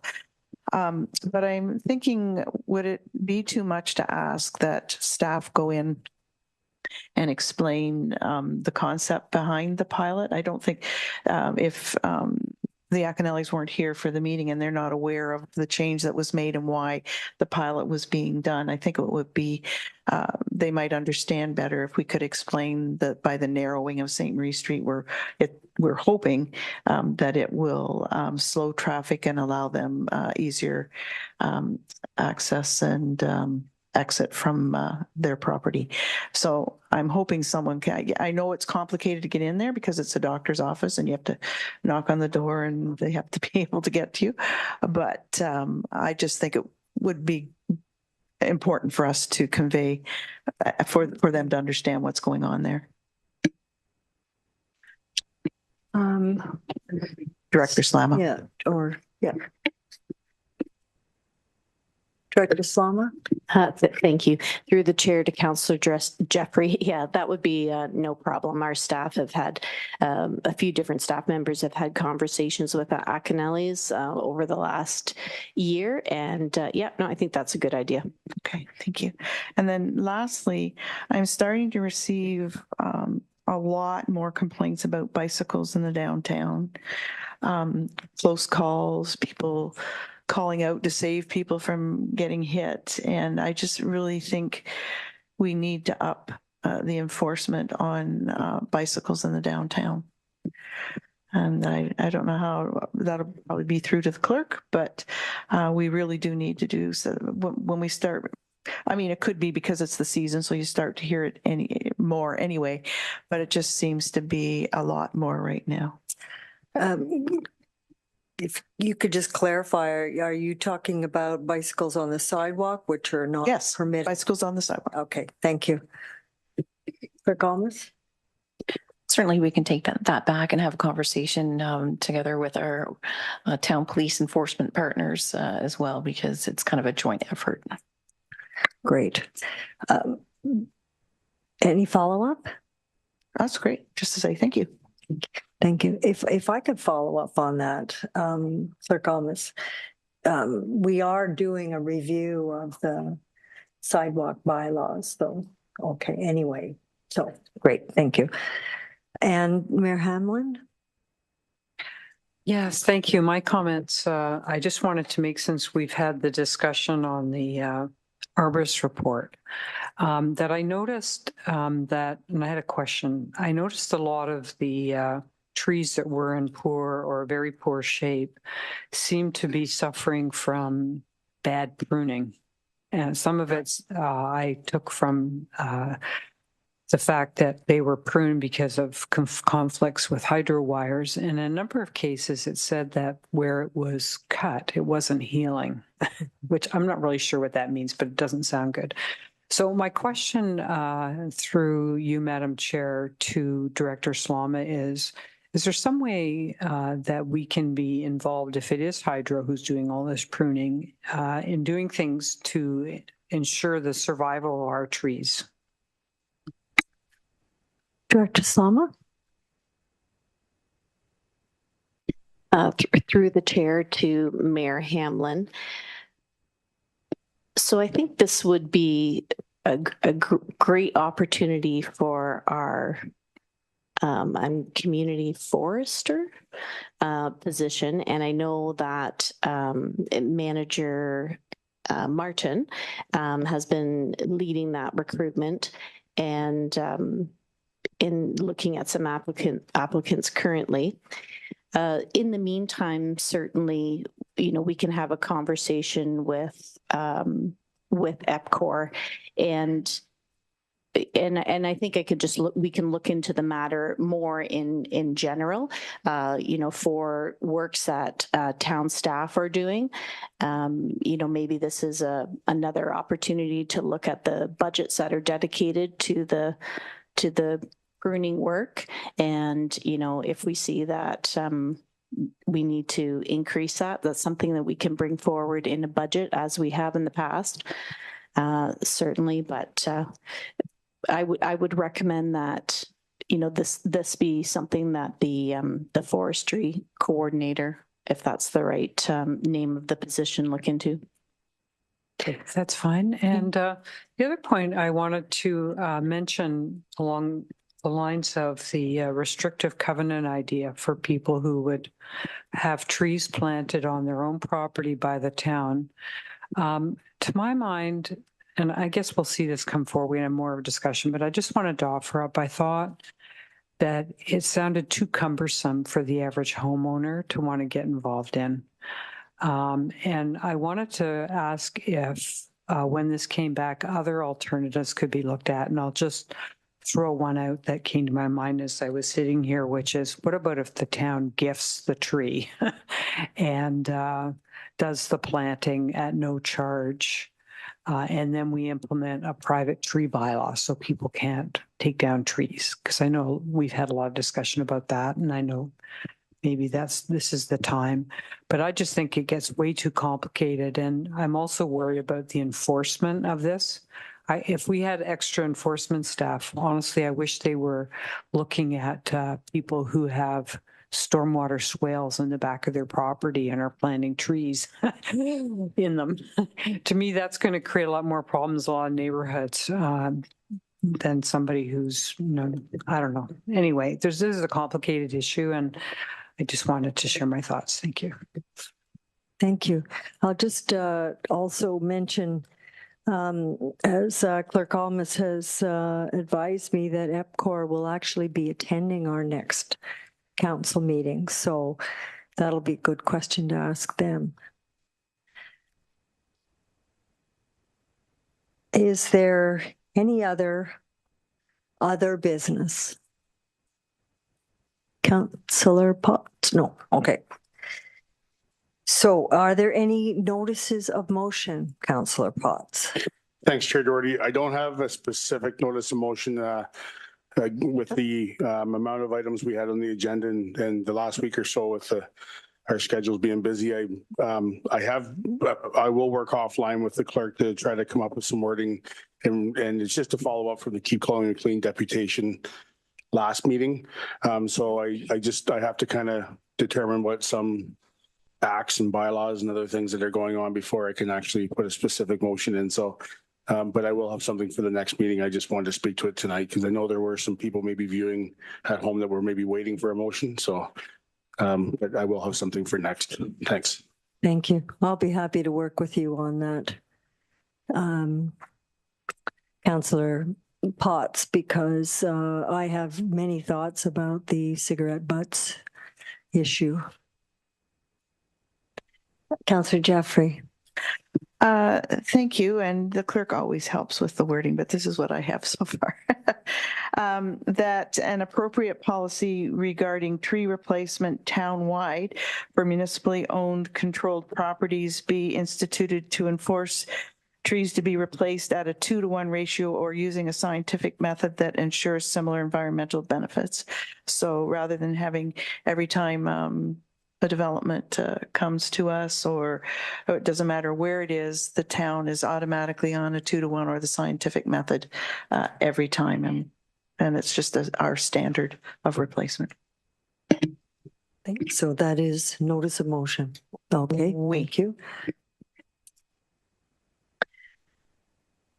Okay, if there is nothing further for notices of motion, then I'd like a motion to rise from Committee of the Whole. Okay, Councillor Houston, Councillor Ring. Okay, so I will turn it over to, and yes, we'll vote on it. Thank you. Okay, so I'll turn it over to the Mayor. Thank you. I'm looking for a mover and a seconder for our confirmatory bylaw, which is the bylaw number 2024-054, being a bylaw to confirm the proceedings of the regular meeting of council held July 8, 2024, being enacted and passed this 8th day of July, 2024. And I have Councillor Baines and Councillor Potts seconded that. All those in favor? That's unanimous. And I see Councillor Jeffrey as moving for the adjournment. All those in favor? Thank you, everybody. Thanks so much.